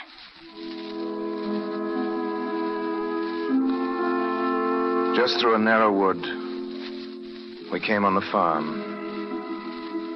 A long, low, stone-built house with casement windows and a farmyard where pigs and fowls and an old mare were straying about, and in front, an orchard of apple trees just breaking into flower. A woman stood by the door watching as we approached. This is Mrs. Narracole, my aunt. And we met your niece on the road. She said she thought you might put us up. Well, I can if you don't mind one room. Megan, get the spare room ready and a bowl of cream. The gentleman will be wanting tea, I expect. Oh, thank you, Mrs. Merrick. By the way, we haven't been introduced. No, sir. Oh, this is Robert Carton. I'm Frank Ashurst. How do you do, sir? Hello. What's your name? Megan David. Are you a Devonshire girl? Oh, no, sir. I'm from Wales. You're very young, aren't you? I'm 17, sir. Well, how many of you live here? Well, there's my aunt and her 2 nephews. The boys who saw you came. Nick and Rick, they're called. Then there's old Jim, a hired man. Quite a family. Yes, sir. If there's anything else you want, you call. All right. Thank you. Pretty thing, isn't she? Huh? Pretty. She's like a flower. Like a wildflower. You come on unexpectedly in the woods. A bit poetic for me. But I see your point. I say, Frank, your knee is pretty bad. Yeah. What do you say I leave you here for a couple of days? Well, it does hurt like the devil. What about you? Well, I have to get back to London, but I can get the train from Torquay. That is, if you don't mind being left alone. As a matter of fact, I shall like it. Nothing to do but dream and watch spring on a farm. I've always wanted to do that. Well, good luck to you, then. Look me up when you get to London. And be careful of the wildflowers.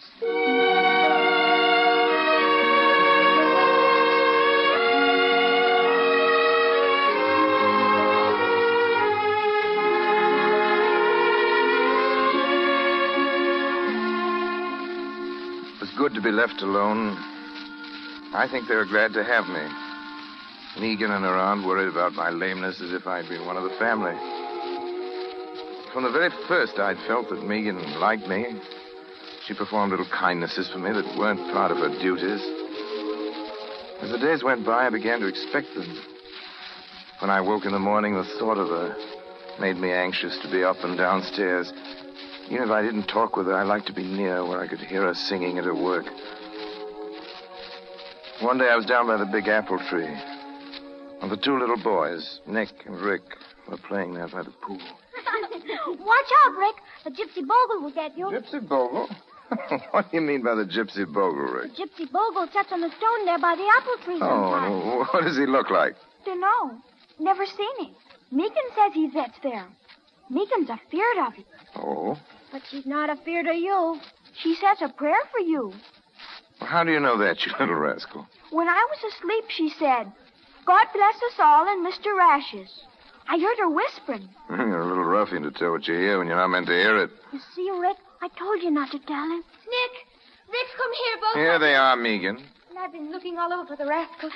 Go into the house at once. Auntie wants you. Now go on with you. Nick told her about the gypsy bogle. Go on now. No more nonsense out of you. Children are silly sometimes. Oh, I don't think so. They're often more sensible than grown-ups. Tell me, Megan, what's this gypsy bogle they're talking about? He brings bad things. They're bogles in the rocks. They're men who lived long ago. There's one that comes here and sits on that rock. I should come down one night and sit on the rock there and have a talk with him. Oh, please don't. Something will happen to him. What does it matter if anything happened to me, Megan? Would it disturb you a lot? Well, I dare say I shan't see him because I suppose I shall have to be off pretty soon. Oh, no. Would you like me to stay? Very much. Well, then I will stay. And tonight, Megan, I'm going to say a prayer for you. You're laughing at me. You're laughing at us, all of us. That's not true, Megan. Believe me, that's not true. Why? Wait, Megan. Your hair. Your hair, it's caught in the apple blossoms. Don't move, Megan. Don't move. Oh, you're beautiful with those clusters of pink blossoms in your dark hair. Megan. Oh. You're so very, very sweet, Megan. You too. Megan, come here tonight to the big apple tree after they've gone to bed. Megan, promise. I promise.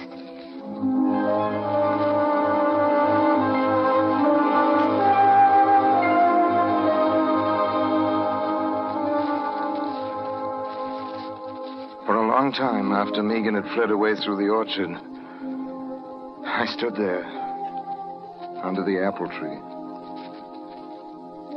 This was the beginning of what? She was so lovely, so unutterably lovely and untouched. I felt somehow as if I'd beheld a miracle, and it had transformed me. I walked on toward the wild meadow.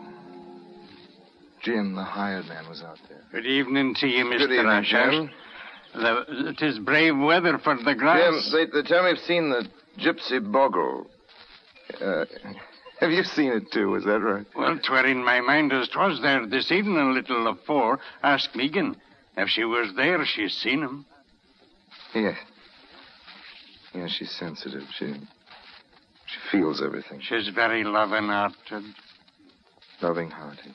Aye. Yes. That was it. What was I to do about this girl who loved me so? And whom I loved? I walked for a long time. In the orchard, I broke off a spray from a crabapple tree. The buds were like Megan. Shell pink. Rose pink. Wild and fresh. And the opening flowers white and wild and touching.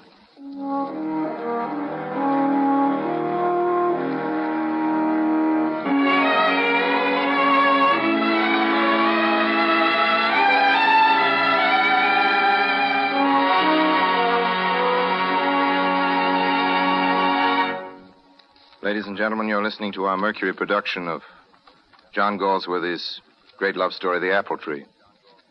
Now, before we bring you the final act of The Apple Tree, here's Jimmy Warlington, who has the glint of an old grad in his eye as he thinks of the coming football season. Why, yes, Orson. Tomorrow and next Saturday, the old pigskin season swings into action. Those first really post-war 11s gallop out on the field. And that reminds me, of course, of Blended Splendid Pabst Blue Ribbon. For what is that truly great beer but a team? A blend of never less than 33 fine brews, each in itself an all-American for flavor and quality. Yes, and what is finer than to have the team right with you in a tall, foam-capped glass as you sit by your radio and listen to the referee's whistle start the Saturday gridiron battles?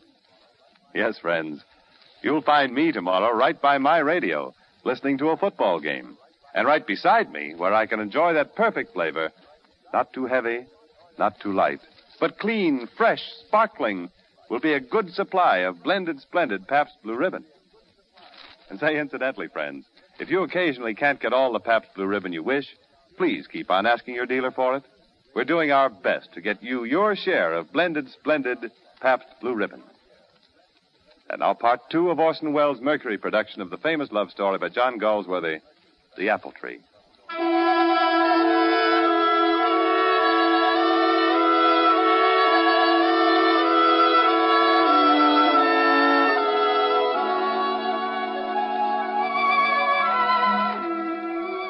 She kept her promise.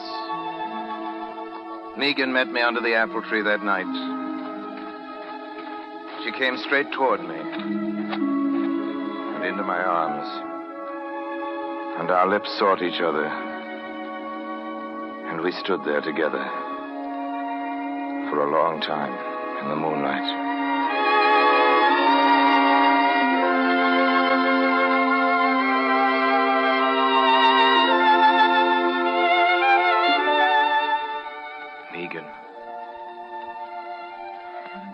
Megan, why did you come? Sir, you asked me to. Megan, darling, don't call me sir. Should I be calling you? Frank. Oh, I couldn't. But you love me, don't you? I couldn't help loving you, and I want to be with you. That's all. That's all. I shall die if I can't be with you. You shall be with me forever, Megan. Forever. We'll go to London. I'll show you the world. I don't care where we go. If I can be with you, that's all. Tomorrow, dear, I'll go to Torquay and get some money and get you some clothes that won't be noticed when we get to London. If you love me well enough, we'll be married. Oh, no, I couldn't. I only want to be with you. Oh, Megan, I'm not nearly good enough for you. Tell me, when did you begin to love me? When I saw you on the road and you looked at me. But I never thought you'd want me. Oh, my darling. My darling. Oh, look. Look, the gypsy bogle. The gypsy bogle? Where? I don't see anything. They're sitting on the stone under the tree. Megan, there's nothing there, only the moonlight on the rock. I saw him, and I'm afraid. Bad A sign. bad I must sign. go in. Darling Megan, there's nothing there. There's no gypsy bogle. It's only your imagination. You don't see the bogles, but I see them. I know. Good night. Good night. Megan! Megan! I heard the gate click. Knew she'd gone. Instead of her, only this old apple tree. And the scent of the woods. A little part of her. And above me and around, the blossoms. More living, more moonlit than ever. Seem to glow and breathe.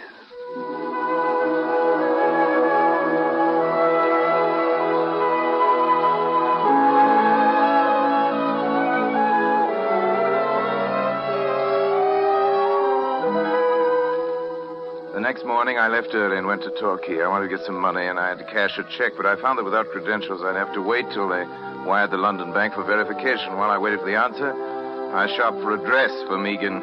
Here's something, sir. It's very smart.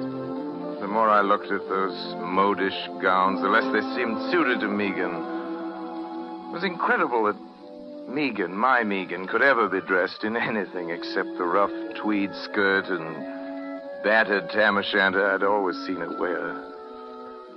Couldn't make up my mind, and yet she couldn't wear her old clothes in London. They wouldn't suit her either.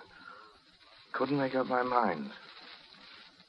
I walked the streets of Torquay, confused and undecided. Well, Frank Ashurst. Haven't seen you since rugby. Oh, Halliday, Phil Halliday, this is a surprise. Hey, if you're not lunching anywhere, come with me. I'm here with my sister Stella. Oh, that's good. I'd love to see Stella, and I haven't any good reason for refusing, Phil.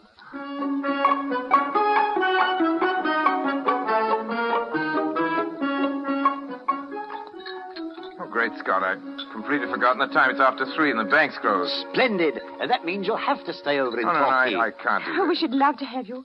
I know Phil's getting bored to death with me, and we've had such fun. Yes, it has been fun, Stella. I've been rustic for so long, I'd almost forgotten how pleasant London talk can be. Very well. I'll stay.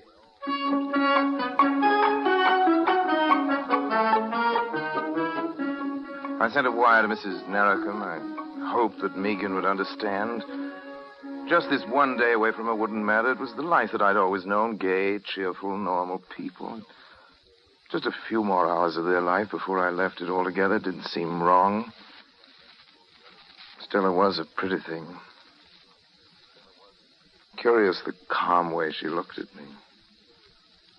As if she understood everything and would never question too deeply.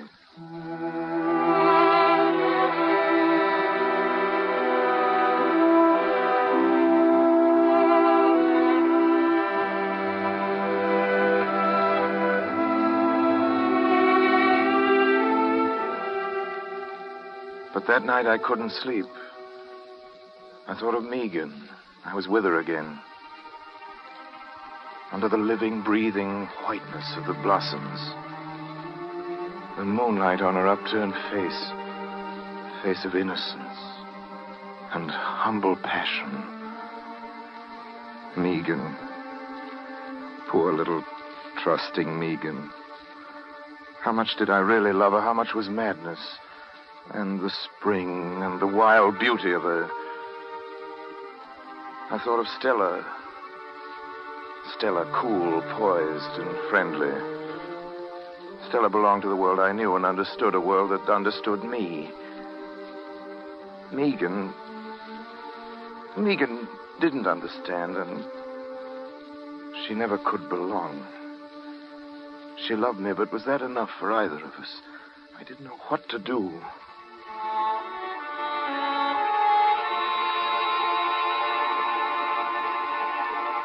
Phil and Stella had asked me to go with them to Totnes for a picnic. I hadn't given them a definite answer, nor had I sent any further wire to Mrs. Narracombe. Today I had to decide. I knew that. I went out for a walk along the cliff wall. There's a high sea running. There weren't many people out. I'd walked a mile or so, I guess, before I saw her. There she was. Megan in her old skirt and jacket and tam o' shanter. She was looking for me. I knew that at once. She'd look up into the faces of the passers-by, wavering, lost-looking, and somehow pitiful. I followed her a long way. Once she stopped and leaned against the sea wall. I wanted her again. I wanted her kisses. Her abandonment, all her quick, warm, pagan emotion. And the wonderful feeling of that night under the moonlit apple tree. Yet I couldn't move toward her. I couldn't let her know I was there. For suddenly I realized that to go back to the farm and love Megan out in the woods, among the rocks with everything around wild and fitting, that was what I wanted. And that was impossible. But to transplant her to the town, to keep her in some little flat, and when the wild ecstasy wore off, to find her commonplace, unable to fit into my world, and no longer able to go back to her own. That was worse. Far worse. I took another long, last look at that pathetic, wistful figure staring out over the sea.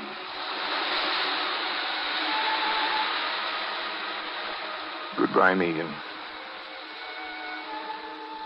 Goodbye, my darling. Goodbye.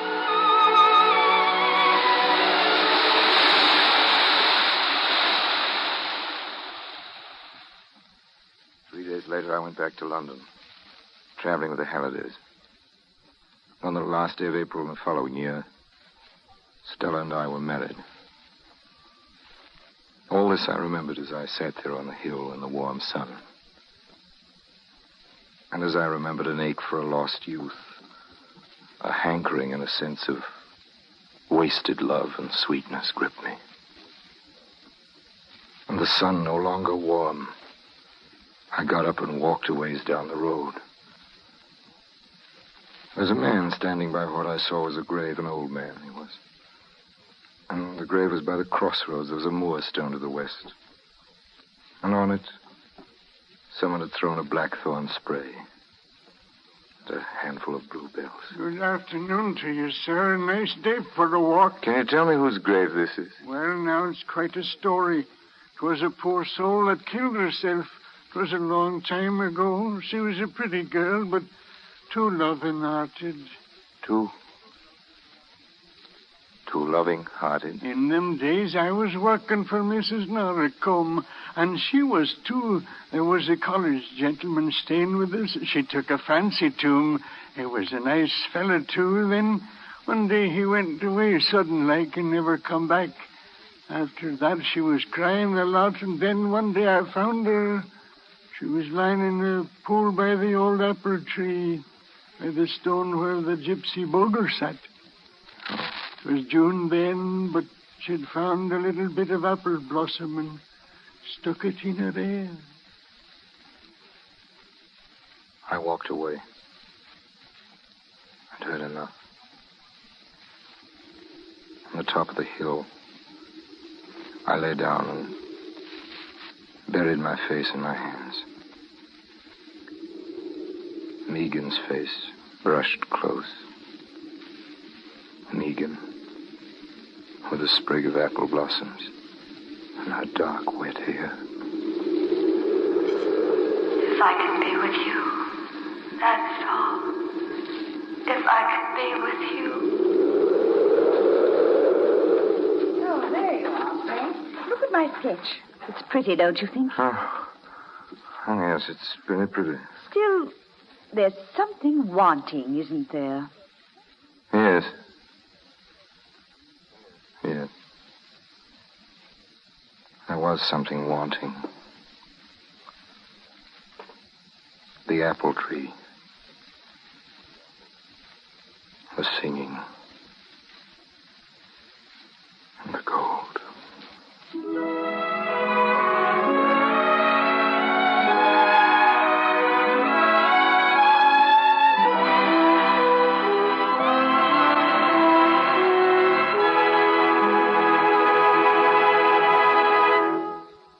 You have just heard the Orson Welles Mercury production of The Apple Tree by John Galsworthy.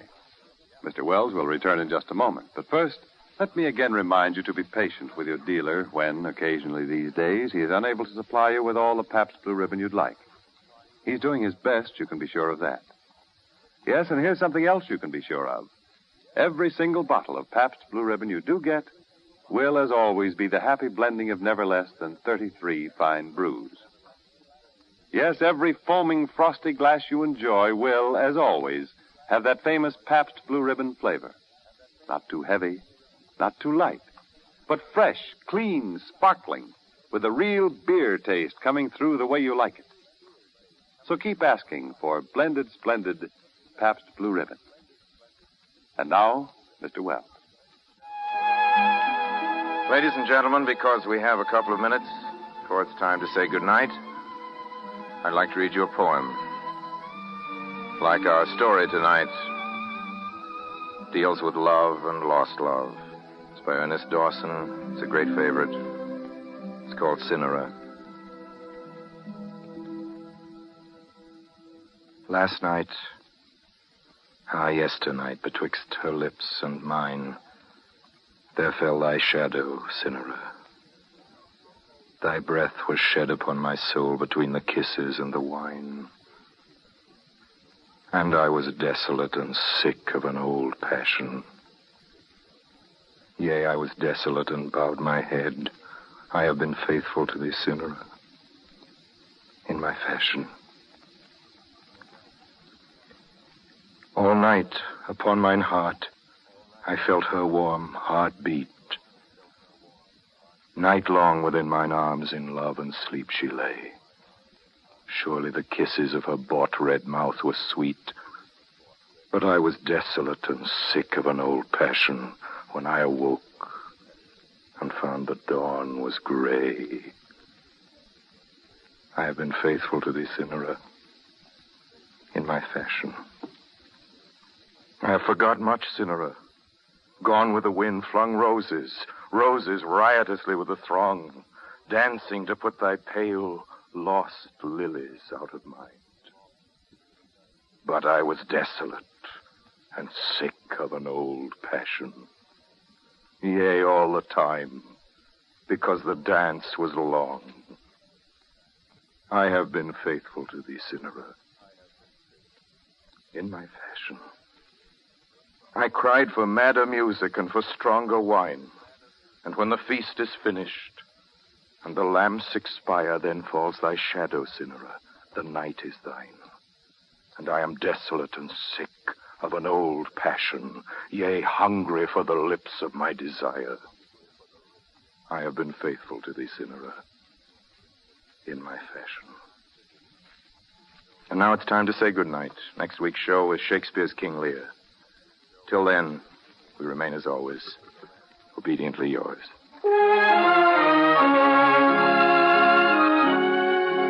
program came to you through the courtesy of the Pabst Brewing Company of Milwaukee, Wisconsin, makers of splendid Pabst Blue Ribbon. This is CBS, the Columbia Broadcasting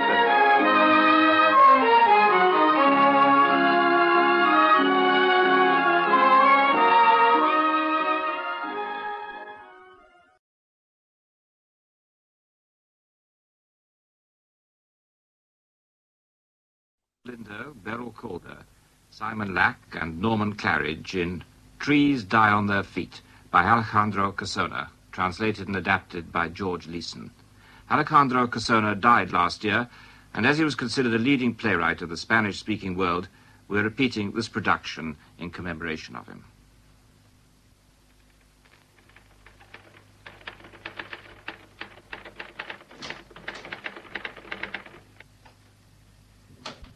She hasn't come yet, then? Who? The girl with sad eyes, wearing a beret and with a blue card. Oh, the Bunch of Roses girl. How did you know? Oh, I overheard it. Let me advise you again not to overhear. And if you do overhear, not to repeat. When will you realize that we're not dealing with packets of soap, but with people's lives? I'm sorry. The director will be in conference for some time, so if this girl arrives, make her comfortable. And do try to be discreet. Perhaps that's her. Don't be stupid. That's the staff door, the secret entrance. Probably the professor. Ah, yes, I thought so. I protest, I protest. Not again. Yes, again and again. I was appointed as a language specialist. 9 living languages and 4 dead ones. 40 years of study and 5 university degrees. And to what purpose? Why am I always sent out on inferior jobs? What? A mission involving the discussion of religious principles with an English lady? Scots, remember that. The lady never doubted for a moment that I was the Reverend James McGregor from Aberdeen. Splendid, Professor. Then what are you protesting about? Another old maid, that's what. I've had 4 in less than a week. Well, you'll have no cause for complaint with your next assignment. That'll be masculine enough. Here you are. Change right away. Seaman's outfit. Oh, no. I refuse. Point blank. Do you call that a job worthy of 5 university degrees? You're the only one who speaks Norwegian. Now, Professor, just think of the effect on those poor lads when they go into that tavern thousands of miles from home and hear you singing songs from the old country. Yes, I know. Great hefty blondes weeping into their beer. And enjoying every minute of it. Come on now, F-48. Well, that's another thing. That blasted number, F-48. Can you imagine anyone saying, I love you, F-48? You know the rules. It's better that none of us should ever refer to another by name or even know the names of the others. I agree with everything else that Shakespeare said, but how could he say what's in a name? Still, I'll say no more. I'll endure the metaphysical agony of being buried beneath a letter and a number. The police! Are you off again? For goodness sake, control yourself. Go and answer the door. Oh, very well. And you, F-48, get into the dressing room and change out of that Parsons outfit. I really don't see why I should take orders from you. Oh, don't be so silly. I'm the director's personal assistant. The orders, as you call them, come from him. Oh, all right. These clothes stink of seaweed. It's the Bunch of Roses. I mean, the Sad Eyes, Berry, and Blue Card Girl. Then show her in at once. Will you come in, please? Thank you. We're really delighted that you've come. Won't you sit down? Thanks. Was it you who sent for me? No, I don't do things on my own, but the director will be very pleased to know that you're here. One moment. The director's office? Yes, what is it? The young lady you were expecting has arrived. Excellent. Welcome her on my behalf and tell her I shall be pleased to see her as soon as I've finished here. Very well. There you are. I don't know how to thank you. Could you please tell me why you asked me to come here? The director will explain everything. Now just sit there and relax. The police! What on earth are you talking about? Go and answer the door. Oh, there's no peace here at all. What did she mean, the police? Don't alarm yourself, miss. She has the police on the brain. But why? I haven't the slightest idea. She's the nervous type, I suppose. There's a gentleman here who wants to see the director. He says he was sent by Dr. Ariel. By Dr. Ariel, then show him in at once. Come in, sir, if you please. Thank you very much. Take a seat, will you? I expect the doctor has told you. Nothing except to give me your address and to say that you are the only people who can help me. I have to go along to the director's office. I'll tell him you're here. Will you please wait with this young lady? I won't take the liberty of introducing you, but consider yourself friends. My name is Quintana. Marta Quintana. I am honored, Senorita Quintana, and mine is Balboa. Fernando Balboa. Do I have to take this blasted accordion as well? Oh, pardon me. I thought it was the secretary. Oh, you're new here, aren't you? Yes, I suppose we are. Have they given you numbers yet? Mine's F48. Numbers? Oh, no. They will. You mark my words. And then you'll be nothing but ciphers. Take my advice and get out while there's still time. 40 years of cloistered study, the Sorbonne, Oxford, Bologna, just to go down to the docks and sing for those great hulking Nordic blondes who weep floods of beer. F48. F48.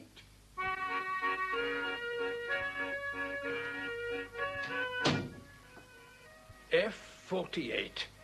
Do you know what he was talking about? Oh, I wish I did. But I know one thing. He's no seaman. On the way here, I saw him in the park, dressed as a Protestant clergyman. He was sitting on a bench talking to a red-haired Englishwoman. Well, that is, unless she was in disguise, too. Good heavens.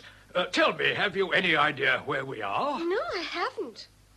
Do you think we've come to the wrong address? Oh, let's see, shall we? What does your card say? 2448 Avenida de los Aromas. Exactly, and so does mine. Well, there could be only one such address in town. Do you think we should answer that? Oh, better not. You'll never know. Thank goodness. Oh, blast that thing. Hello? Yes, speaking. What? Oh, certainly not. The business of the kidnapped children is all finished. Yes, closed. Negative result. Oh, P53, yes. Wait a minute. I have the details here. Yes, opium smoker. That's right, opium... What are you doing? Oh. Here, give me that. Hello? No, I'm sorry, it's impossible now. No, it just can't be done. I'll call you back. You'd better go and do the filing in the outer office. Oh, delighted, I'm sure. You must forgive me, but these employees are so stupid. The director will be free in about 10 minutes. Opium smoker, kidnapped children. That's rather extraordinary, don't you think? Well, one end of a phone conversation can be confusing. But the parson disguised as a sailor, or vice versa, F48 and the typist screaming about the police, they all add up to something. There's no doubt about it. We've fallen into a trap. What do you think it is, then? It could be some kind of a lodge or a sect. A secret sect? Some sort of sect, religious, not in these days. Political, a terrorist organization. Against ordinary people like us. What else could it be? Now, tell me, how did you come to be here? Did they threaten you? On the contrary, they made me the most wonderful promises. You should have told me that right away. Now do you realize the danger you're in, my girl? A young girl, pretty and alone. Oh, why didn't you suspect this shady intrigue? You don't mean I've been kidnapped? What other explanation can there be? Oh, but they have me to deal with. I may be old, but I'm a gentleman, and I shall consider it my duty to protect you from these scoundrels. Look, the bookcase is opening. A secret door. Stand behind me. Look who's standing there. It's the blind beggar who stands at the park gate. Of course, he's not blind at all. Another disguise. Shh, he's coming in. Hello, this is S24 reporting. Mission completed. No complications. No, I can guarantee no one followed me. Quite a good haul. 4 wallets, 3 watches, 5 cigarette lighters, 2 bracelets, 12 carat, 1 string of pearls, poor imitation.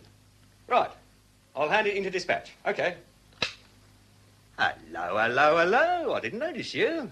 It's these dark glasses. Wait a minute, I'll take them off. Let's have a look at you. New recruits, I suppose. You're the wounded colonel, I imagine. Wounded colonel? No, shame. You're just the type. All you need is a white goatee beard, a walking stick and a monocle. Well, I must be off. So long, pals. You see what it is? We've fallen into a den of common thieves. Then we must get out quickly. Oh, all the doors will be guarded. Perhaps the secret door in the bookcase. There must be a button here somewhere. Stop! Suppose you press the wrong button and blow us to pieces. Now, wait. Let's study the situation calmly.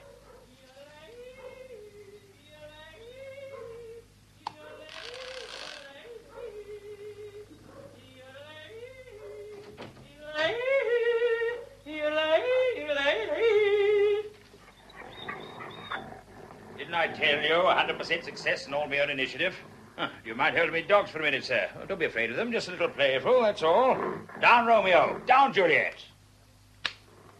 Hello, supply department. This is T41. Take a note. Required for dawn tomorrow, 3 dozen rabbits. Dead? Of course not. Alive and kicking. Yes, and I need more dogs, as many as you can get. 10, 50 dogs. Hungry? Yes. Don't worry, I'll see that they're fed. Okay, so long, pal. Lie down, Romeo. Good dog. You two new here? New? Yes, we've been initiated. You still under observation. Oh, half and half? You're novices, then. That's right, novices. Don't worry, it's only the beginning that's hard. After that, you will get to enjoy it. Well, so long. Come on, Romeo. Come on, Juliet.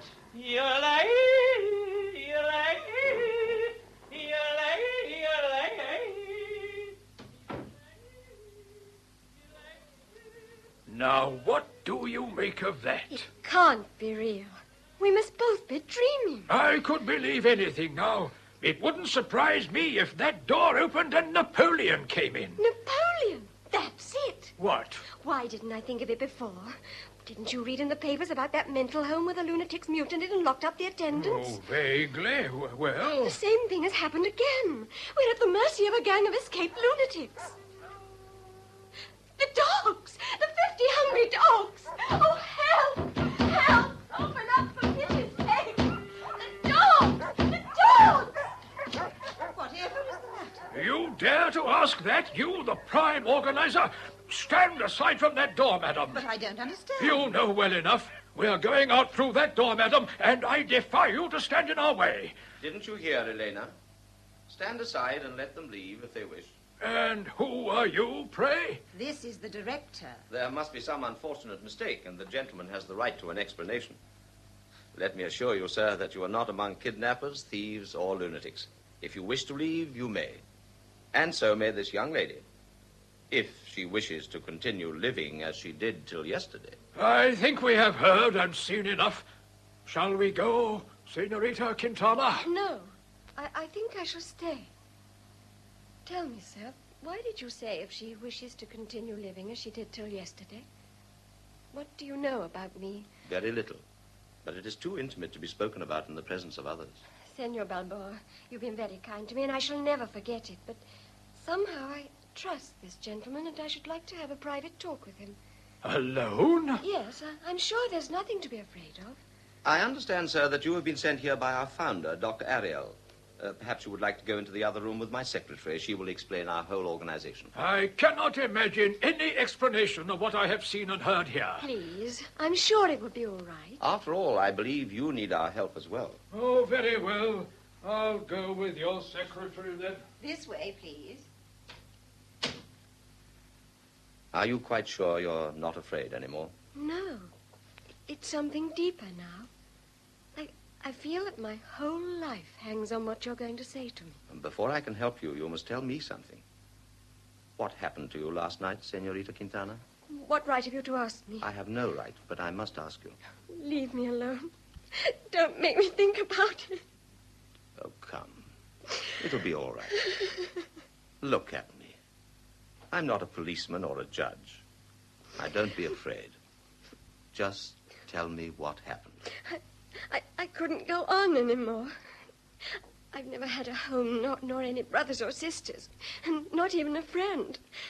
And yesterday, when I lost my job, I suddenly felt that I was such a failure, so useless. That's when I thought of buying the Veronal. I emptied the whole tube in the glass. Even though I'd put out the light, I closed my eyes. Then, suddenly, I heard something like a stone hit the window pane, and something fell into the room. Trembling, I put on the light. It was a bunch of roses with a paper which had just one word on it. Tomorrow. Where had that message come from? Among so many useless words, who had found the one word which would save me? Tomorrow. I felt that I could not die without finding out. And I slept with the light on, hugging my roses.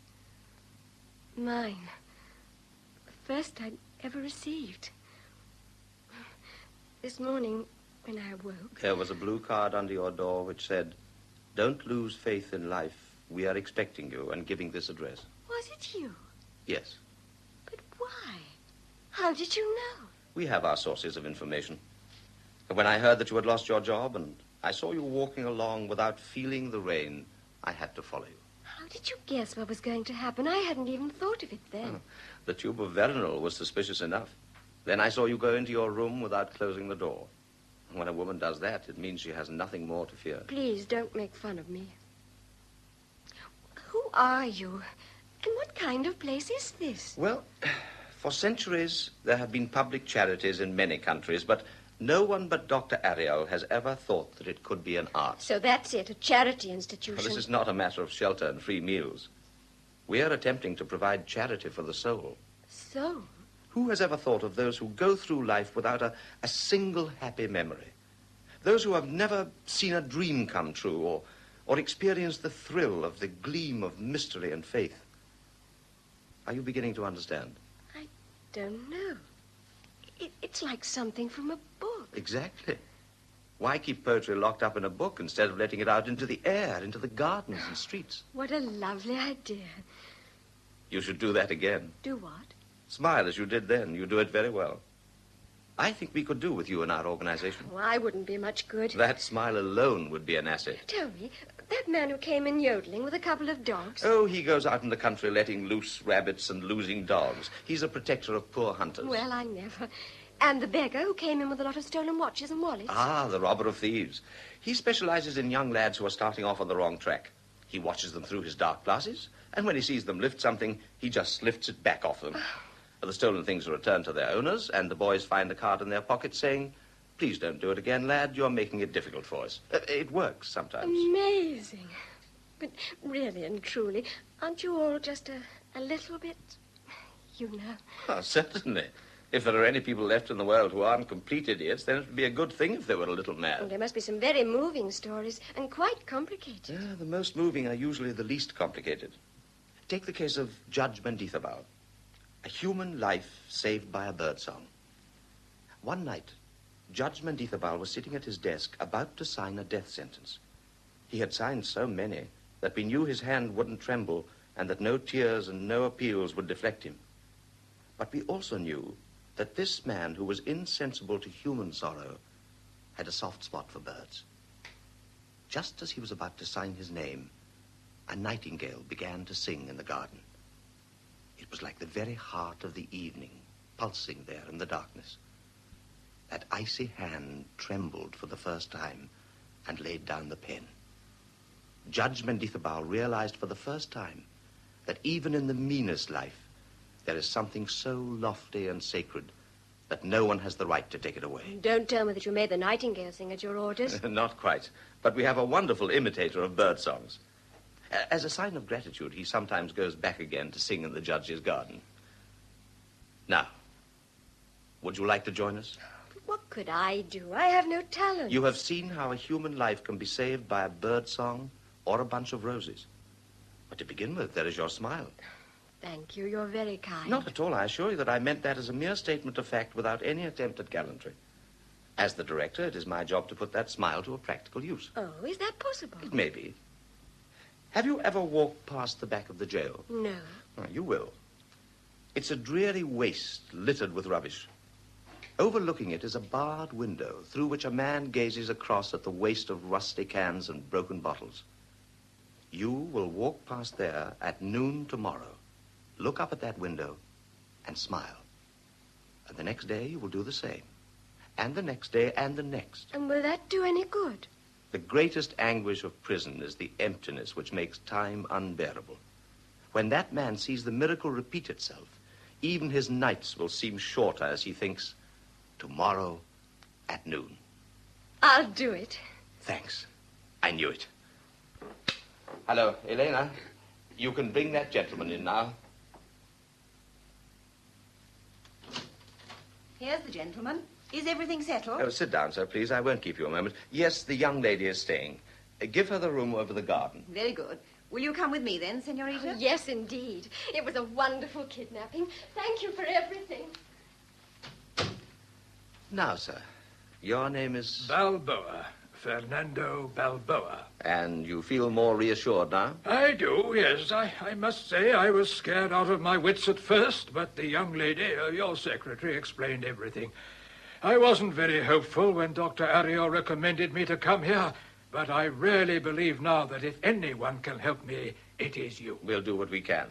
Tell me quite frankly about it. Imagine a large, happy family suddenly struck by misfortune and reduced to 2 grandparents and a grandson. The fear of losing the one we had left caused us to be too indulgent. That was our only fault. Soon it bore bitter fruit. Undesirable friendships, whole nights away from home, gambling debts. Now, one day I caught him opening the drawer of my desk.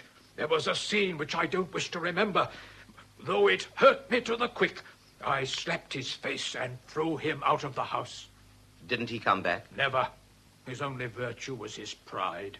When we tried to find him, he had already stowed away on a cargo boat going to Canada. That was 20 years ago. You have had news of him? I wish I never had.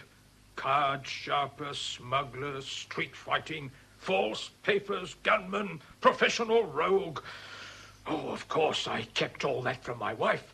But our life together became a tense silence of unspoken reproach, which is worse than any accusation, as though I were the guilty one. And then she received a letter from Canada in which my grandson begged forgiveness. 3 pages of wonderful promise and happy memories. That letter was a forgery. I wrote it. You? What else could I do? The poor woman was slowly dying, and those 3 pages restored her to life. Rather elementary, but effective. Then there was no option but to continue it. My wife joyfully answered the letter, and every 2 or 3 months there was another letter from Canada. One day my grandson graduated at Montreal University. Another time it was a sleigh journey through pine woods and lakes. He became an architect. Then he fell in love with a charming girl. I tried to spin out the courtship, but eventually I had to marry them. But women are never satisfied. But something has happened to upset your plans? Last week when I came home, my wife came running out and embraced me, mad with joy, holding a telegram. After 20 years of absence, my grandson was coming home. I don't understand. What do you expect to achieve with that telegram? Well, don't you see? The farce had come to life.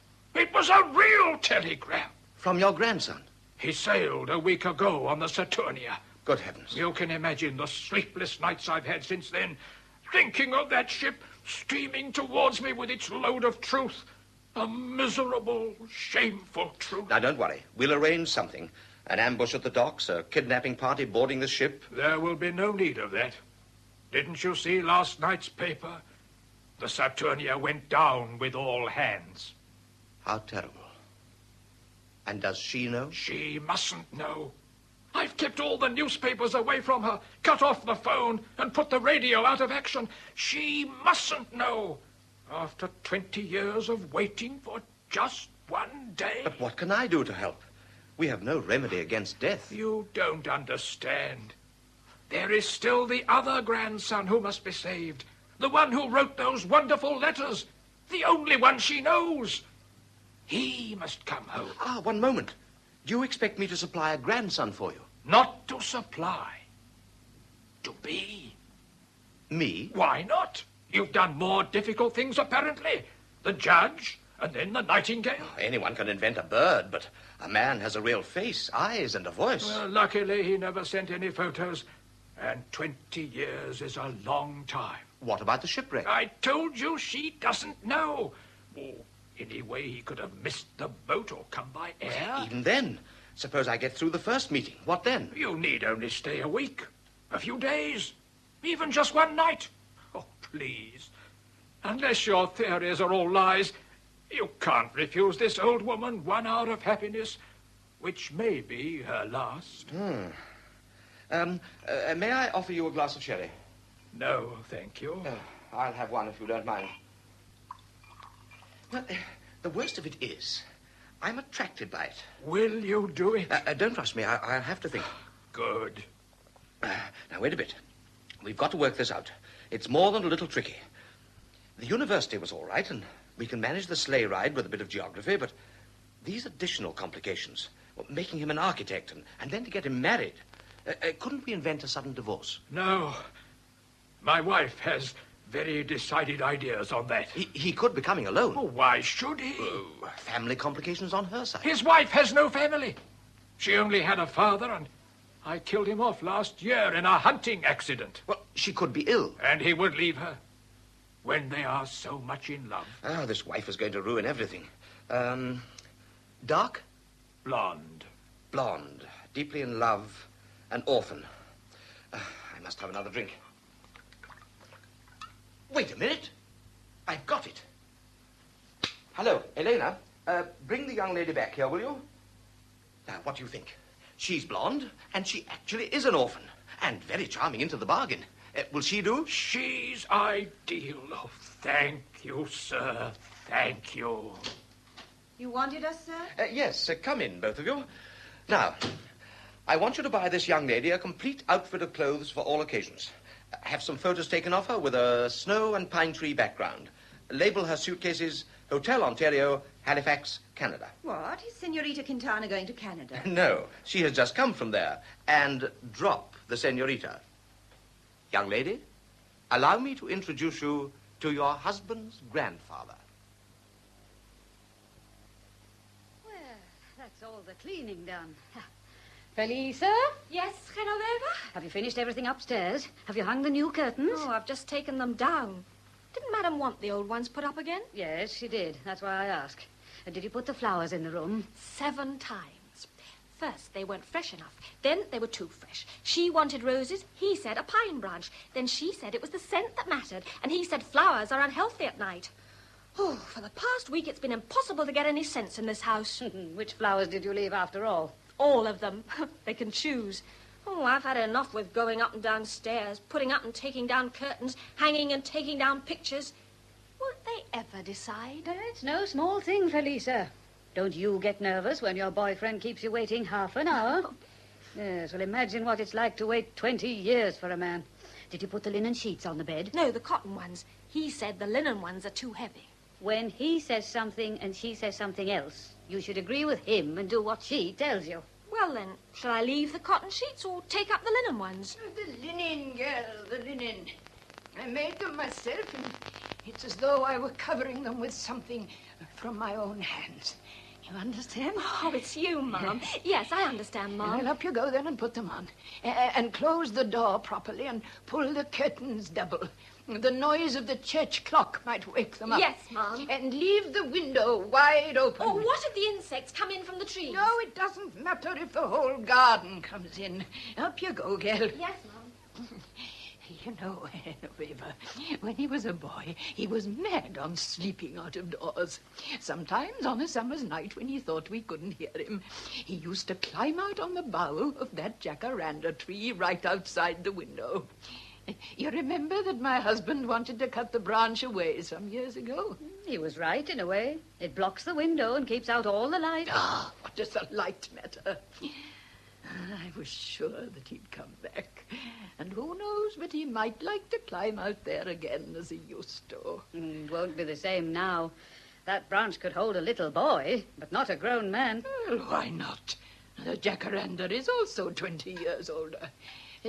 Yes, now, put the plates here. They'll be too far apart with the length of the table between them. That's the way you always have it. Oh, for us, yes, but they've been married less than 3 years. A honeymoon. The oven isn't getting cold, is it? I left the nut tart in on a low gas. I can still hear him yelling when he used to come home from school. Nut tart with honey, Grandma. Why are you shaking your head like that? Nut tart, jacaranda, as though he was still a boy. Do you think a man who builds 30-story buildings is going to remember little things like that? Well, don't I remember them then? And the same years have passed for me as for him. No, not the same. You've been sitting quietly here while he's been out in the world. What difference will that make? That his voice will be deeper and his eyes less bright? Oh, will that make him any less mine? No matter how much he may have grown, he won't be too big for my arms to go around him. A man isn't just a grown-up boy. He's something different. I should know, with 3 sons lost in this wide world. Shh! Quiet! Can you hear a car? It's the wind in the garden. Sit down and keep calm, Mum. I need strength to meet such happiness. I'm more used to facing bad news.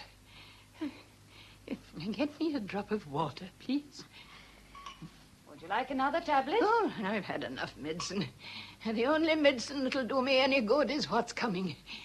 Do you think it's because I'm afraid of being tired that I'm not going out to the door? No, it's because I don't want to share him with so many others. He went out from this house, and here I shall wait for him. What's the time? It's early yet. The last few minutes are the longest, aren't they? Long, but full. As though he were part of them. I felt that many a time when I received his letters. I'd turn the envelope round and round before opening it, and I'd close my eyes and try to guess what was inside. Oh, it seems silly, but it makes the letters last longer. Oh, did you hear? The wind again. They won't be long now. Oh, it doesn't matter. It's like turning the envelope round. What do you think that she'll be like? Who? Well, whom do you think? Isabel, his wife. Didn't he tell you in the letters? Oh, what does that tell me? People in love see what they want to see. It's not that I've anything against her, but these women from far-off places... Jealous? Oh, well, a little, perhaps. You look after them and watch them growing up from measles to algebra, and then suddenly, out of nowhere, someone unknown comes along and takes away all the fruit of your labor. I only hope that she's good enough for him. Now, can you hear them now? Oh, no, help me up quickly. Yes. They're here, Mum. They're here. Go to the door, Felisa, quickly. Oh, yes, of course. No, not you, Genoveva. No, you stay here with me. I know I'm going to be strong, but just in case. Grandma! Open the door or I'll jump through the window! Grandma! You hear him, as mad as ever. Mauricio! Grandma, darling. At last. Who said that my granny was weak? There's still plenty of strength in these little hands. Now, let me look at you. My eyes are not much help now, but they remember. They remember. Oh, how you've changed, my boy. It's 20 years, Grandma. A whole lifetime. What matter? Now it's like opening a book at the same page. Let's see. Oh, your hair's a bit thinner. I probably left some of it over there. And your voice is deeper, more manly. But your eyes are different. So clear, but with the same laughter in them. Now let me see you laugh. What, with my eyes? That's it. That little speck of gold that I was looking for. The same as ever. It made me forgive you anything, and you know it, you rascal. It's a good thing that something is the same. My Mauricio.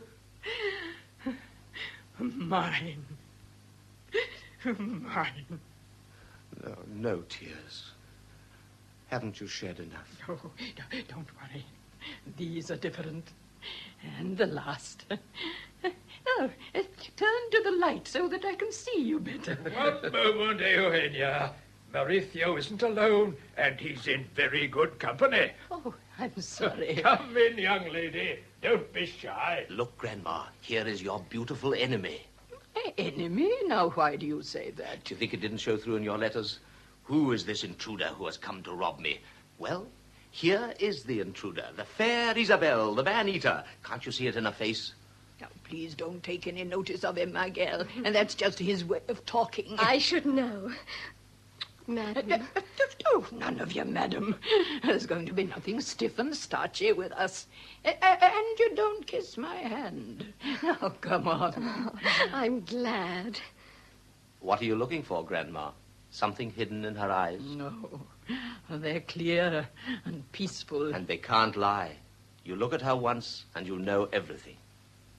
Ah, I suppose this is the famous Genoveva. You know my name, sir. Grandma always wrote to me about all the good things in this house, and you're one of the good things. Oh. 2 sons in Mexico and 1 on a ship in the Pacific, isn't that right? How are they? They're fine, thank you, sir. I brought the bags in from the car, sir. Oh, the chauffeur asked if you should go back to the customs house for the trunk. Tomorrow, what we have will be more than enough for tonight. Yes, take them up, please. And between ourselves, why call him the chauffeur? Just call him Manolo, as you do on Sundays. Thank you, sir. Oh, he's nice, isn't he, Genoveva? Yes, and a real gentleman. Ah, home again at last. And everything just as it was. The cedarwood table, the rigadoon fans, the easy chair where you sat and taught me what was right. All old and old-fashioned. But houses are like wine. They improve with age. Do you like it, Isabel? Oh, I do. It gives me a funny feeling in my throat. I've always dreamed of a house like this. Would you like to look round? I'll come with you. Well, there's no need. We've talked about it so much that Isabel could go around the whole house with her eyes closed. No. Almost. There is the kitchen, with its stack of firewood, and the trap door and stair leading to the cellar.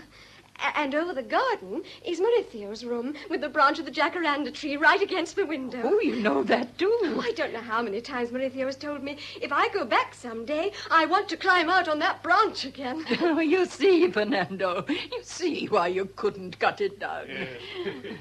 Come here, my girl. Oh, God bless you. Oh, Grandmama. What's the matter with your child? Are you going to cry now? You mustn't take any notice of her. She's sentimental. Didn't you hear her say she always dreamed of a house like this? And she'll certainly have one. Oh, why have an architect for a husband? Oh, we architects don't build old houses. Time makes them. You take care of the outside, and she'll make the inside. Promise? Promise. Just like that. Well, here in your own country, when a husband makes a promise, he seals it in a different way from that. Isabel doesn't know our customs. Yes, I do, Grandma.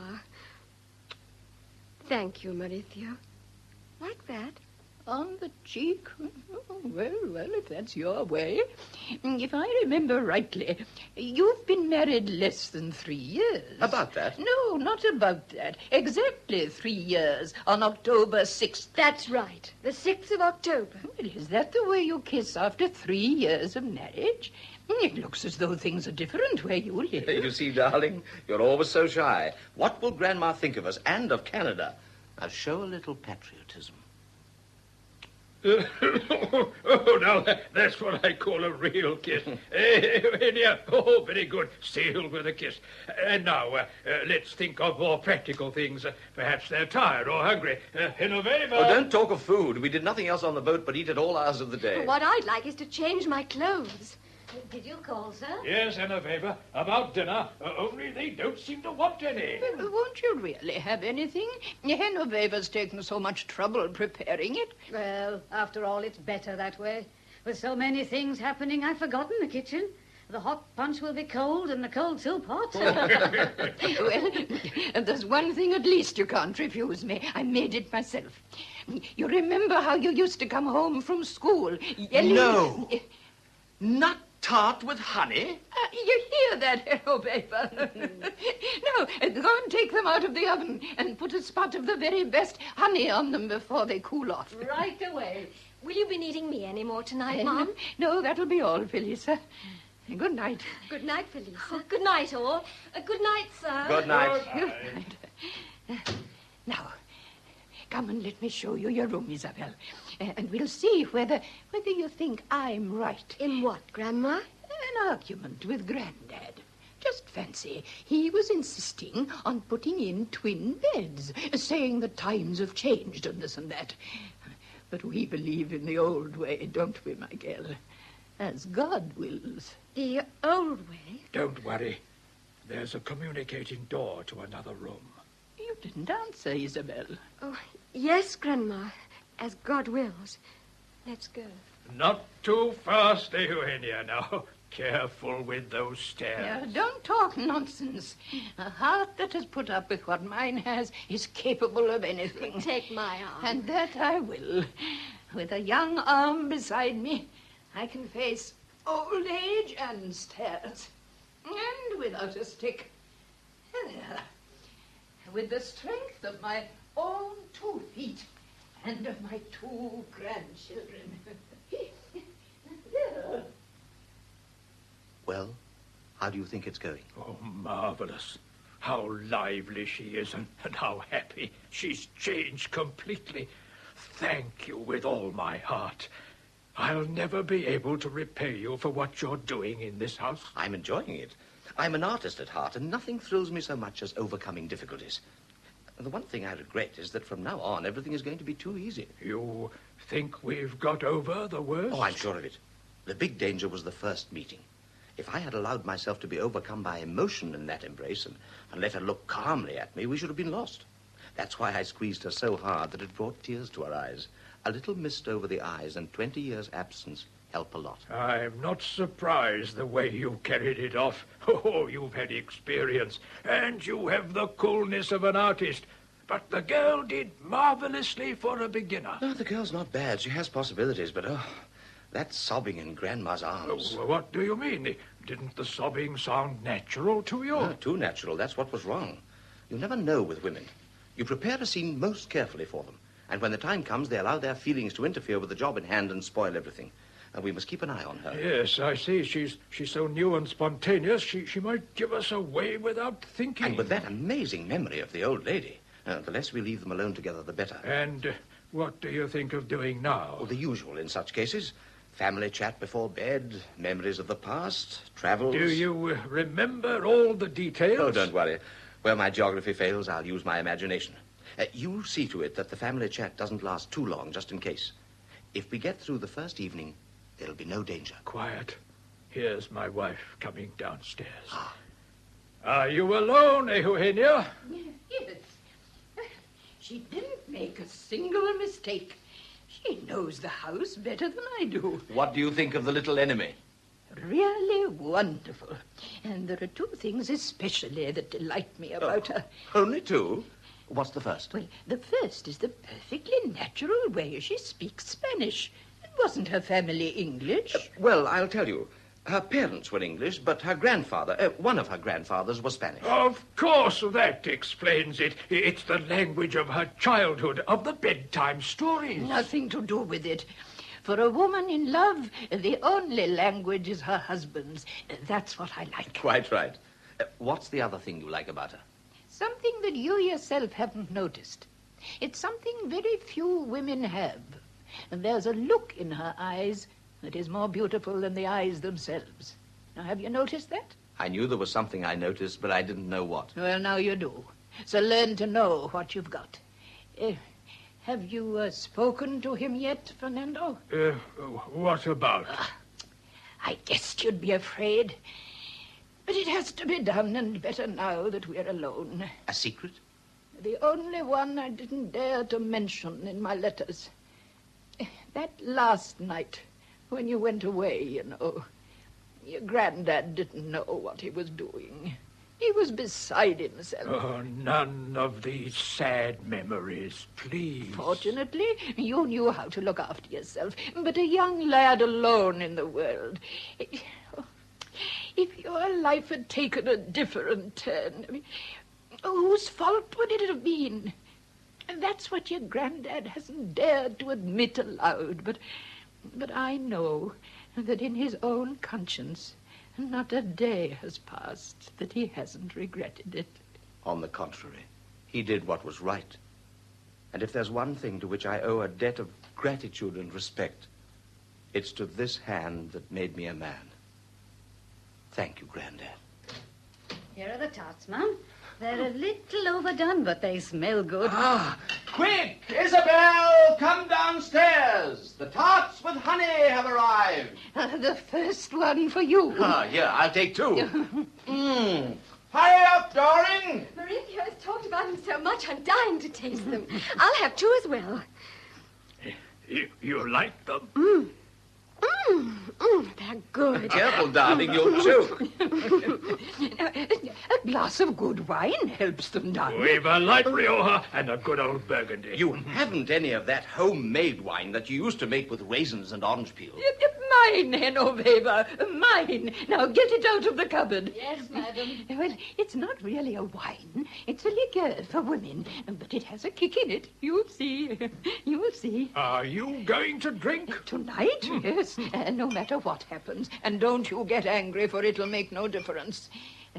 You like homemade pastry, don't you, my girl? Well, she loves it. It was the first thing she said when she came off the ship. Oh, then we're going to have lots to do together. Well, now, let's drink then. To the happiest evening of my life, and to your country, Isabel. You too, Genoveva. Everyone under her roof is Grandma's family. Oh, thank you, sir. Health and happiness. Health and happiness. Well, now, what do you think of it? It certainly has a kick. You must give me the recipe, unless it's a family secret. There are no secrets from you in this house. You can go to bed now, Genoveva. Good night. At what time do you want breakfast? Oh, we never worry about time.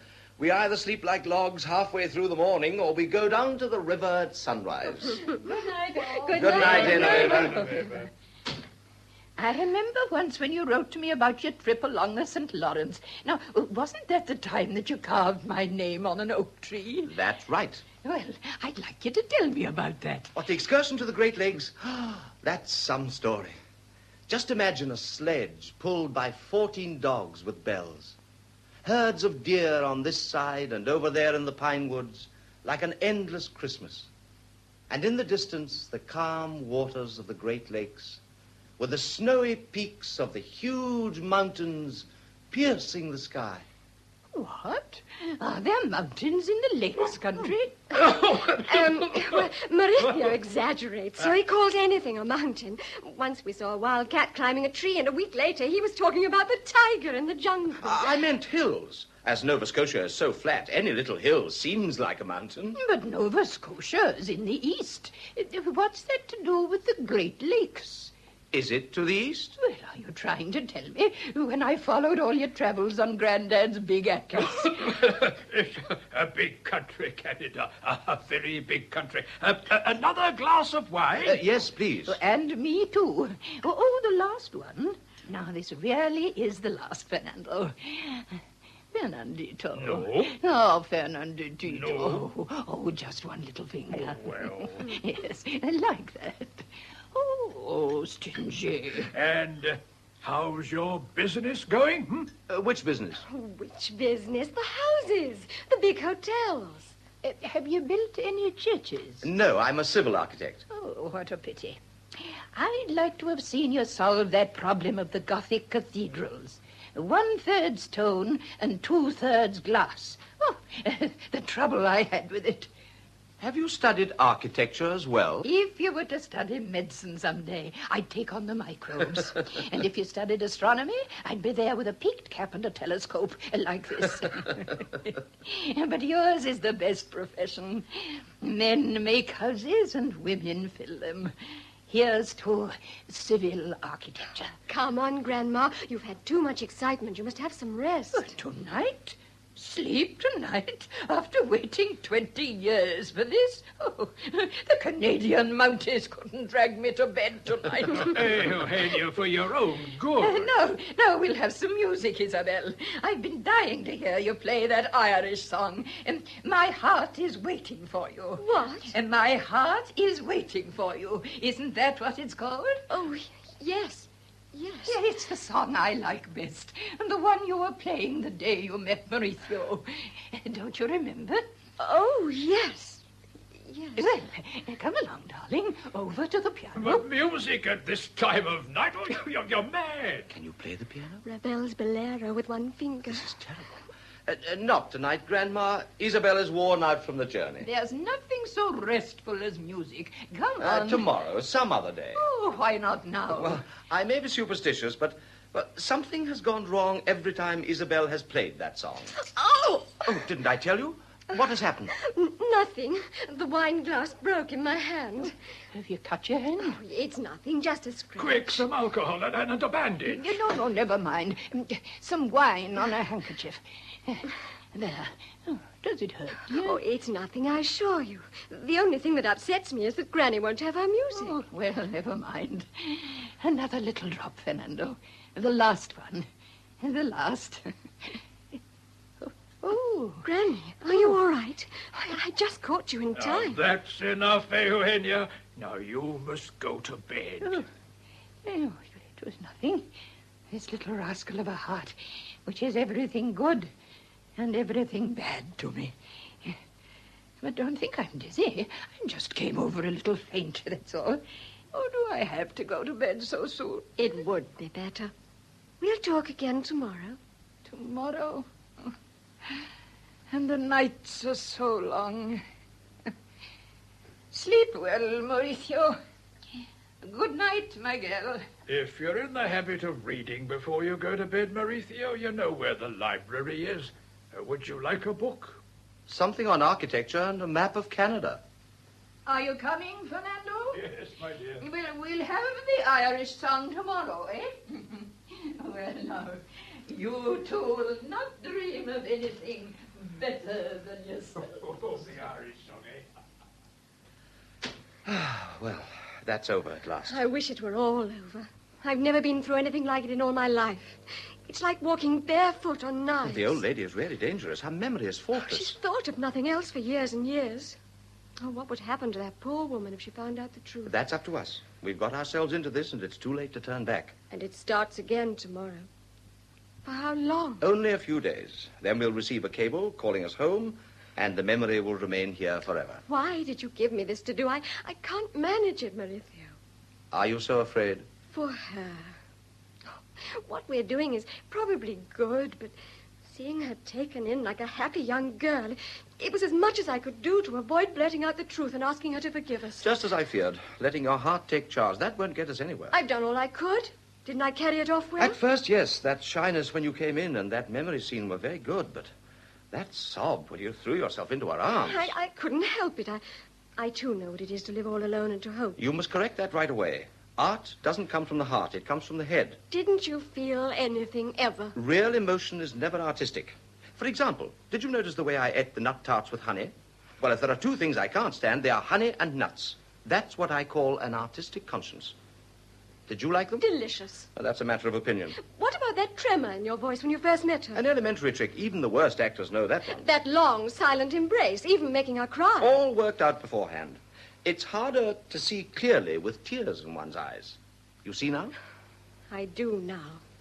It seems I have a lot to learn. Quite a lot, but you'll make it, Isabel. Well, why do you call me Isabel when there's no one here? My name is Martin. Not here.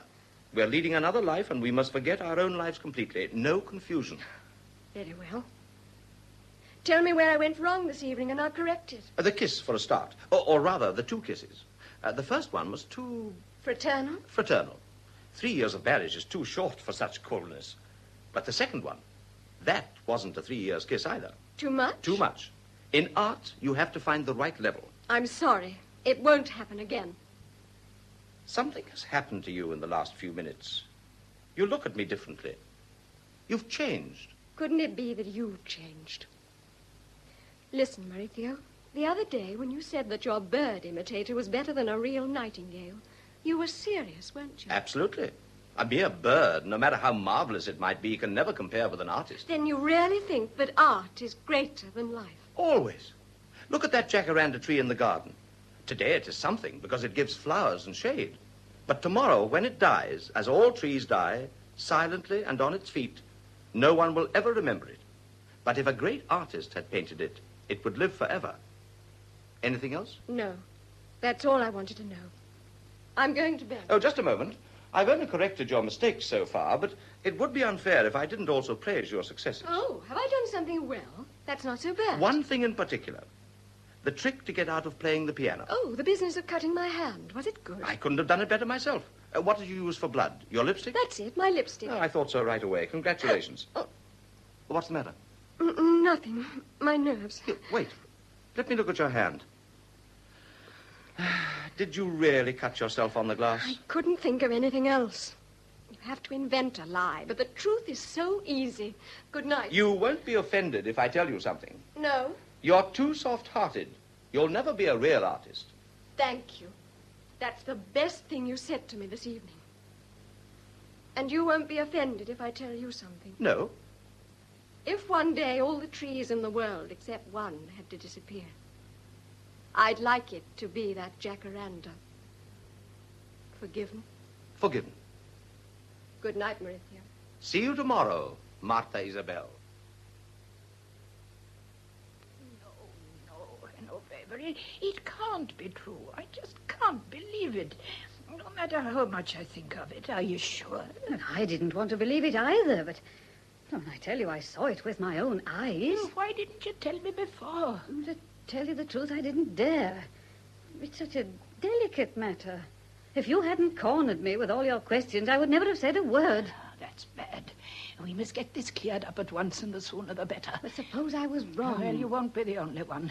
I've also been putting two and two together these last few days, and it always comes to the same thing.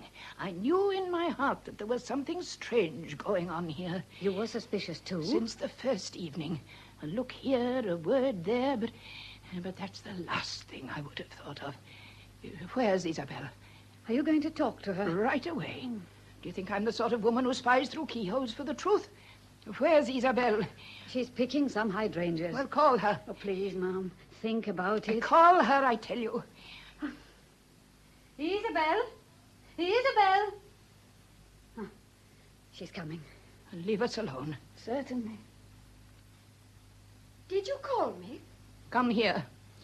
Oh, look me right in the eyes and answer me straight. What have you been hiding from me these last few days? Both of you. Granny. Now, don't look away. Answer. I don't know what you mean. You know only too well. And it's no use pretending anymore. Oh, I know it's a very intimate thing to have to admit. Perhaps painful.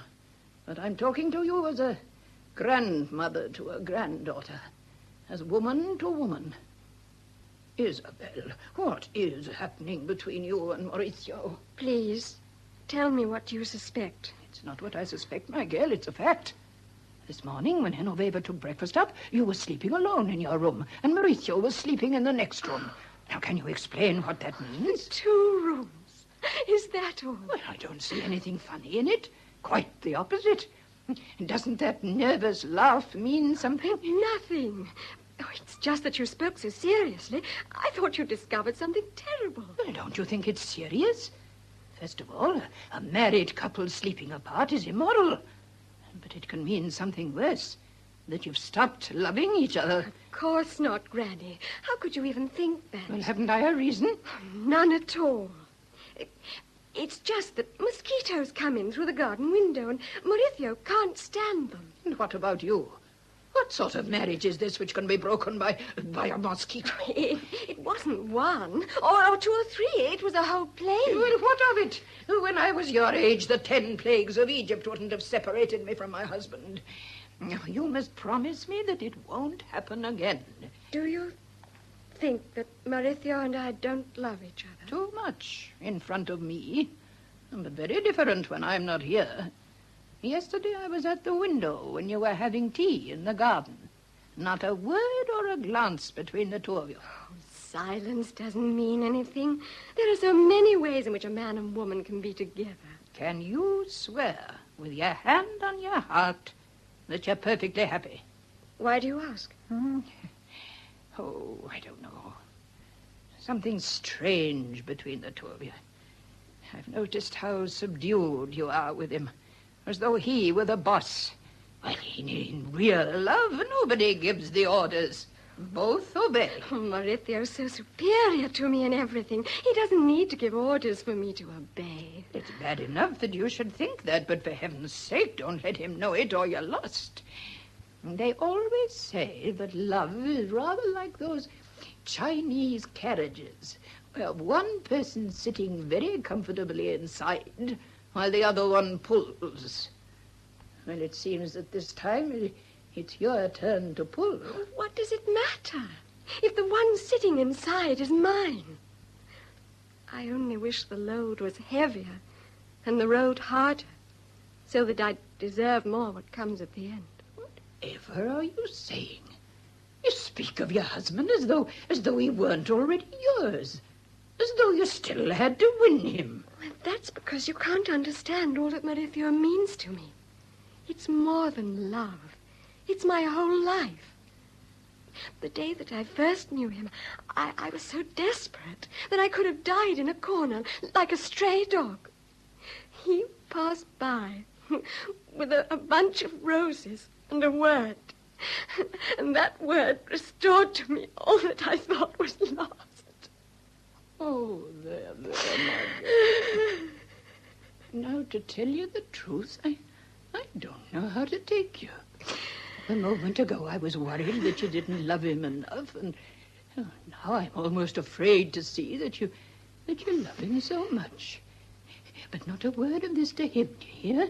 Now, you take advantage of the fact that you're young to jump into the carriage and let him pull a little. That's what a man's for. Oh, now, look out. Here he comes. Ah, secrets between wife and grandmother? A bad thing for the husband. And what makes you think we're talking about you? Has Isabel been saying anything against me? Nothing of the sort. I was saying how happy I am. Oh, and is that why you were crying? Some women have an extraordinary way of being happy. You're too accustomed to having everything fall into your lap. And take care how you treat her from now on, for she isn't alone. There are two of us now. Yeah, wait a minute. I've something in the cupboard for you. Yeah. Here we are. It seems that you need this. What is it? Mosquito repellent. Now, I'm going to have a walk in the garden. What was she talking about? What mosquitoes? Some that I had to invent. This morning, Genevieve found you sleeping in the guest room. I knew it would happen. The only day I forgot to lock the door. Oh, don't worry. It's fixed up. Are you sure? Hasn't she suspected anything? Nothing. Thanks to you, I'm learning to lie so naturally. That's a very delicate way of calling me a swindler. Imaginative. It was a professional compliment. I suppose you were scared stiff, as usual. One gets used to everything. Oh, well, fortunately, it's nearly over. Early tomorrow, we'll receive a cable from Canada, and in the afternoon, 2 air tickets. No. Do you mean we're going already? Yes. The officer's taking care of everything. Couldn't you wait a little? Just one day? Why? We've already done all we can for the old lady. It isn't for her, Maurizio. It's for me now. I need to get used to the idea. I understand you less and less. I gave you one of the most difficult jobs to start with, and you've done it amazingly well, just like a young wife, really happy. Are you going to be afraid again now that the curtain is about to fall? I don't know. I'm afraid of what you would call the grand finale. But the farewell is the easiest of all. A little shudder as you pack your bags. A long look around the house as though you were caressing every corner of it. It's not even necessary to talk. Every so often you let something fall as though you can't help it. Something falling in the silence is more moving than any word. Why are you looking at me like that? I admire you. More sarcasm? Not at all. I really admire you. It's amazing the way that you dreamers can only see more clearly what is far away. Tell me, Maurizio, what colour are the Mona Lisa's eyes? Dark olive. And what colour are the sea siren's eyes? Sea green. And what colour are mine? Yours are... Oh. Well, yes, you have me there. Now don't be angry. It may seem terrible, but I couldn't even tell you the colour of my own eyes. Brown, flecked with hazel, with a little spark of gold when you laugh, with a shade of grey when you talk and you're thinking of something else. I'm sorry. Not at all. And when I'm packing the bags tomorrow, if something slips from my hands as though I can't help it, don't worry that it might be through emotion. It'll only be because I've had a good teacher. Thanks, Maurizio. I think I'll go and join Granny in the garden. No, she looks annoyed. What has happened? Oh, nothing. Felisa, answer the door, will you? If it's the newspapers, take them straight into my room. Yes, sir. Isn't this the book you were looking for? The latest archaeological discoveries? I'm not interested. I've made a more sensational discovery. Oh, you have? When? Right now. After a great deal of excavation, I've just discovered that I'm a perfect idiot. Excuse me, I must go after her. I wish I knew what is happening. It's someone to see you, sir. At this time of night? I'm not expecting anyone, and I'm not into anyone. For me, you are. I've made too long a journey to have the door closed on me. What right have you to come into my house? Who are you? Have I changed so much in these 20 years? Maurizio. I don't see why you should be so surprised, as though I were a ghost. Didn't you receive my cable saying I was coming? It isn't possible. The Saturnia went down with all hands. And you were delighted to hear it, weren't you? That's enough, Maurizio. Why have you come? Do you need to ask? What lack of imagination. At least you can't think I'm going on my knees to beg your forgiveness. No, I know you too well. I've followed your whole life, and I know what to expect of you. I'm glad of that. It'll save a lot of painful explanations. Painful especially for you. For me? That's the least I could expect. Haven't you felt responsible for one moment for the life I've dragged out far away from my own home? Don't try to shift your faults onto others. All that you've done had its beginnings here. So your conscience is easy. I did what I should. And if necessary, I would do it again. 100 times. You'd like to, perhaps. But I'm afraid you won't be able to. The kid you used to know has grown a bit harder. Is that a threat? Just a warning. I know from experience that no one has his path ready-made. Everyone has to make his own as best he can. And mine leads to this house. Then what do you intend?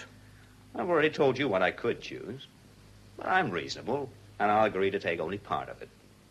In a word, I need money. Just as I thought. How much? Oh, that's the difficult part. Much as I regret it, I can't offer you a reduced price as between friends. I'm in a terrible spot, you understand? Not with the police, I'm used to that. Now it's with the gang, and they don't forgive. I'm not asking for explanations. How much? Would 500,000 pesetas seem a lot? Are you mad? Where do you think I could get all that? Think it over. I know you don't care a rap about me, but you've a good name. Would you like to see it in the papers or in the police records? I can't give you that amount. I swear I couldn't, even if I wanted to. I'm not surprised. It was always a job to drag money out of you. But there's someone else who wouldn't let me die in the gutter if she could save me. Where's Granny? Now, listen, Maurizio, for pity's sake. She knows nothing of your real life. For her, the wild boy of 20 years ago has become a happy man, returning full of memories to his home. A fairy story. Unfortunately, I'm far too old for fairy stories. Where is she? I won't let you. Think of all you can destroy in one moment. I've no time to lose. Stand away. No, you're not going out of here. Don't think you can raise your hand on me again. That was easy with a boy, but it's not the same with a man. Granny! Stop shouting. When a man is ready for anything, he doesn't shout. Come out of here with me. And I know who you are. Later. In just a moment, she is going to come through this door. Do you hear? If you say one word in front of her, just one word, I'll kill you. You're what? I'd even kill you this moment. Granny, you must believe me. Isabel, I've never heard such nonsense in my life. Are you serious? Do you mean to tell me that those little green lights of the fireflies are beg your pardon. I thought you were alone, Mauricio. It's nothing. This gentleman is a stranger, and he lost his way. I'm going to show him the way. Are you coming with me, sir? Yes, I'm coming. Mauricio. I won't be a moment, Isabel. I'll be right back. This way, sir. I beg your pardon, madam. Good night. Oh, yes. Good night. How strange. How very strange. Shall I pack the shoes at the bottom? Yes, Genevieve, at the bottom. Ah. And the dresses? Are they all right folded like this? It doesn't matter. Oh, but it does. You know better than me, as I've never traveled. Is this all right? Yes. For your own good. Can't you see it's worse to say nothing? Say something, please. What can I say? Anything. Even if it means nothing. Like when you're going through somewhere dark and you start singing. This silence is like a funeral. Yes, Genevieve. Packing a bag is something like a funeral. It's not so bad for those who are going. You're going back to your home with your whole life before you. But she's... Have you talked to her? Not I. Nor anyone. She's still shut up in her room, not stirring a hand or opening her lips. But what's the meaning of this silence? Like a protest. She knew that we should have to go sooner or later. Is it my fault? The fault is time, which always flows the wrong way. I remember when the boat was coming. Every minute seemed like a century in this house. Monday, Genevieve, Monday. That Monday never seemed to come. And now what happened to that Monday? And the next day, and the others? My mother used to say, there's one clock for waiting and another for goodbye. And the waiting one is always slow. Oh, I'm sorry. I've dropped some of your handkerchiefs. Thank you for that, Genevieve. Thank you? Why? Oh, nothing. Something I was thinking of. I'll go and wash them again. They're time to dry. Oh, here is your husband. Is there any hope of settling it, Mauricio? None at all. No matter what we've offered him, it's no use. He's coming here himself to say the last word. And you're going to let him come to this house? Unfortunately, it's his house. Nothing works with him, neither reason, entreaties, or threats. He has come prepared for anything, and he won't give in. So, all our work is going to be destroyed in a minute, before our very eyes. And are we going to look on with our arms folded? It's no use having reason on our side. He has strength and truth on his side. I don't recognize you. When I first met you, hearing you speak, you seemed like a miracle worker with a new kind of magic in your hands. And now a truth arrives at your door, which hasn't even the advantage of truth's greatness. And here you stand, tied hand and foot. Well, what can I do? When he found out what was going on, we put all the cards in his hands. Now he doesn't need to beg. He can calmly play at blackmail. We have nothing to hope for, Isabel, nothing. You can still do one good thing in this house. One last thing. Confess the truth to Granny yourself. What should we gain by that? It's like taking off a bandage. You do it slowly, with loving hands. Don't wait for him to wrench it off. I can't. I haven't the nerve. I don't want to see a wound open which I'm not able to cure. Let's get away from here as soon as possible. To your nice, comfortable house. To amuse yourself building dreams which had this awakening. No, Mauricio, you go alone. You surely don't think of staying here. I wish to God I could. But nor can I go from this invented life to another equally false one with you. Well, where will you go, then? Are you thinking of going back to your old life? It seems incredible, doesn't it? But that's the greatest lesson I've learned here. My room was small and poor, but I don't need any more, for it suited me. In winter, the cold used to come in through the windows, but it was a clean cold, fitting me like my own clothes. There weren't any roses at the window, only some dusty geraniums. But it was all suited to me, and all my own. My poverty, my cold, my geraniums. And you want to return to that? You shan't. Who's going to stop me? I am. You? Listen. Now that there's no longer any teacher or pupil, now that for the first time we can talk as equals, I'll tell you my story as if it weren't mine. so that you may see it more clearly. One day, a lonely girl was taken from her world into another marvelous world.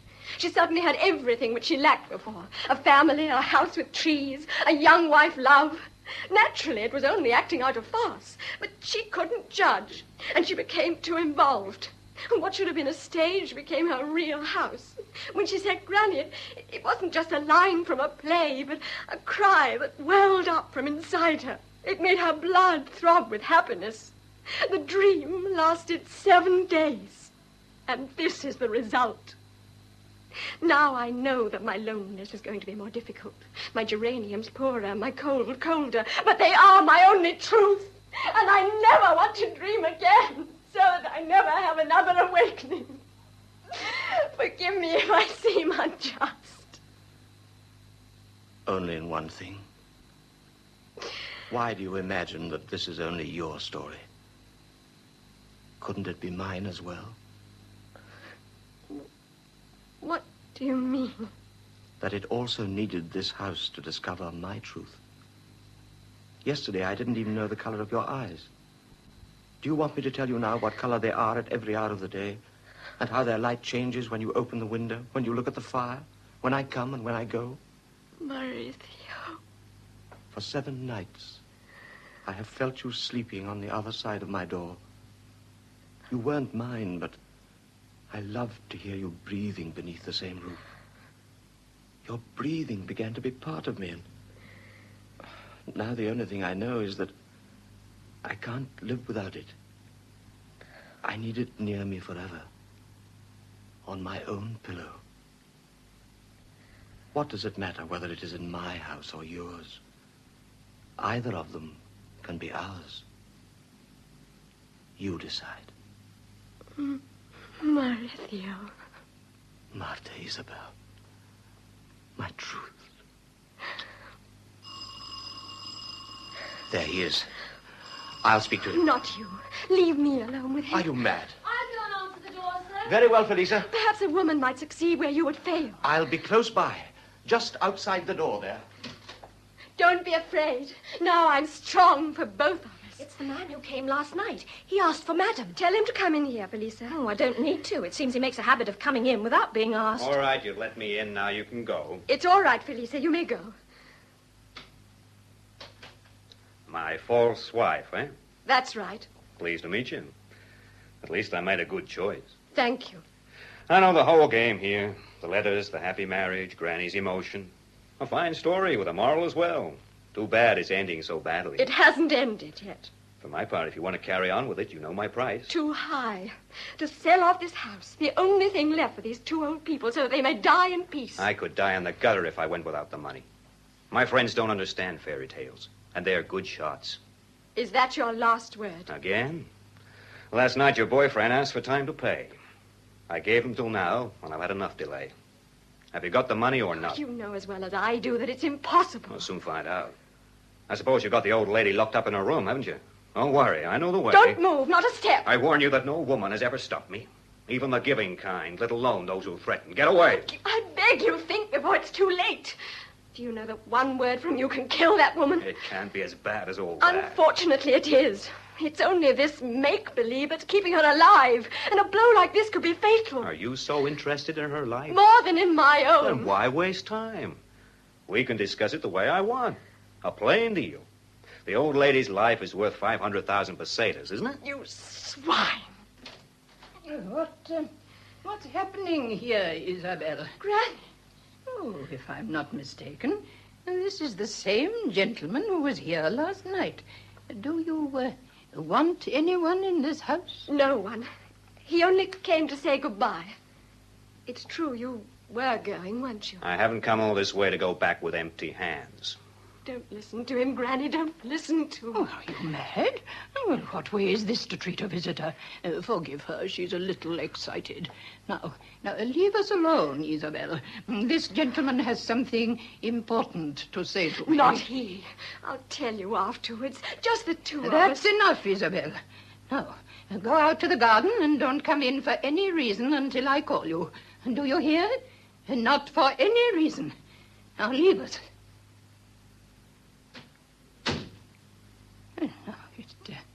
It seems that you have something important to tell me. Won't you sit down? No, thank you. It can be said in a few words. So, you have come a long way to talk to me. Where from? From Canada. Oh, a beautiful country. My grandson has come from there, too, a few days ago. Do you know my grandson? Very well. Better than you do yourself. That's possible.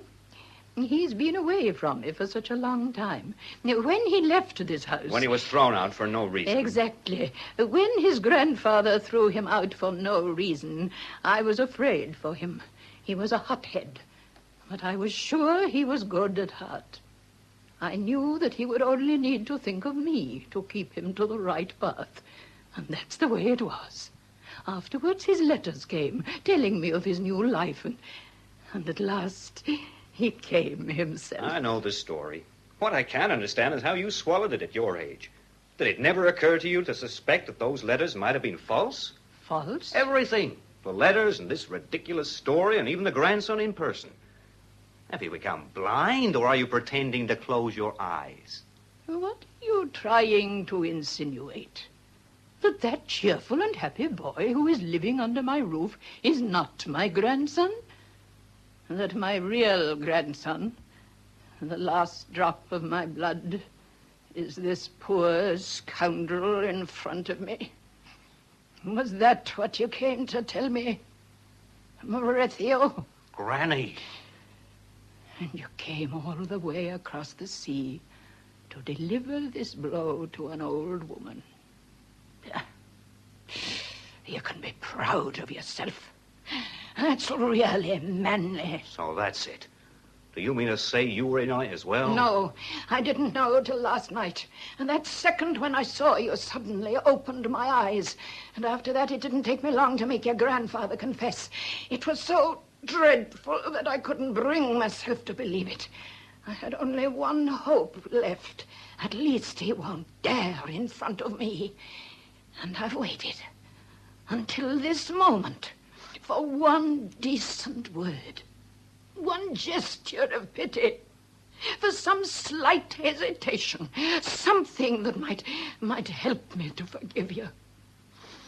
But no, you've gone straight to the wound with your filthy fingers, right to where it hurts most. I couldn't do otherwise, Granny. I need that money to save my skin. I know the formula. I've just heard it from your own lips, and I'd have given you all you wanted, just for one tear.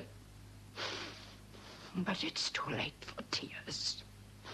And I'll give you nothing for that skin which has nothing of mine beneath it. Are you going to let me die on the street like a dog? Isn't that your code? Then let it at least have enough dignity to stick by it. Think. Not only could they kill me, but I may have to kill Oh, them. for God's sake, Maurizio, that's enough. If you've anything of a man left in you, if you still wish to do something for me, get out of this house at once. This very moment. Do you hate me so much? Go at once. Can't you see that I can't stand anymore? My knees are trembling, and I don't want to collapse in front of you. Here. Get out! The blame will be yours. Get out! Coward! Coward!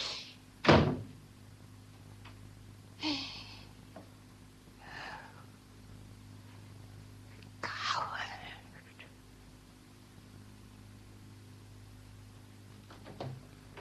Oh, my poor Eugenia. Didn't I tell you that it would be too much for you? Well, now you see you were wrong. The sharp pain is over now. The worst will be that which comes afterwards in the silence and enfolds me. But I'm used to that. We're old friends. The young people haven't heard anything, have they? Aren't you going to tell them? Never. I owe them the best days of my life. And now I'm the one who's going to do something for them. I'm going to call them in. Maurizio? Isabel? Where do you get the strength? It's the last day, Fernando. don't want them to see me down. Dead inside, but on my feet, like a tree. Not a word now. Grandma, dear. Grandma. Oh, no, why these sad faces? There'll be time enough for that tomorrow. Has that man gone? A moment ago. And what an extraordinary creature. He says that he's come a long way to speak to me, and he stands looking at me in silence, and then goes out as he came in. Without saying anything? Well, it seemed that he was going to say something important, but his voice suddenly failed him, and he couldn't go on. And he said nothing? Not a word? Only, forgive me. Can you understand? Oh, some escaped lunatic.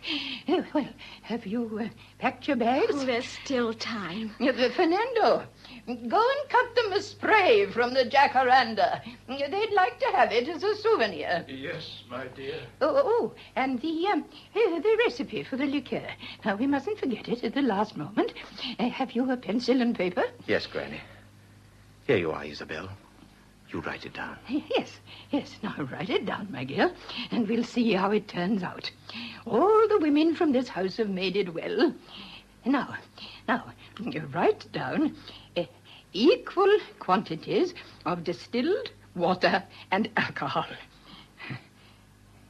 What time does the plane leave?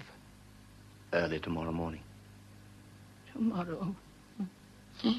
Put in a quart of must of raisins. Muscatel, if you have any. You'll write to me, won't you, Isabel? Yes, Granny. I will. Always. I'd like to see the great woods and the sledges. Yes. The whites of 2 eggs, well beaten. And later, when you have a son. A son. You dropped your pencil, darling. Here it is. Well-shredded bitter orange peel. Enough of raw cinnamon for flavor. And 2 drops of essence of rosemary. And then you'll want some.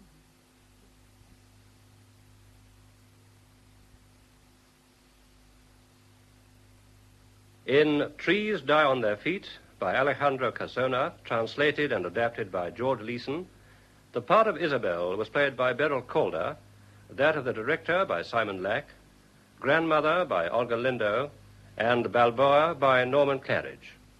The rest of the cast was as follows. The other, Edward Kelsey. Professor, Earl Grey. Genoveva, Kathleen Helm. Hunter, Gordon Faith. Felisa, Patricia Leventon. Helena, Polly Murch. The production, which was recorded, was by Norman Wright.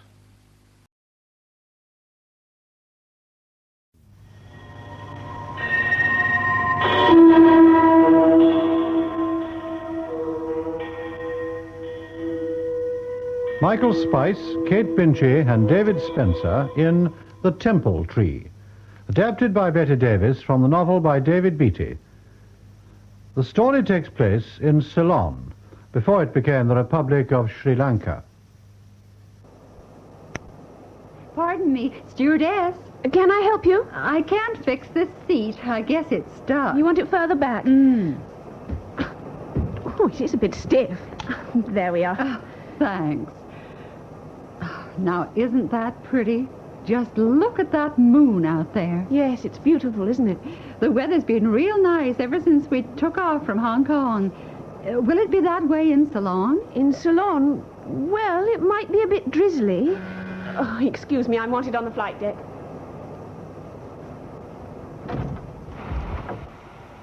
Coffee coming up. Oh, thanks. Well, we're in for our usual welcome. The monsoon? Wind southwest 20 knots, gusting 25. Visibility 1 mile in heavy monsoon rain.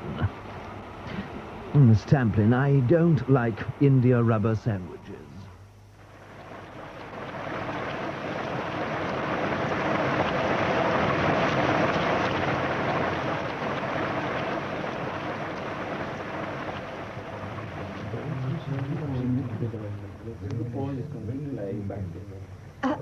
Haneke, Yes? I believe you're travelling with us tonight. Oriental Airways, flight 708 to London. I am. Is the plane still an hour late? So I've been told. It's coming in from Hong Kong. Oh, I'm Melanie Gray, your stewardess.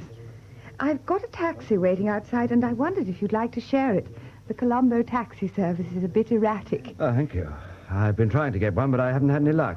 I'd be grateful. There's no one else. Have you any luggage? I left it at the airport. I've only been on the island 6 hours. I'm just catching a connection. Fine. Shall we go, then? I don't much fancy going out in this. The monsoon? It only broke a week ago. Before that, the weather was marvellous.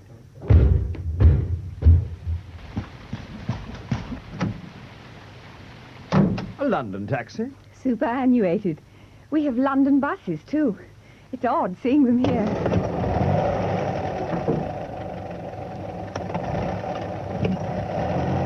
You like your job, Miss Gray? I find it a bit unsettling. How do you mean?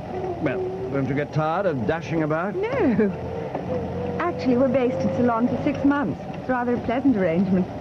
We take the outbound London flight on to Hong Kong, and the Hong Kong flight homebound to London. You must know the island pretty well. If you stayed 20 years, you wouldn't know this place well. Oh, hold on. This is the most dangerous part of the trip. I believe you. Damn the rain. Do you think you'll be able to land in all this? They've got an instrument landing system. I should hope so, too. Still, I imagine you've been in worse. Much worse. Ever get scared? Often. No, that's not true. Ah, you've got confidence in the crew. Haven't you? Let's say my job doesn't encourage it. What is your job? Accident investigator. Aircraft.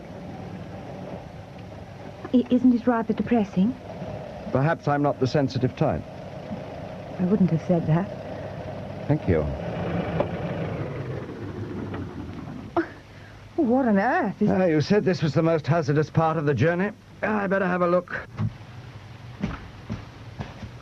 This is where you come into your own. You'll know what's up. Don't bank on it. Where the hell's that torch? Get the bonnet open. Sure.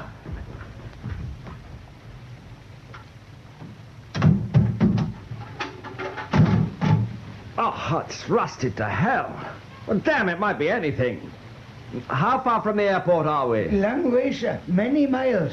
Miss Gray, how far's the nearest telephone? 3 miles, 4 miles. But you don't mean we've broken... Don't know if we'll make it. Why can't you do anything? The engine's in one hell of a state. I doubt if I can. But there's someone coming. Can you stop him? It's okay. He's slowing down.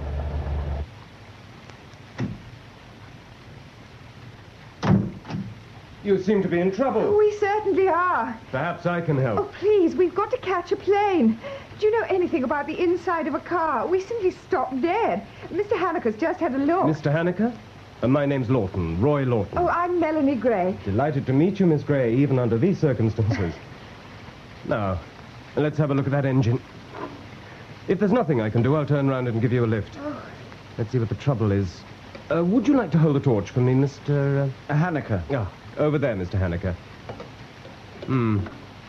Distributor leads are wet. You just visiting our beautiful country, Mr. Haneke? Not even that. Just in transit. Pity. And Miss Gray is your air hostess for the flight? Yes. Have you met her before? No. Why? No reason. Could you hold the torch steady, Mr. Haneke? Sorry. Is that better? Much. Oh, well, that seems okay. Battery's all right. You know, it might simply be those distributor leads. The bonnet leaks like a colander. I was beginning to suspect it. I'll just wipe them off. Might or might not work. Let's see. Driver, start her up.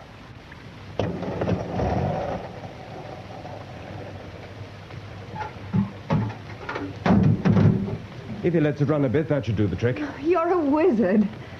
What line are you with, Miss Gray? Oriental Airways. Your people took a tour around my factory once, didn't they? When a flight was delayed. Oh, of course. I thought I knew your name. Chesterton Radio. The most modern factory in Ceylon, Mr. Haneke. That isn't saying much. Now, you weren't on the tour, Miss Gray. I would have remembered you. Oh, no, I didn't go. Look, I don't know how to thank you. Oh, don't try now. You'd better be on your way. Have lunch with me sometime, eh? Oh, Come and see the factory, as you missed the tour. Oh, it's very kind I'll of... pick you up at your hotel, Mount Lavinia, isn't it? Yes. April. April? You're an Aries girl. Born early April. How did you know? Just a hobby of mine. I'll tell you how it's done next time I see you. Excuse me, but yes, the engine should be okay now. Sorry, Mr. Hanniker. Okay, driver. Haliangpo. I'll come round for you one day.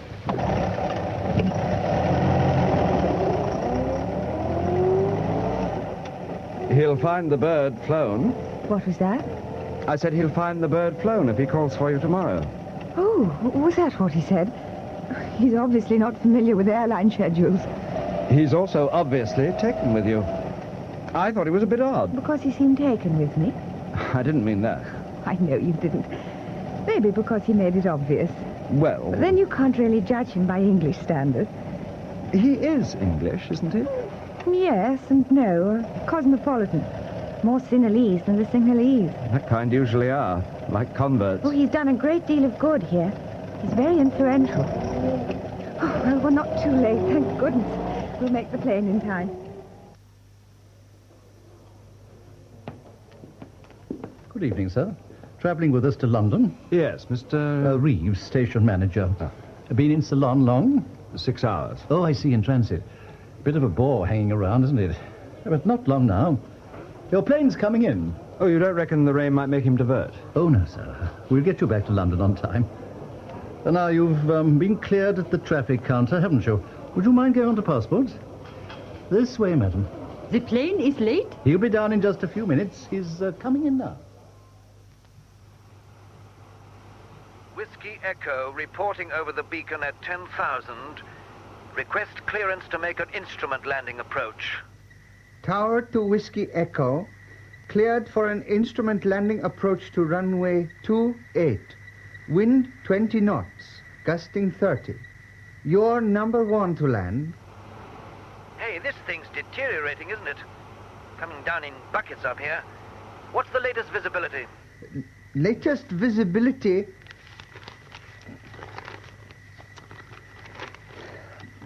Wait. Hell, we're not at a bus stop, you know. I want to come in now.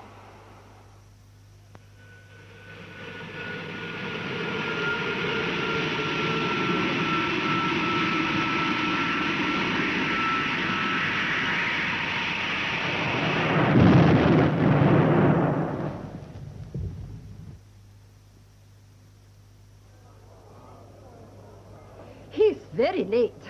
One wants to say, do please hurry. It is very bad out there. You can't see much, certainly. He may have diverted to Madras. No. He will be coming here to Talapit. It is very up-to-date here. The pilots like it very much. Good runways, everything to hand. What's the weather? Oh, it is always like this in Colombo in southwest monsoon. We get as much rain here in 2 hours as they get in England in half a year. But how will the pilot be able to see? He does not need to see, lady. He will be following the radio beam. His instruments tell him everything. Something has happened. Excuse me. He has gone to Madras. I'm sure it is too bad for him. What's happened? Please, sir, nothing. It's crashed, hasn't it? Where did it crash? No, sir. Just a slight delay. Sir, come back, please.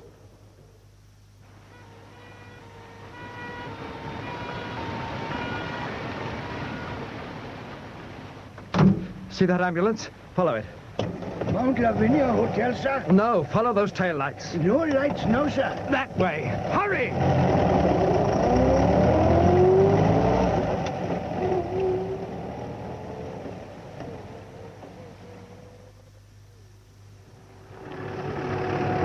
There are no, sir. No tail lights. Follow these lights, see? These lights on poles. They're to lead the planes in. Sir, no road. Then keep as close to the lead-in lights as you can.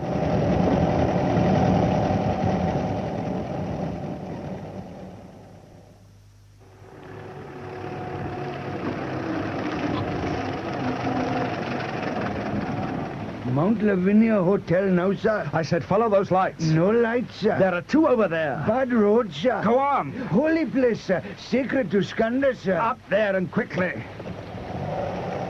Go on, man. Go on. Holy place, sir. There is holy temple, sir. Go on.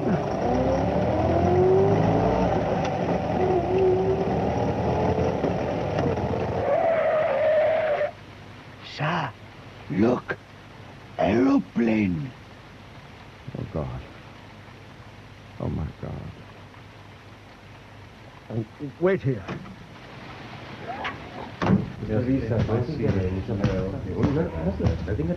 Who is it? Who is... Mr. Haneker, what are you doing here? Mr. Reeves, how did it happen? Passengers are not allowed. Oh, for God's sake, I've come to help. The authorities... I'm a ministry accident investigator. Well, even so, until the Ceylon government ask... Look, there's nothing you can do. They've got everybody out. Alive? All dead. How many? 81. They're in the temple now. The plane... You mustn't go in without authority. But I told you I'm an accident investigator. It's vital to check things immediately. Sinaratna's been here. He's the Ceylon aircraft accidents man. He's got the flight recorder. That will tell us what happened. I'm going in the temple. You can come with me if you wish. But surely I... Oh, all right, then. Thanks. This is the shrine. Holy of Holies for the Tamils of Ceylon. My driver said something about Skanda. A temple's dedicated to Skanda, the local reincarnation of the god Shiva. Frangipani? Mm-hmm. The temple tree in the middle of the courtyard. Take your shoes off here. This way, in the main hall.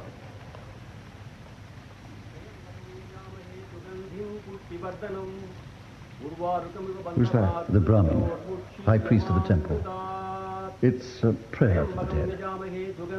There's a nurse over there. 41, 42, Where are the others? Ambulances have taken them to the Colombo mortuary. Are you all right? Look, I'm just disabled. It's a bit... They wouldn't have suffered, you know. Couldn't have felt a thing. There's nothing you can do. Better get back to your hotel.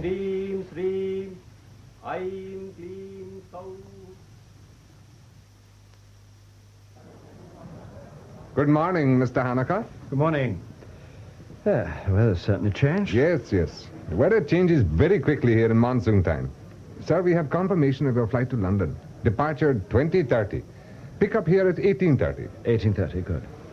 You have nearly a whole day here. Is there some entertainment we might arrange for you? A tour of the ruined cities of Anuradhapura or Polonnaruwa? What? Oh, no, thank you. Excuse me. Miss Gray? Oh, good morning. I'm leaving tonight, apparently. Oh, yes, I heard. I hope you'll be comfortable. I'm so sorry about all this. When are you going? To London, not till tomorrow. I wondered if you happened to be free today. Good morning, Mr. Haneker. Oh, good morning. You see, I've already taken Miss Gray up on her promise to lunch with me. Have you managed to get another flight? Yes, tonight. Good. Well, I won't say goodbye. It's very unlucky to say it twice for the same journey. Instead, we'll both wish you a happy and smooth departure. Thank you. Coming, Miss Gray? My car's outside. What can I say about last night? Simply that we're not going to talk about it. What has happened, has happened.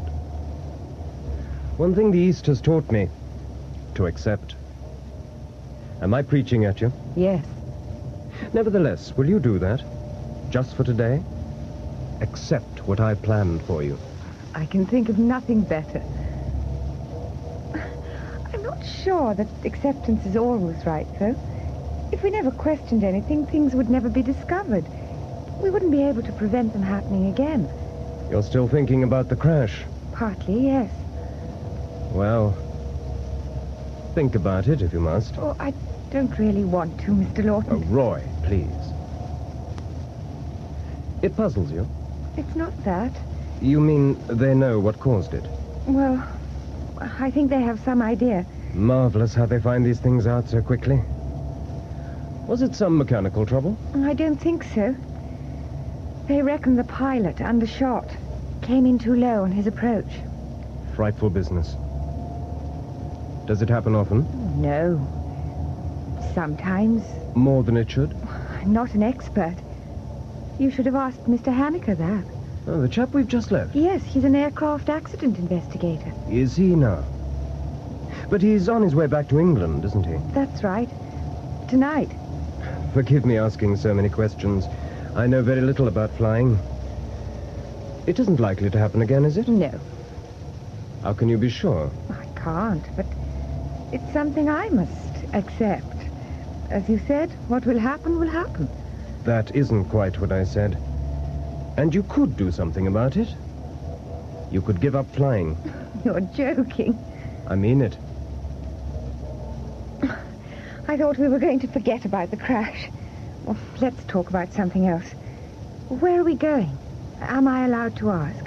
One is allowed to ask anything, but one is not allowed to expect an answer. Oh. Singerly's saying.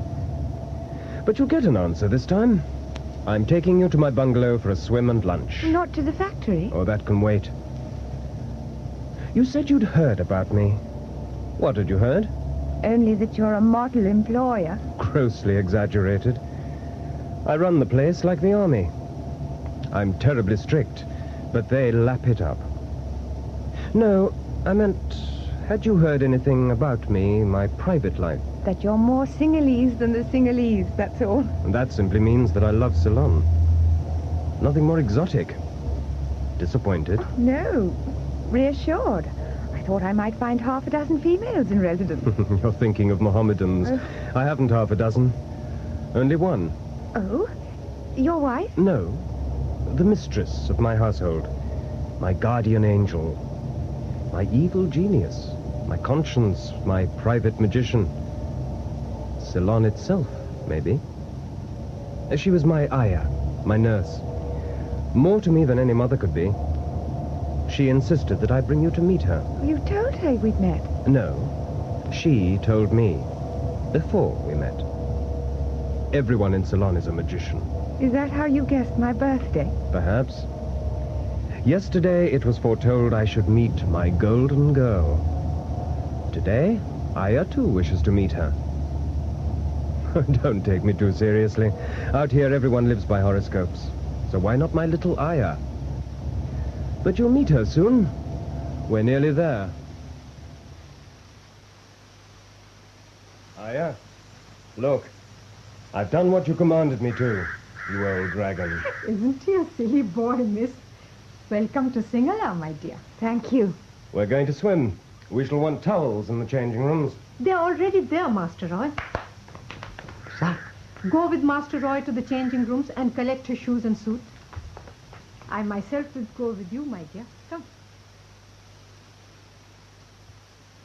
You must shield yourself from the sun. You are so fair. Master Roy would never forgive me if anything happened to you. I'll be careful. You're quite right. The pool's a complete sun trap. That is how Master Roy designed it. I have known him all his life, miss. Oh, I know. He told me you brought him up. He said you'd been more than a mother. How foolish. That is all done with. He has come a long way. His father was only a schoolmaster, you know. I didn't know. What kind of man was he? A very nice gentleman.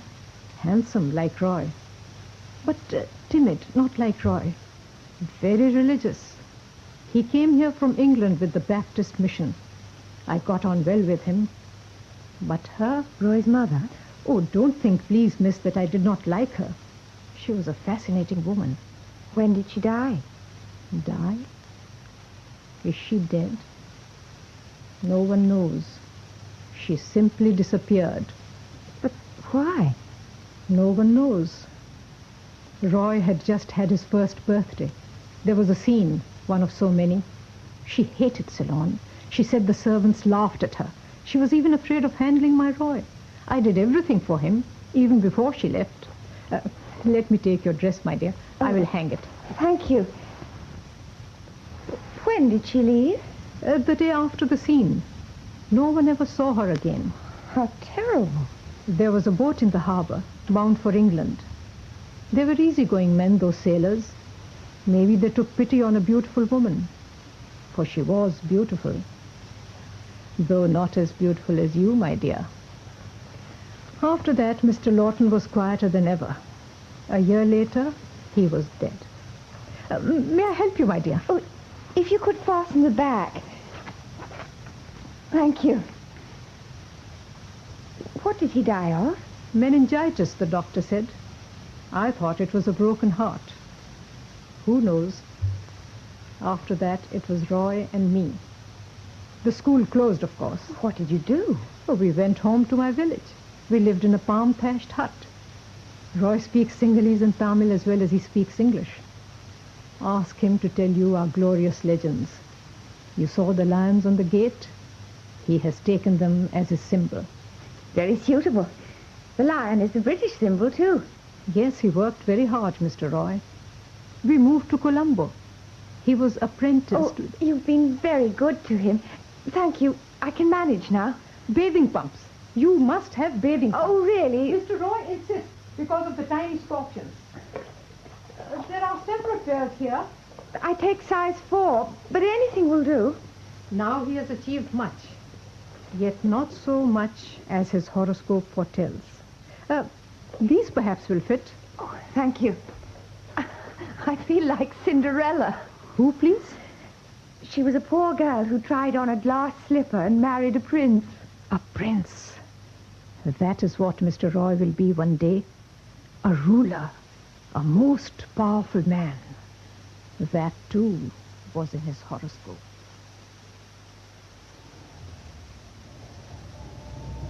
So now, Melanie Gray, you know all there is to know about me. No, I know a lot of facts about you. I don't know you.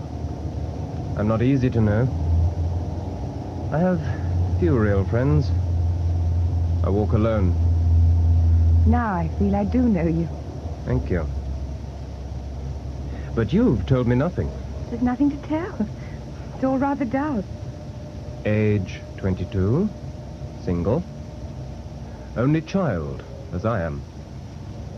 Your father's a professional man. A doctor. No, on second thoughts, a lawyer. Solicitor, actually. Same thing. You went to a convent school. Oh, heavens, am I as crystal clear as that? You went into nursing, right? Yes, damn you. And then you found you couldn't rationalize suffering. You must learn to. But that is by the way. So you joined British Oriental Airways to see the world. Melanie Gray, this is your life. Ah, but it isn't. Life for you is just beginning. Don't you ever want to marry and settle down? Of course. When I meet the right man. Aya says you've already met him. She does. Yesterday. I met a lot of people yesterday. For the first time yesterday. Oh, that narrows the field, of course. You're blushing. You're going to tell me you met other people besides me. The taxi driver and that man with the sad hound eyes, the accident investigator. Can't you know so much about me? Oh, many people tell me many things. Why about me? Because you concern me. But we've only just met. Have we? Haven't you ever felt you've been somewhere before? Sometimes. Or met someone for the first time and felt you knew them? Yes. Are you going to tell me why? Time is a strange dimension. It's not an ever-rolling stream. We come and go within it. Reincarnation? Yes. Then don't you wonder who you were before? Oh. I know. Will you come to see me again? Of course. When are you off? Tomorrow. Not to Hong Kong, I hope. Oh, no, London, via Beirut. Can you try to keep off the Hong Kong trips? Why? For no reason. Superstition, perhaps. Anyway, will you try? I can't. Well, at least tell me when you're going on one. Why? Well, then I can light a candle. Or pick a temple flower. Or buy a charm. Oh, were there. Sleepy? Very pleasantly. Oh, the sun and the swimming. It's been a lovely day.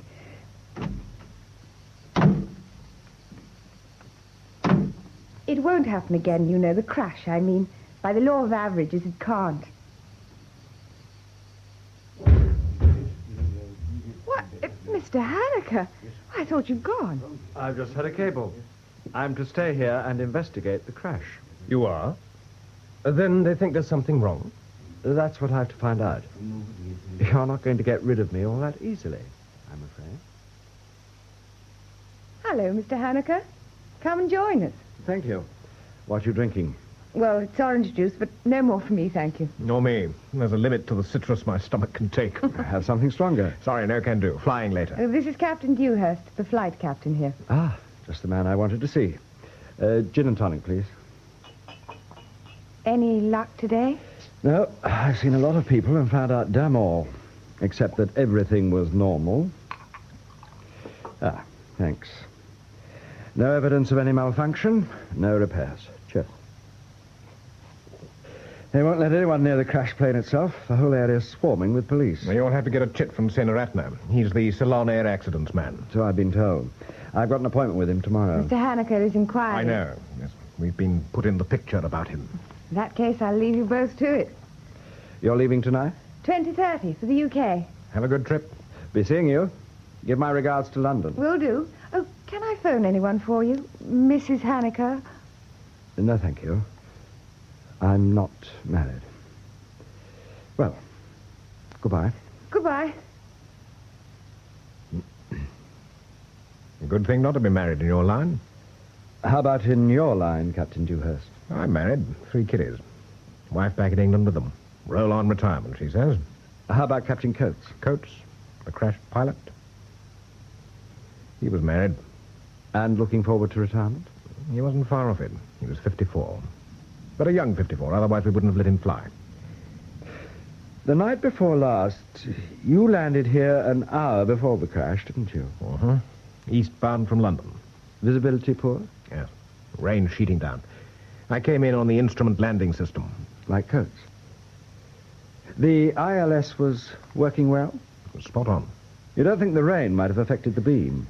It certainly didn't with me. Then what do you think happened? It could have been a number of things. Why didn't he divert? Land in Madras instead? Oh, it's always a bit dodgy on these special Hong Kong flights. Oh? What's special about them? I must be getting along soon. Anyway, the visibility was above company limits. And you managed all right. Was he less experienced than you? More, if anything. Not likely to make an elementary mistake on an instrument approach? No, not likely. But it's happened before. You'll know that better than me. Why does it happen? Undershooting? Well, I do have my own pet theory. The instrument flying is such concentrated work for the average pilot that he leaves it for visual flying the moment he can see anything. In fact, as soon as he can see a light ahead, he takes his eye off the needle and then goes well below the glide path. Yes. Yes, it must feel like tearing off a blindfold. Exactly, but what you're really doing is tearing out your eyes. And you think this is what Captain Coates did? Well, he's done it before. When? On flight checks. Here. See for yourself. Here's his personal file. Came this morning. He failed the 707 exam twice before passing. So have a number of other pilots. Did you see those 2 comments on erratic glide path flying? Yes. Yes, on his last check, he went well below the glide path. You think that's what happened on Saturday? Off the record, yes. I'm bound to say it at the inquiry. It's an open and shut case. Isn't that your theory? Well, I have no theory. I've only just begun the investigation. Well, if it wasn't pilot error, what was it? It could have been the guide beam. I found the ILS perfect, I told you. It might have gone wrong later. In an hour? Possible. It was also possibly dropped dead in the last second. I was out at Tullypitcher today. The runway's a bit downhill, isn't it? Yes, very slightly. Seems rather short, too. Might increase the tendency to undershoot. Are you a pilot? No. No, I thought not. Anyway, they've got the flight recorder. That'll tell them all they need to know.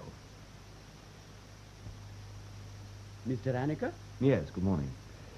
Good of you to see me, Mr. Senoratne. As I said on the telephone, I have been asked to look into the... Yes. If there's anything I can do to help. We are grateful for your offer of help, Mr. Annika. Oh, sit down, please. Thank you. We have, as you will suppose, made our own modest start on the investigation. I know. I was up at the crash site yesterday. Couldn't get near. There were so many policemen. We must take strict precautions against pilfering. Oh, very wise. But I did see a bullock cart going off with what looked like the port wing tip. It's not that we haven't got tractors, Mr. Annika. In that marshy ground, bullock carts are better. No, of course. But I must say that in my view, it's essential to leave everything untouched until a thorough investigation has been made. A very thorough investigation of the wreckage has already been made. I've done it myself. Yes, I'm sure. The cause of the crash was written all over it. There, I'm not so sure. When you've seen it, you'll agree with me. I'm very anxious to see it. Of course. You wish to start by seeing the pieces we have here? If it's not too much trouble. Nothing is too much trouble, sir. Come this way. And here, Mr. Annika, is the most important thing, the flight recorder. Yes, I heard you had it. You'll have to send it back to England for the readout. Not at all. You mean you can do it here? Yes, we can do it here. It will, I'm sure, confirm our views. At least let me help you. I would not wish to impose on your time. No trouble. The British are always so kind. I have had a good deal of experience in readouts. They can be complicated. Ghosting problems, multiple images. We will be able to manage with our microscope. Well, you'll let me see what comes out. Naturally. And I'd like to look round the crash plane myself, if you could give me a chit authorizing it. Delighted. Give that to the policeman, and he will let you in.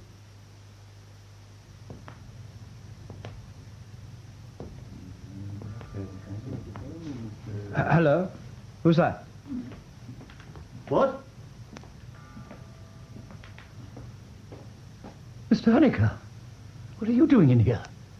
I've got the authority, Mr. Reeves. Here it is. Your torch, please. Thank you. Well, have you found anything? 3 things. Oh, Mr. Fonseca. Yes? This is Haneke from the British Board of Trade. Ah. He's helping Sailor Natney with the accident investigation. Mr. Fonseca's head of the Ceylon Criminal Investigation Department. Delighted to meet you, Mr. Haneke. How do you do? 3 things, you say? Yes. Elevators up, throttles fully open, control column in full travel back. They all add up to the same thing. Yes. Yes, at the last moment, Coates knew. He tried to climb, but he was too late. Yes. That's the long and short of it, I'm afraid. He's still got to find out why he was so low. The glide path needle must have pointed at danger well before the crash. However, I'm disturbing you. Like me, you appear to be looking for something. Yes, we are looking for something. But not the same thing as you. No? Gold, Mr. Haneke. When this aircraft left Hong Kong, she was carrying a ton of gold. Now it has gone.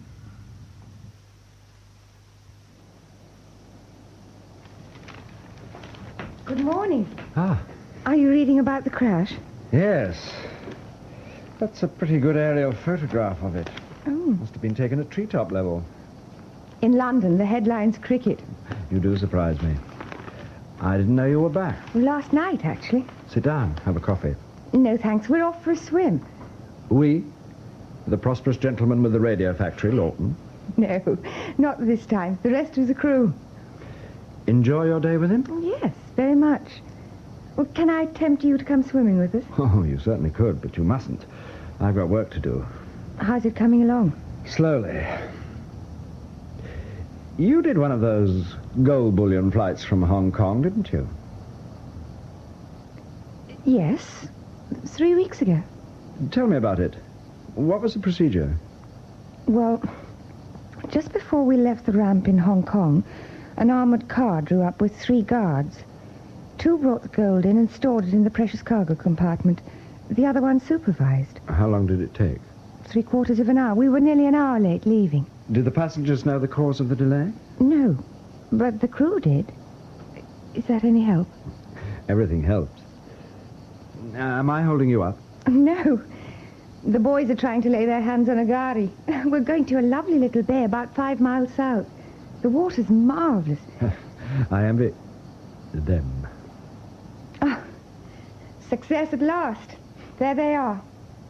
Well, good luck. Thank you. Have a good day.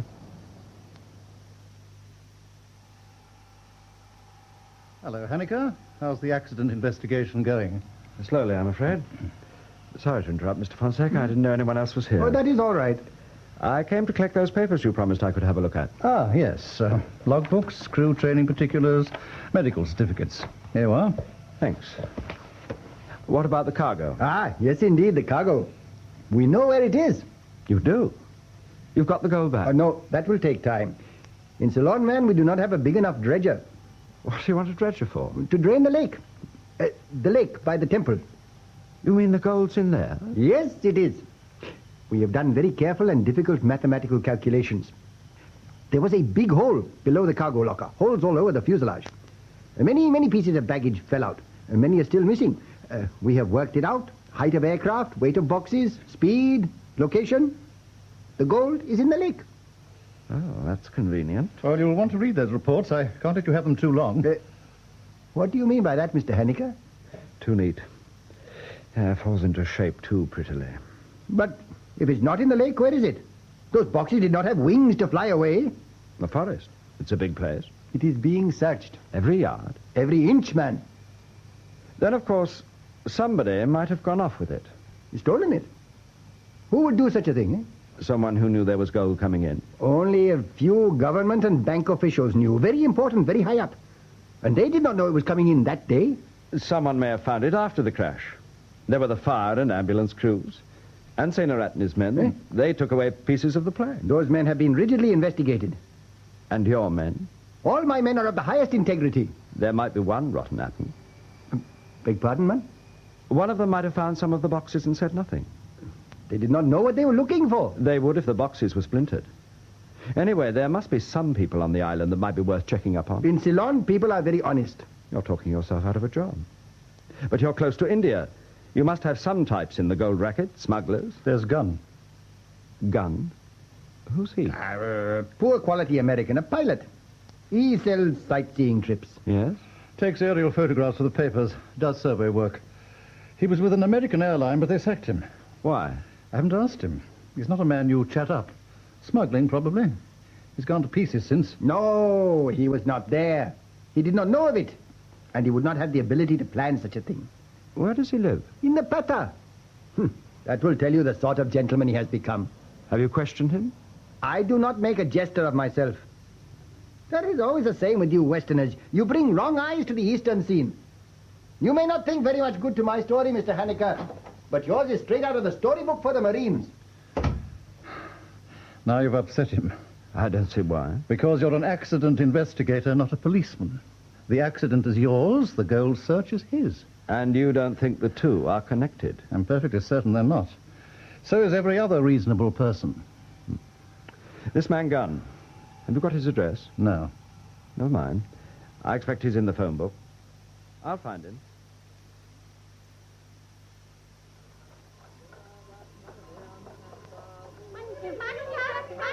Here.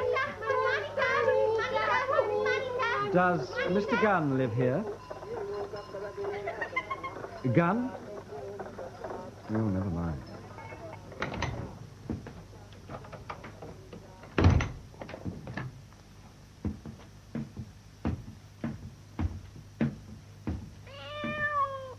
Hello.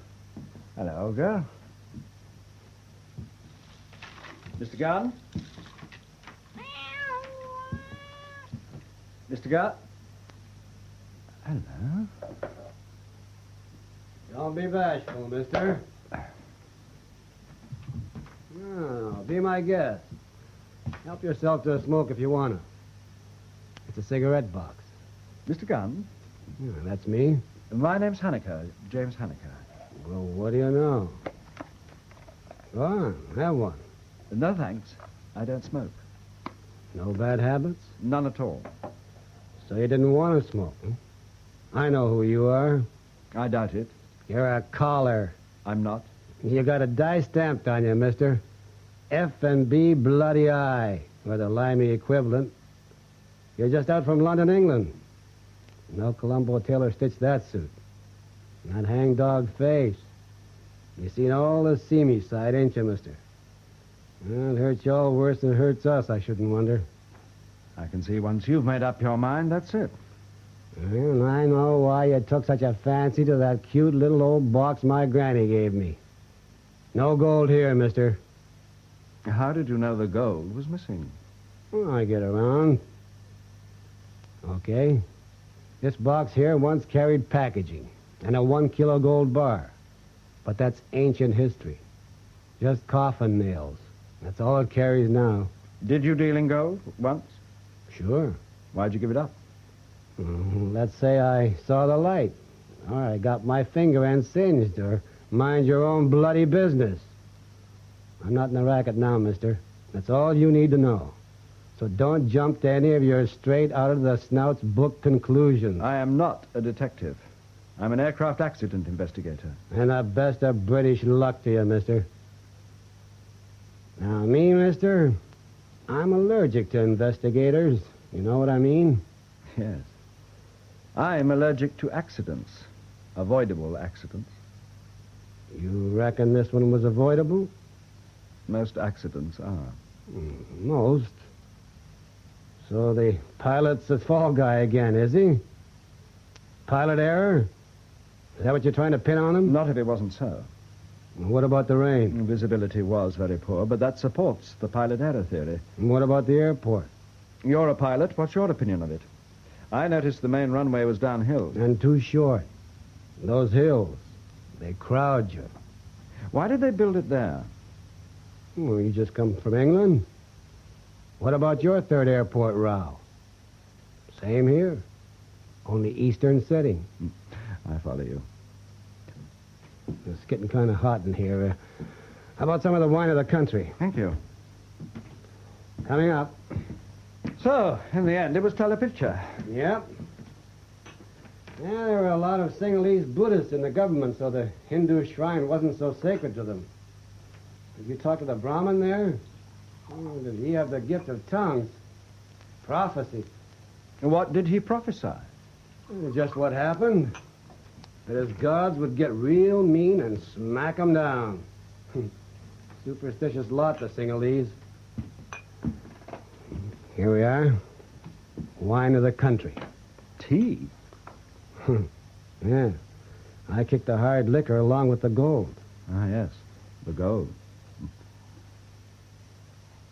Sounds like a story. Care to tell me? One day, mister. Not now. She likes you. Not often she takes to strangers. Perceptive animals, cats. Bad sign. Dogs, yes. Cats, no. She trusts me, though. Oh, that's more than I do. Have a refill? No, thank you. Look, if the gold's still bugging you, search the place. If you insist. You won't find anything. No, I don't suppose I will.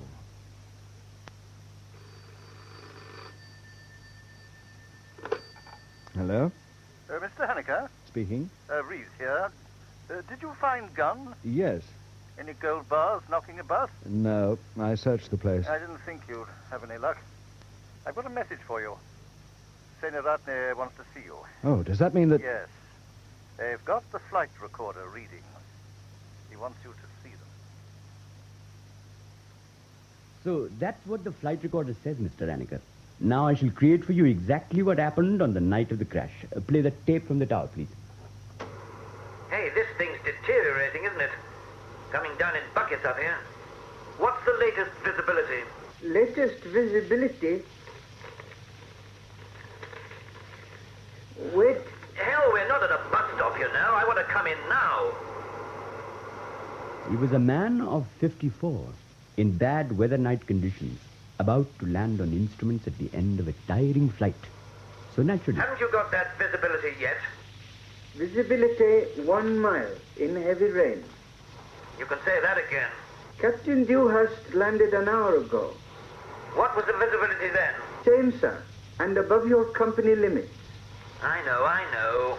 Captain Dewhurst reported seeing the lead-in lights further than a mile. Now, we'll come down and have a look-see.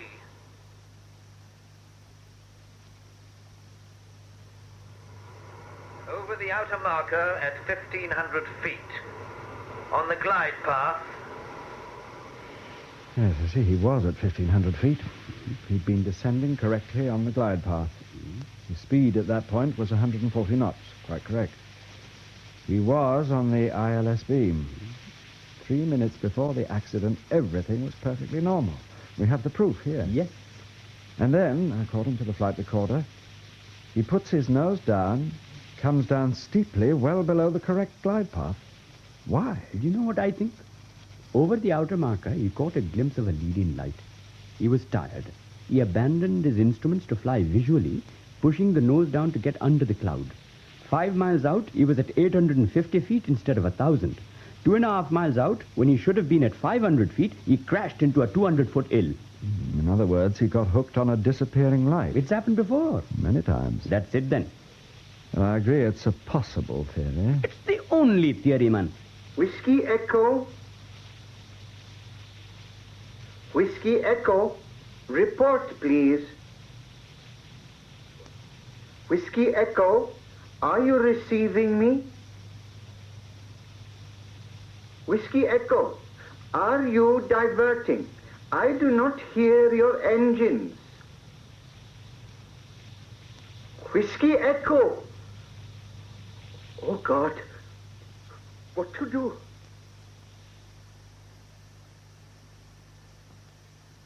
Do sit down, Mr. Haneker. It's about the accident, I take it? Yes, Arthur. So far, what I found out's been pretty negative. Oh? I thought they'd more or less arrived at their conclusion. By they, you mean the Ceylon Air Safety Bureau? Yes. And the police. Although, of course, the gold's not your problem. I gather there's no evidence of mechanical failure? None. What about sabotage? Hong Kong's thick with communist agents. Oh, no sign of any bomb. Pity. And that brings us to the British pilot, I suppose. Well, everybody makes mistakes. There are other factors to be considered as well. The airport itself is... Have another chat with Senaratna. He's an excellent chap. Their ways may be different from ours, but they're basically sound. Don't try to rush them. That's the last thing I'm doing. I think they're going too fast. I don't quite understand. They're jumping to conclusions. Haneker, I think we all have a tendency to underestimate people in developing countries. 2,500 years ago, the Ceylonese were building cities, painting pictures, making irrigation schemes. Our ancestors hadn't even got round to discovering woad. But we have a lead, admittedly somewhat shorter than the one you mentioned, in aircraft investigation. Even so, they're a clever people. Take a day off. Go up to the ruined cities, stand still and marvel. I haven't the time at present. There's still a lot of ground to be covered. One thing I want to avoid is the Air Safety Bureau here rushing ahead and settling a date for the official inquiry. Oh, didn't you know? It's just been fixed. June the 26th. In private. I gather the date for the inquiry is fixed. Oh, did the High Commissioner tell you? Yes, June the 26th. I told him I want to be in on it. But that wouldn't do at all. Yours is only a watching brief. If the Sinhalese authorities don't ask you, it would be very undiplomatic to push yourself in. And that's why I'm telling everyone in good time. Hello, James. I haven't seen you for days. How are you, Melanie? Are they working you too hard? No, I've had nearly a week off. I'm on a Hong Kong trip tonight. Hong Kong? Are you going to the market? Yes. Mind if I come with you? Not at all. Come along.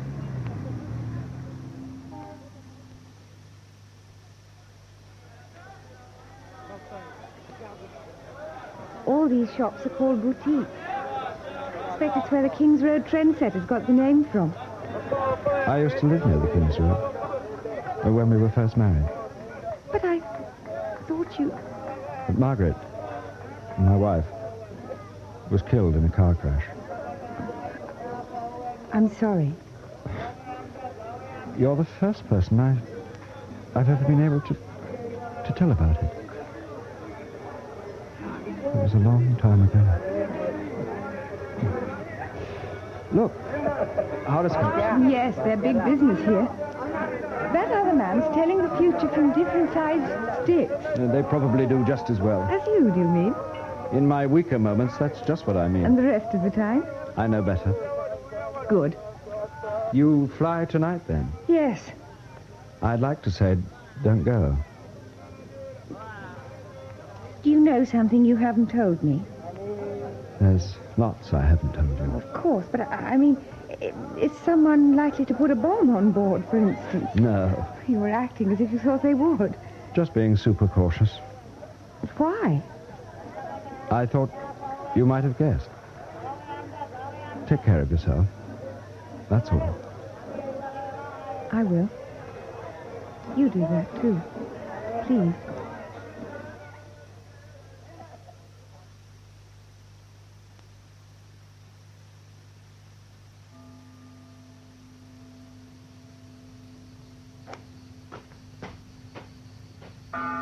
Father? Yes, my son. Am I interrupting your prayers? No, my son. Then may I come up and speak to you? If you wish. What is it you wish to speak to me about, my son? About the crash. I am trying to find the cause. The cause? Yes. You and I have seen each other before, have we not? Yes. I was here the night of the crash. By chance. Chance? But since then, I've been told to help investigate it. Without success. I haven't solved the problem. What are you searching for down there? A clue. A fragment of truth. And what exactly do you wish to know from me? I believe you prophesied that this would happen. My son, I have not the gift of prophecy. But you opposed the building of Talyapicha. Yes, my son. Why? For 2,000 years men have worshipped here. They have found serenity, oneness with God. Not only Hindus, but all men. And when the airport was built?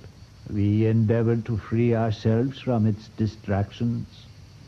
And you never said that this might happen? That, my son, is different from prophecy. There are many kinds of waves, as you know. Sound, light, thought waves. The most powerful of these is thought.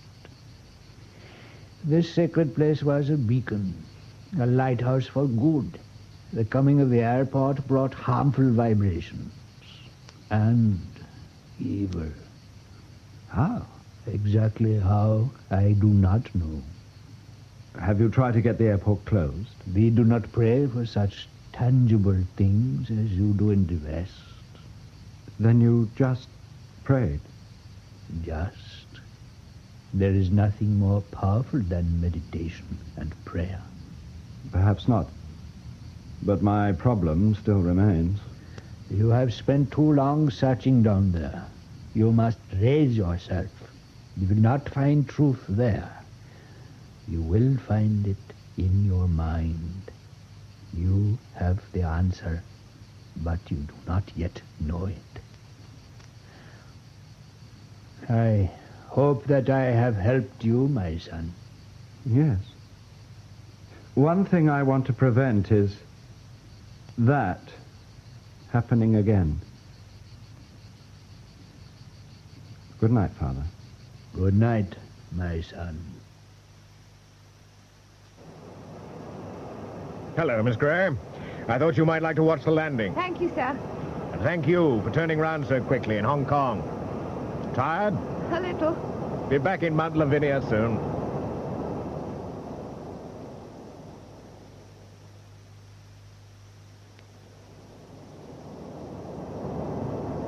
More power.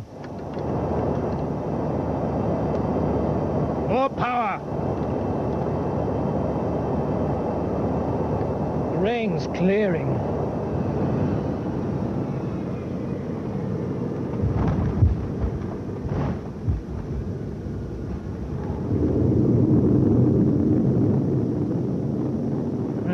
break. The weather clearing just like that. What does that mean, Mr. Mansell? A bit low coming in, weren't we, sir? Are you trying to tell me I went below the glide path? No, sir, of course not. All I mean was a jolly good landing, sir, smooth as silk. You shouldn't have gone. The other girl went sick. You look tired. It isn't the trip. It's those drums. Oh, someone in the village is very ill. They're the equivalent of a GP calling. Oh. Another drink? No, thank you. An early night, I think. Oh, hello. Hello, Hanukkah. Morton. Melanie. I hear you won't be with us much longer. Pity. I'd have liked you to come and look over my factory. I might still have time to take you up on that. Good. Senaratne told me it was solved. And the gold business seems to be buttoned up, too. Don't look so surprised. Everybody knows about the gold. Those drums. They've been going on nearly 24 hours. Oh, it's easy to despise such ceremonies. But they can achieve extraordinary things. Cure people? Mm-hmm. Hopeless cases, sometimes. They can drive evil spirits out. And they can drive them in. They've stopped. Has the patient died? Nothing so melodramatic. The money will have run out. Don't you know you've got to have money to drive out devils? Well, if you'll excuse me, work to do. Good night. Good night. Good night, James. I think our friend's upset. And I know why. What? The inquiry is fixed for June the 26th. Says so here. Our correspondent has been informed that Mr. J. Haneker, who's been assisting on behalf of the British government, will return to London early next week. Oh. Well, at least it's good they know the answers. Don't look so depressed. It's not flattering. You're free tomorrow, of course? Yes. I have something planned. Something special. I'll call for you at 10.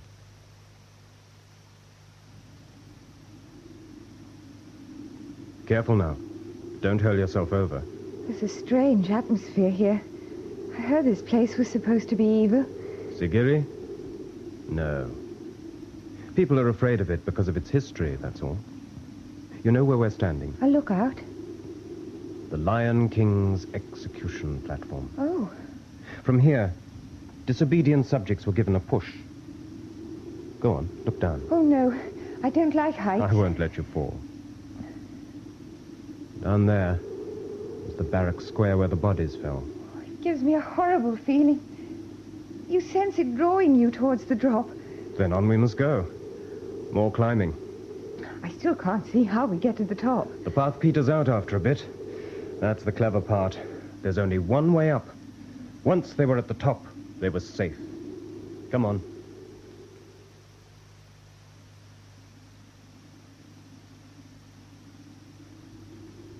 What did I tell you? The rock paintings are worth climbing for, aren't they? Yes, oh yes. All women. The ladies of the Lion King's court. She's the most beautiful, don't you think? She's lovely. She was Kasyapa's favorite. She followed him to his last battle. And when he was killed, she threw herself from the platform. Of her own free will. Poor girl. Oh, I don't know. They were together. I think she looks like you. I can guess now who you think you were in your previous life. Can you? Shall we go on up? The really splendid part's still to come. Should we go to the top today? It's so hot. Of course. When we've come all this way, it'd be silly not to. There's the famous lion staircase still to come.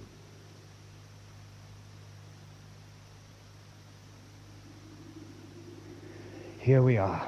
Sit down. I feel... Oh, my poor sweet. You really didn't like that staircase, did you? No.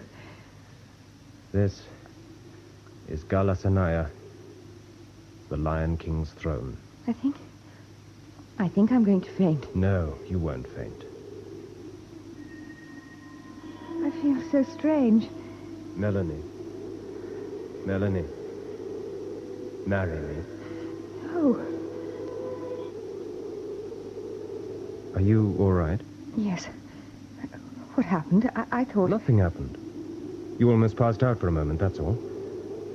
I'd better take you down. Well, now, Mr. Haneker, I figured you were on your way back to little old London. You figured wrong. I'm not going. Not yet. Well, what do you want? You searched the place last time. I know. I wanted to ask you a favor. Me? If I don't know nothing, mister. Ain't done nothing, don't know nothing. You were pretty smartly on the scene of the crash, weren't you? Are you asking me or telling me? Telling you. You took some photographs. Aerial photographs. I saw one in the paper. That's right. Did you see anything? No gold, mister. You took more photos than were actually published. Plenty. Still got them? Yeah. What do you reckon they're going to tell you? Nothing, probably. Still. There you are. That's a lot.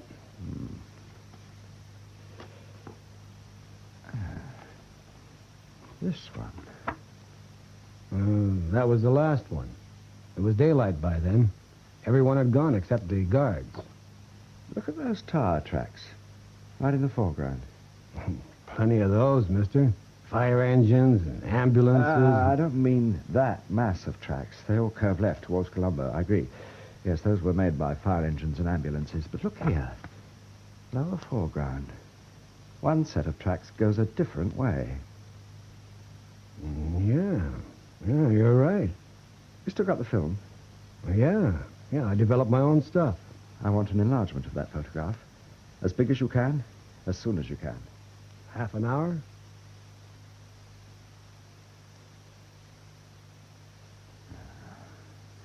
Yes, would you say those tracks were made before most of the others? Well, that's what I figured. What sort of tracks are they? Ambulance? Could be. The type used for jungle terrain. An unknown vehicle at the crash site. There, before the others. Going away in the other direction, away from Colombo. You thinking what I'm thinking? The gold? It's a strong thought, but I reckon you got something. And if we're right? If the vehicle was there before the others arrived? The driver knew the plane was going to crash. Yes. Where was it going to? Just one place. What do you mean? Roy Lawton's factory. Singer Radio. Yeah, it's the right direction. And he's got an ambulance. You sure of that? Yeah. Part of his model factory setup. Medicine for the workers. I've seen it myself. Do you do business with Lawton? Sure. If I got anything he might be interested in. Is the factory difficult to get into? Oh, I'll say. Could you get me in without being seen? Well, maybe I could. But if I was going to do such a fool thing as looking for a needle in a haystack, I'd get me a magnet. No such thing as a magnet for gold. Oh, there's something. Huh? Yeah, it works on gamma rays, so I'm told. Now, I might just be able to lay my hands on one. Cost you 600 rupees a day. Then you'll get me into Lawton's factory somehow, with the gold detector? Well, if that's what you really want, mister, it's your nickel.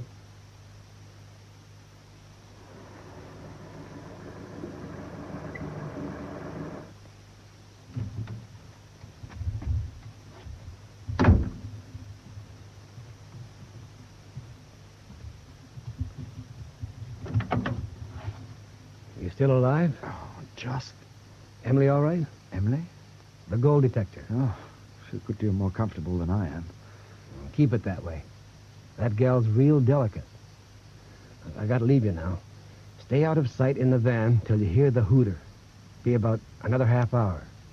Whole staff down tools then, and come out into the grounds. One more guy won't be noticed. Hide yourself someplace till it's dark. I can't help you with the layout, I'm afraid. That's all right. I'll be back tomorrow morning. I'll fix a date with Lawton for 9 if I can. I gotta go now. Good luck. Thanks. 10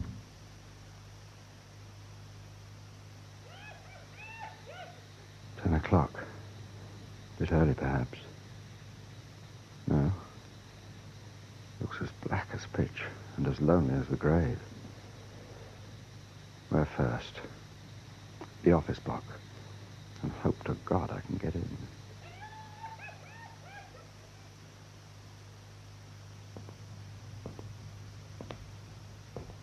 Nothing. Not a damn thing. I hope you're being a good girl, Emily. What now? The factory itself. Where's the window I forced?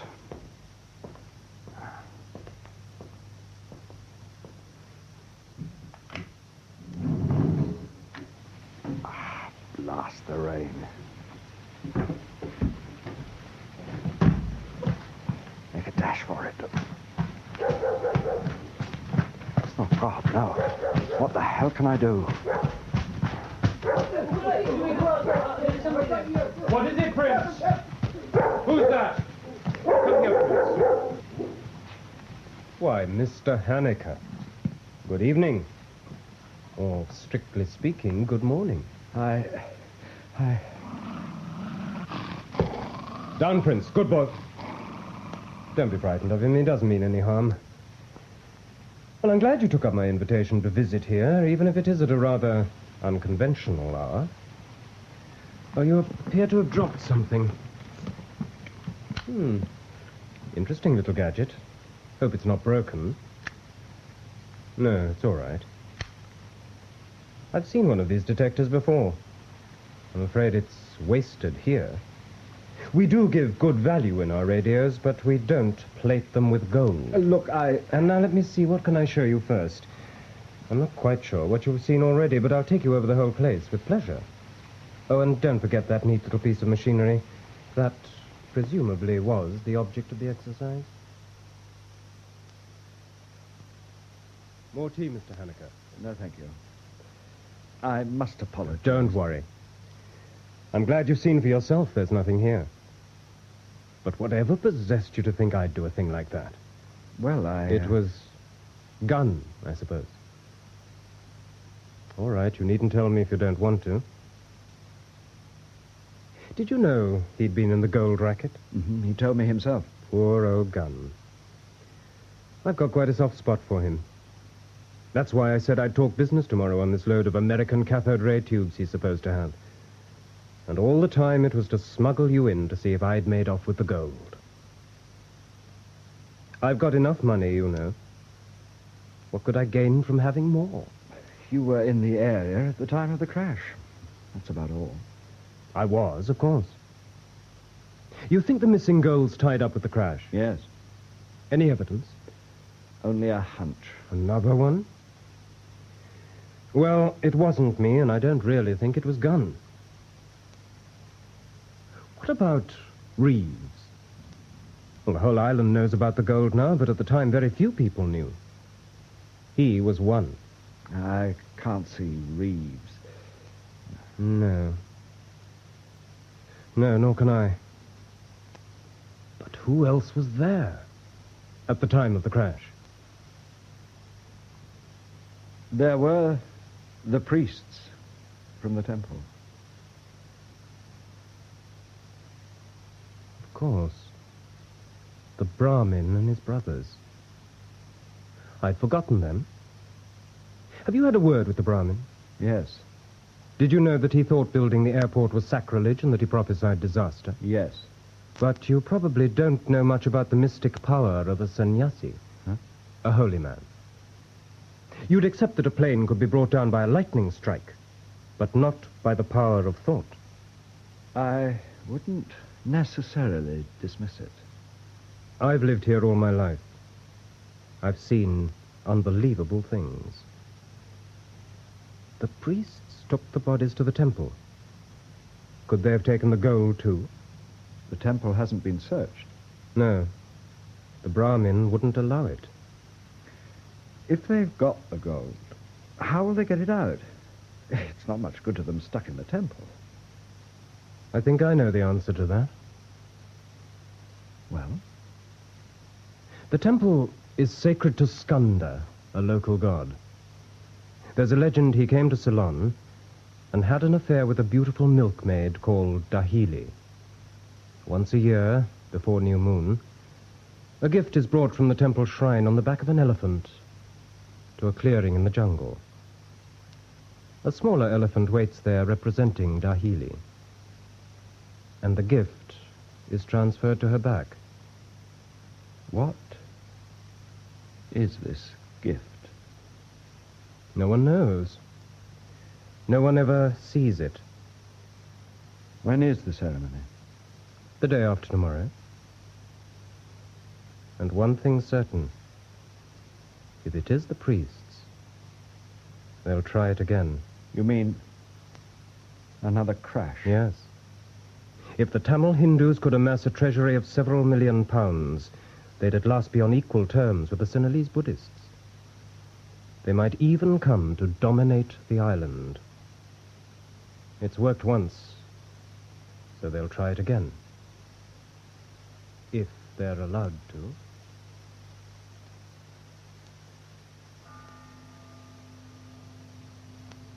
My son, you wish to see me? Yes, Father. How can I help you? I have reason to believe... You have much reason to believe, my son. I didn't mean that sort of belief. That I recognize. You spoke without intention, but with truth.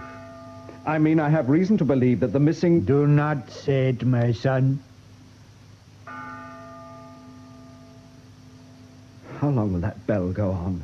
It must continue now until the feast of Skanda. It is telling the seconds until the appointed time. Life. I'm sorry, You are looking at the symbol of life. Our temple tree. We believe the tree of life has its roots in heaven, but its branches on earth. We try, though feebly, to grasp them. Father, give me permission to see inside the shrine. No, my son. Why not, if there's nothing to find? There is everything to find. Except what I am looking for. Yes. Then why not? Because your suspicions would diminish the holiness of the place. And today we have Skanda's gift in the shrine. No one may enter. What is the gift? I may not tell you. Do you know? Yes, I know. It's of great value? Yes. Tell me, please, is it what I am looking for? I should not tell you what the gift is not, any more than what it is. But you are distressed. I think you are ill. So I will answer, no, my son.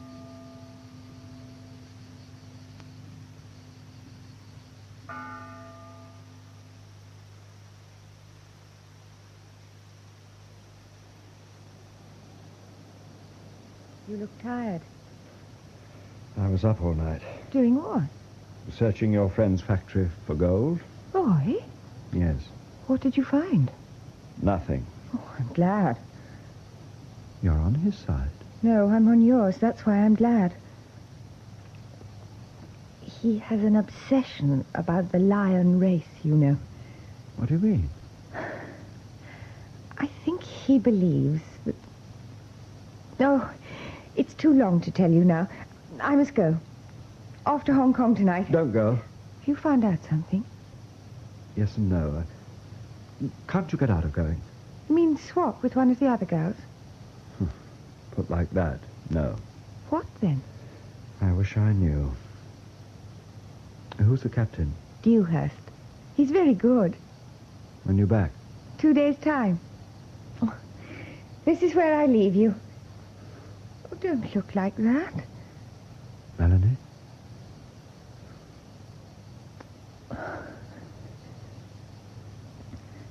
I'll see you, James. Very soon. I've been trying to see you, Mr. Reeves. I know. I got the message. You look tired, old chap. Now, what can I... I want you to suspend flights until the investigation's over. Well, I think we can meet you on that. To all intents and purposes, the investigation is over. Pilot error. That'll be the official finding. Pilot error doesn't explain the gold. The authorities are satisfied about the gold. It's in the lake. I don't believe that. I think... Yes? I have reason to believe that the monks have got it. What? Well, Annika, really? I grant you that if they found the odd bar, they might hang on to it. A gift from Allah, as it were.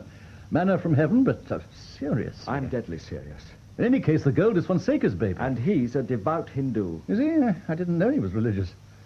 Now, where were we? I was asking you to suspend flights till the real cause of the crash is found. Look, Haneker, the authorities have been very friendly about you. A very nice letter to your masters in London saying what a help you've been. And reminding them about your overdue leave. My leave? I've got you a seat home. First class Oriental Airways. I needn't tell you who the stewardess is. But at least I must stay here till the last gold flight is in. That you shall. I'll let you into a secret. It's the day after tomorrow, the return of the flight that's going out now. Dewhurst himself is bringing the last lot in.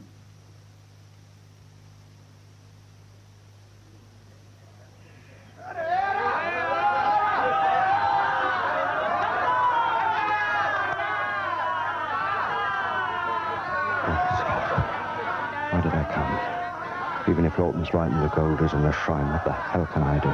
Steal it in the face of this mob? I must be mad. He thinks I'm mad. Or maybe he's right. Time. There's so little time. And if this works, they may try again. Melanie.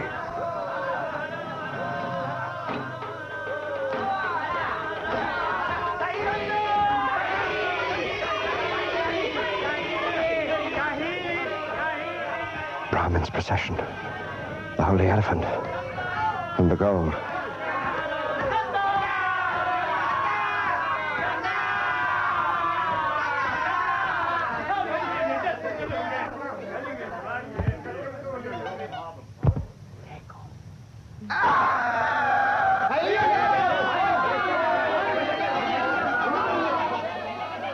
Gift. This is the moment. Now.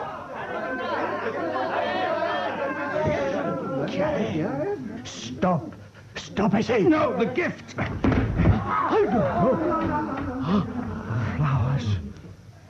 No gold, only flowers. Go, or they will kill you.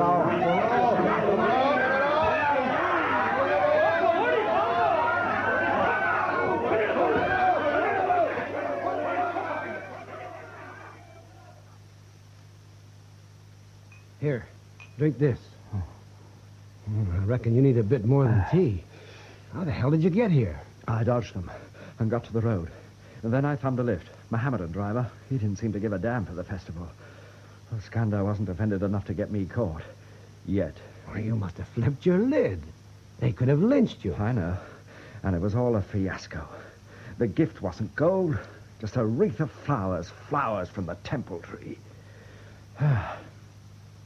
You didn't seem surprised to see me. Well, I thought you might come here. There was a news flash on the radio. No. Did they say it was me? No, but they figured. Once they know, that's it. They'll run me out. Yeah, by the first tub that floats or flies. Which is what Lawton wanted. Sure. He snowed you all right, mister. Yes, I must have been getting close. I had to be deflected. My God. Deflected? Yeah? I know how Lawton did it. You do? The beam. The ILS beam. He deflected it. Well, how could he? He's a radio man. He's fitted an oscillator in his ambulance, powerful enough to interfere with the instrument landing system and distort the beam downwards. And smack. The pilot comes into the hill by the temple, huh? Yes. Then the ambulance rushes to the scene and collects the gold from the wreckage. Of course, they'd need monsoon weather. What's more, they'd get it. If the cloud's not on the deck, they bide their time. They get 6 throws of the dice, remember? Suppose the pilot survived. Well, who'd believe him? He might not even believe himself. Besides, it's a chance in a million. Then the lake is the perfect alibi. And if anyone asks too many questions, there's the temple. Never trust the Hindus.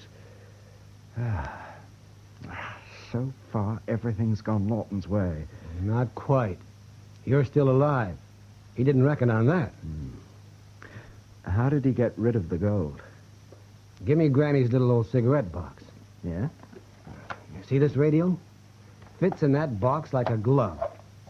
And I told you, that box was made to take a gold bar. But Lawton took me right through the store. Well, I guess you were too late. The stuff had gone to his dealers. They got their radios.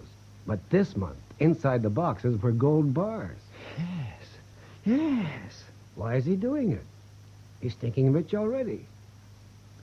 Delusions of grandeur. Reincarnation. The new Lion King of Ceylon. He had this obsession, Melanie said. Melanie? Then he won't be satisfied with 1 million if he can lay his hands on 2. These nuts never are. Would he get away with it? Again? He might. More important, he thinks he can. When's the next gold flight?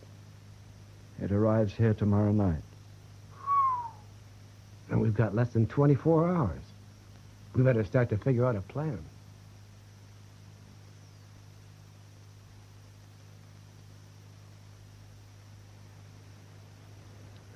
That rain. It always gripes me. I kind of hope that ambulance shows up soon. I don't go for parking out here too long. Right by the lion's den. Lion's den? That's about it. Look, here she comes.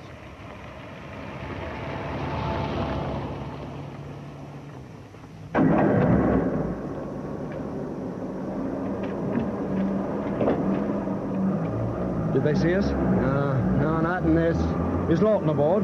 No, they'll pick him up later, like the last time. Don't lose them. I won't. But there's a racing engine in that ambulance.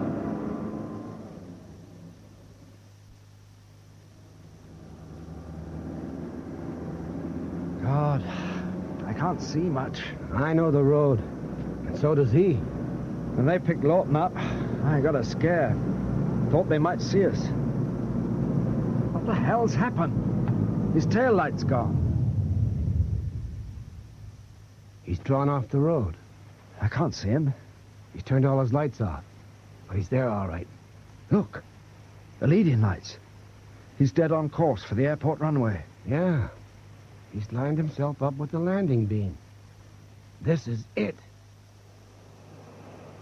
Fletcher? Yes, sir? If you see me go one sliver below the glide path, pull back on that stick. Miss Gray? Yes, sir? Better get to the back and strap yourself in. We're in for a bumpy ride. Right. Telepitia Tower.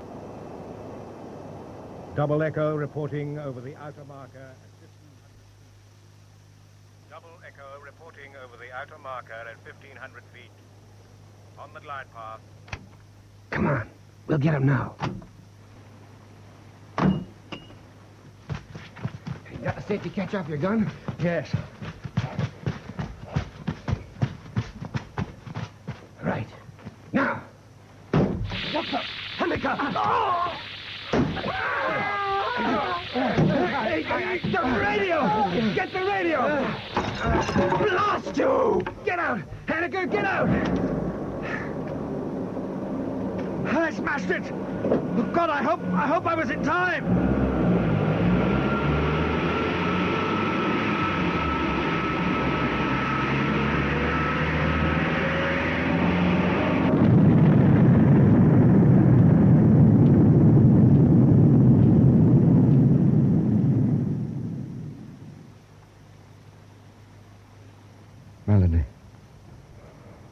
Melanie.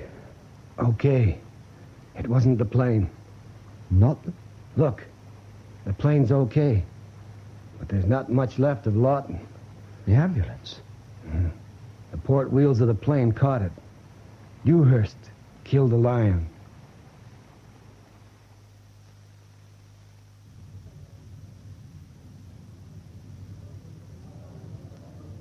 Melanie. James, you're here. I was waiting for you. You're safe. Yes, I'm safe. It was a bit, James, what happened? I've heard the most extraordinary stories. If anything had happened to you. You've got a lot of things to tell me, haven't you? Yes. But not now. Not now. There'll be time. Yes, James. All the time in the world.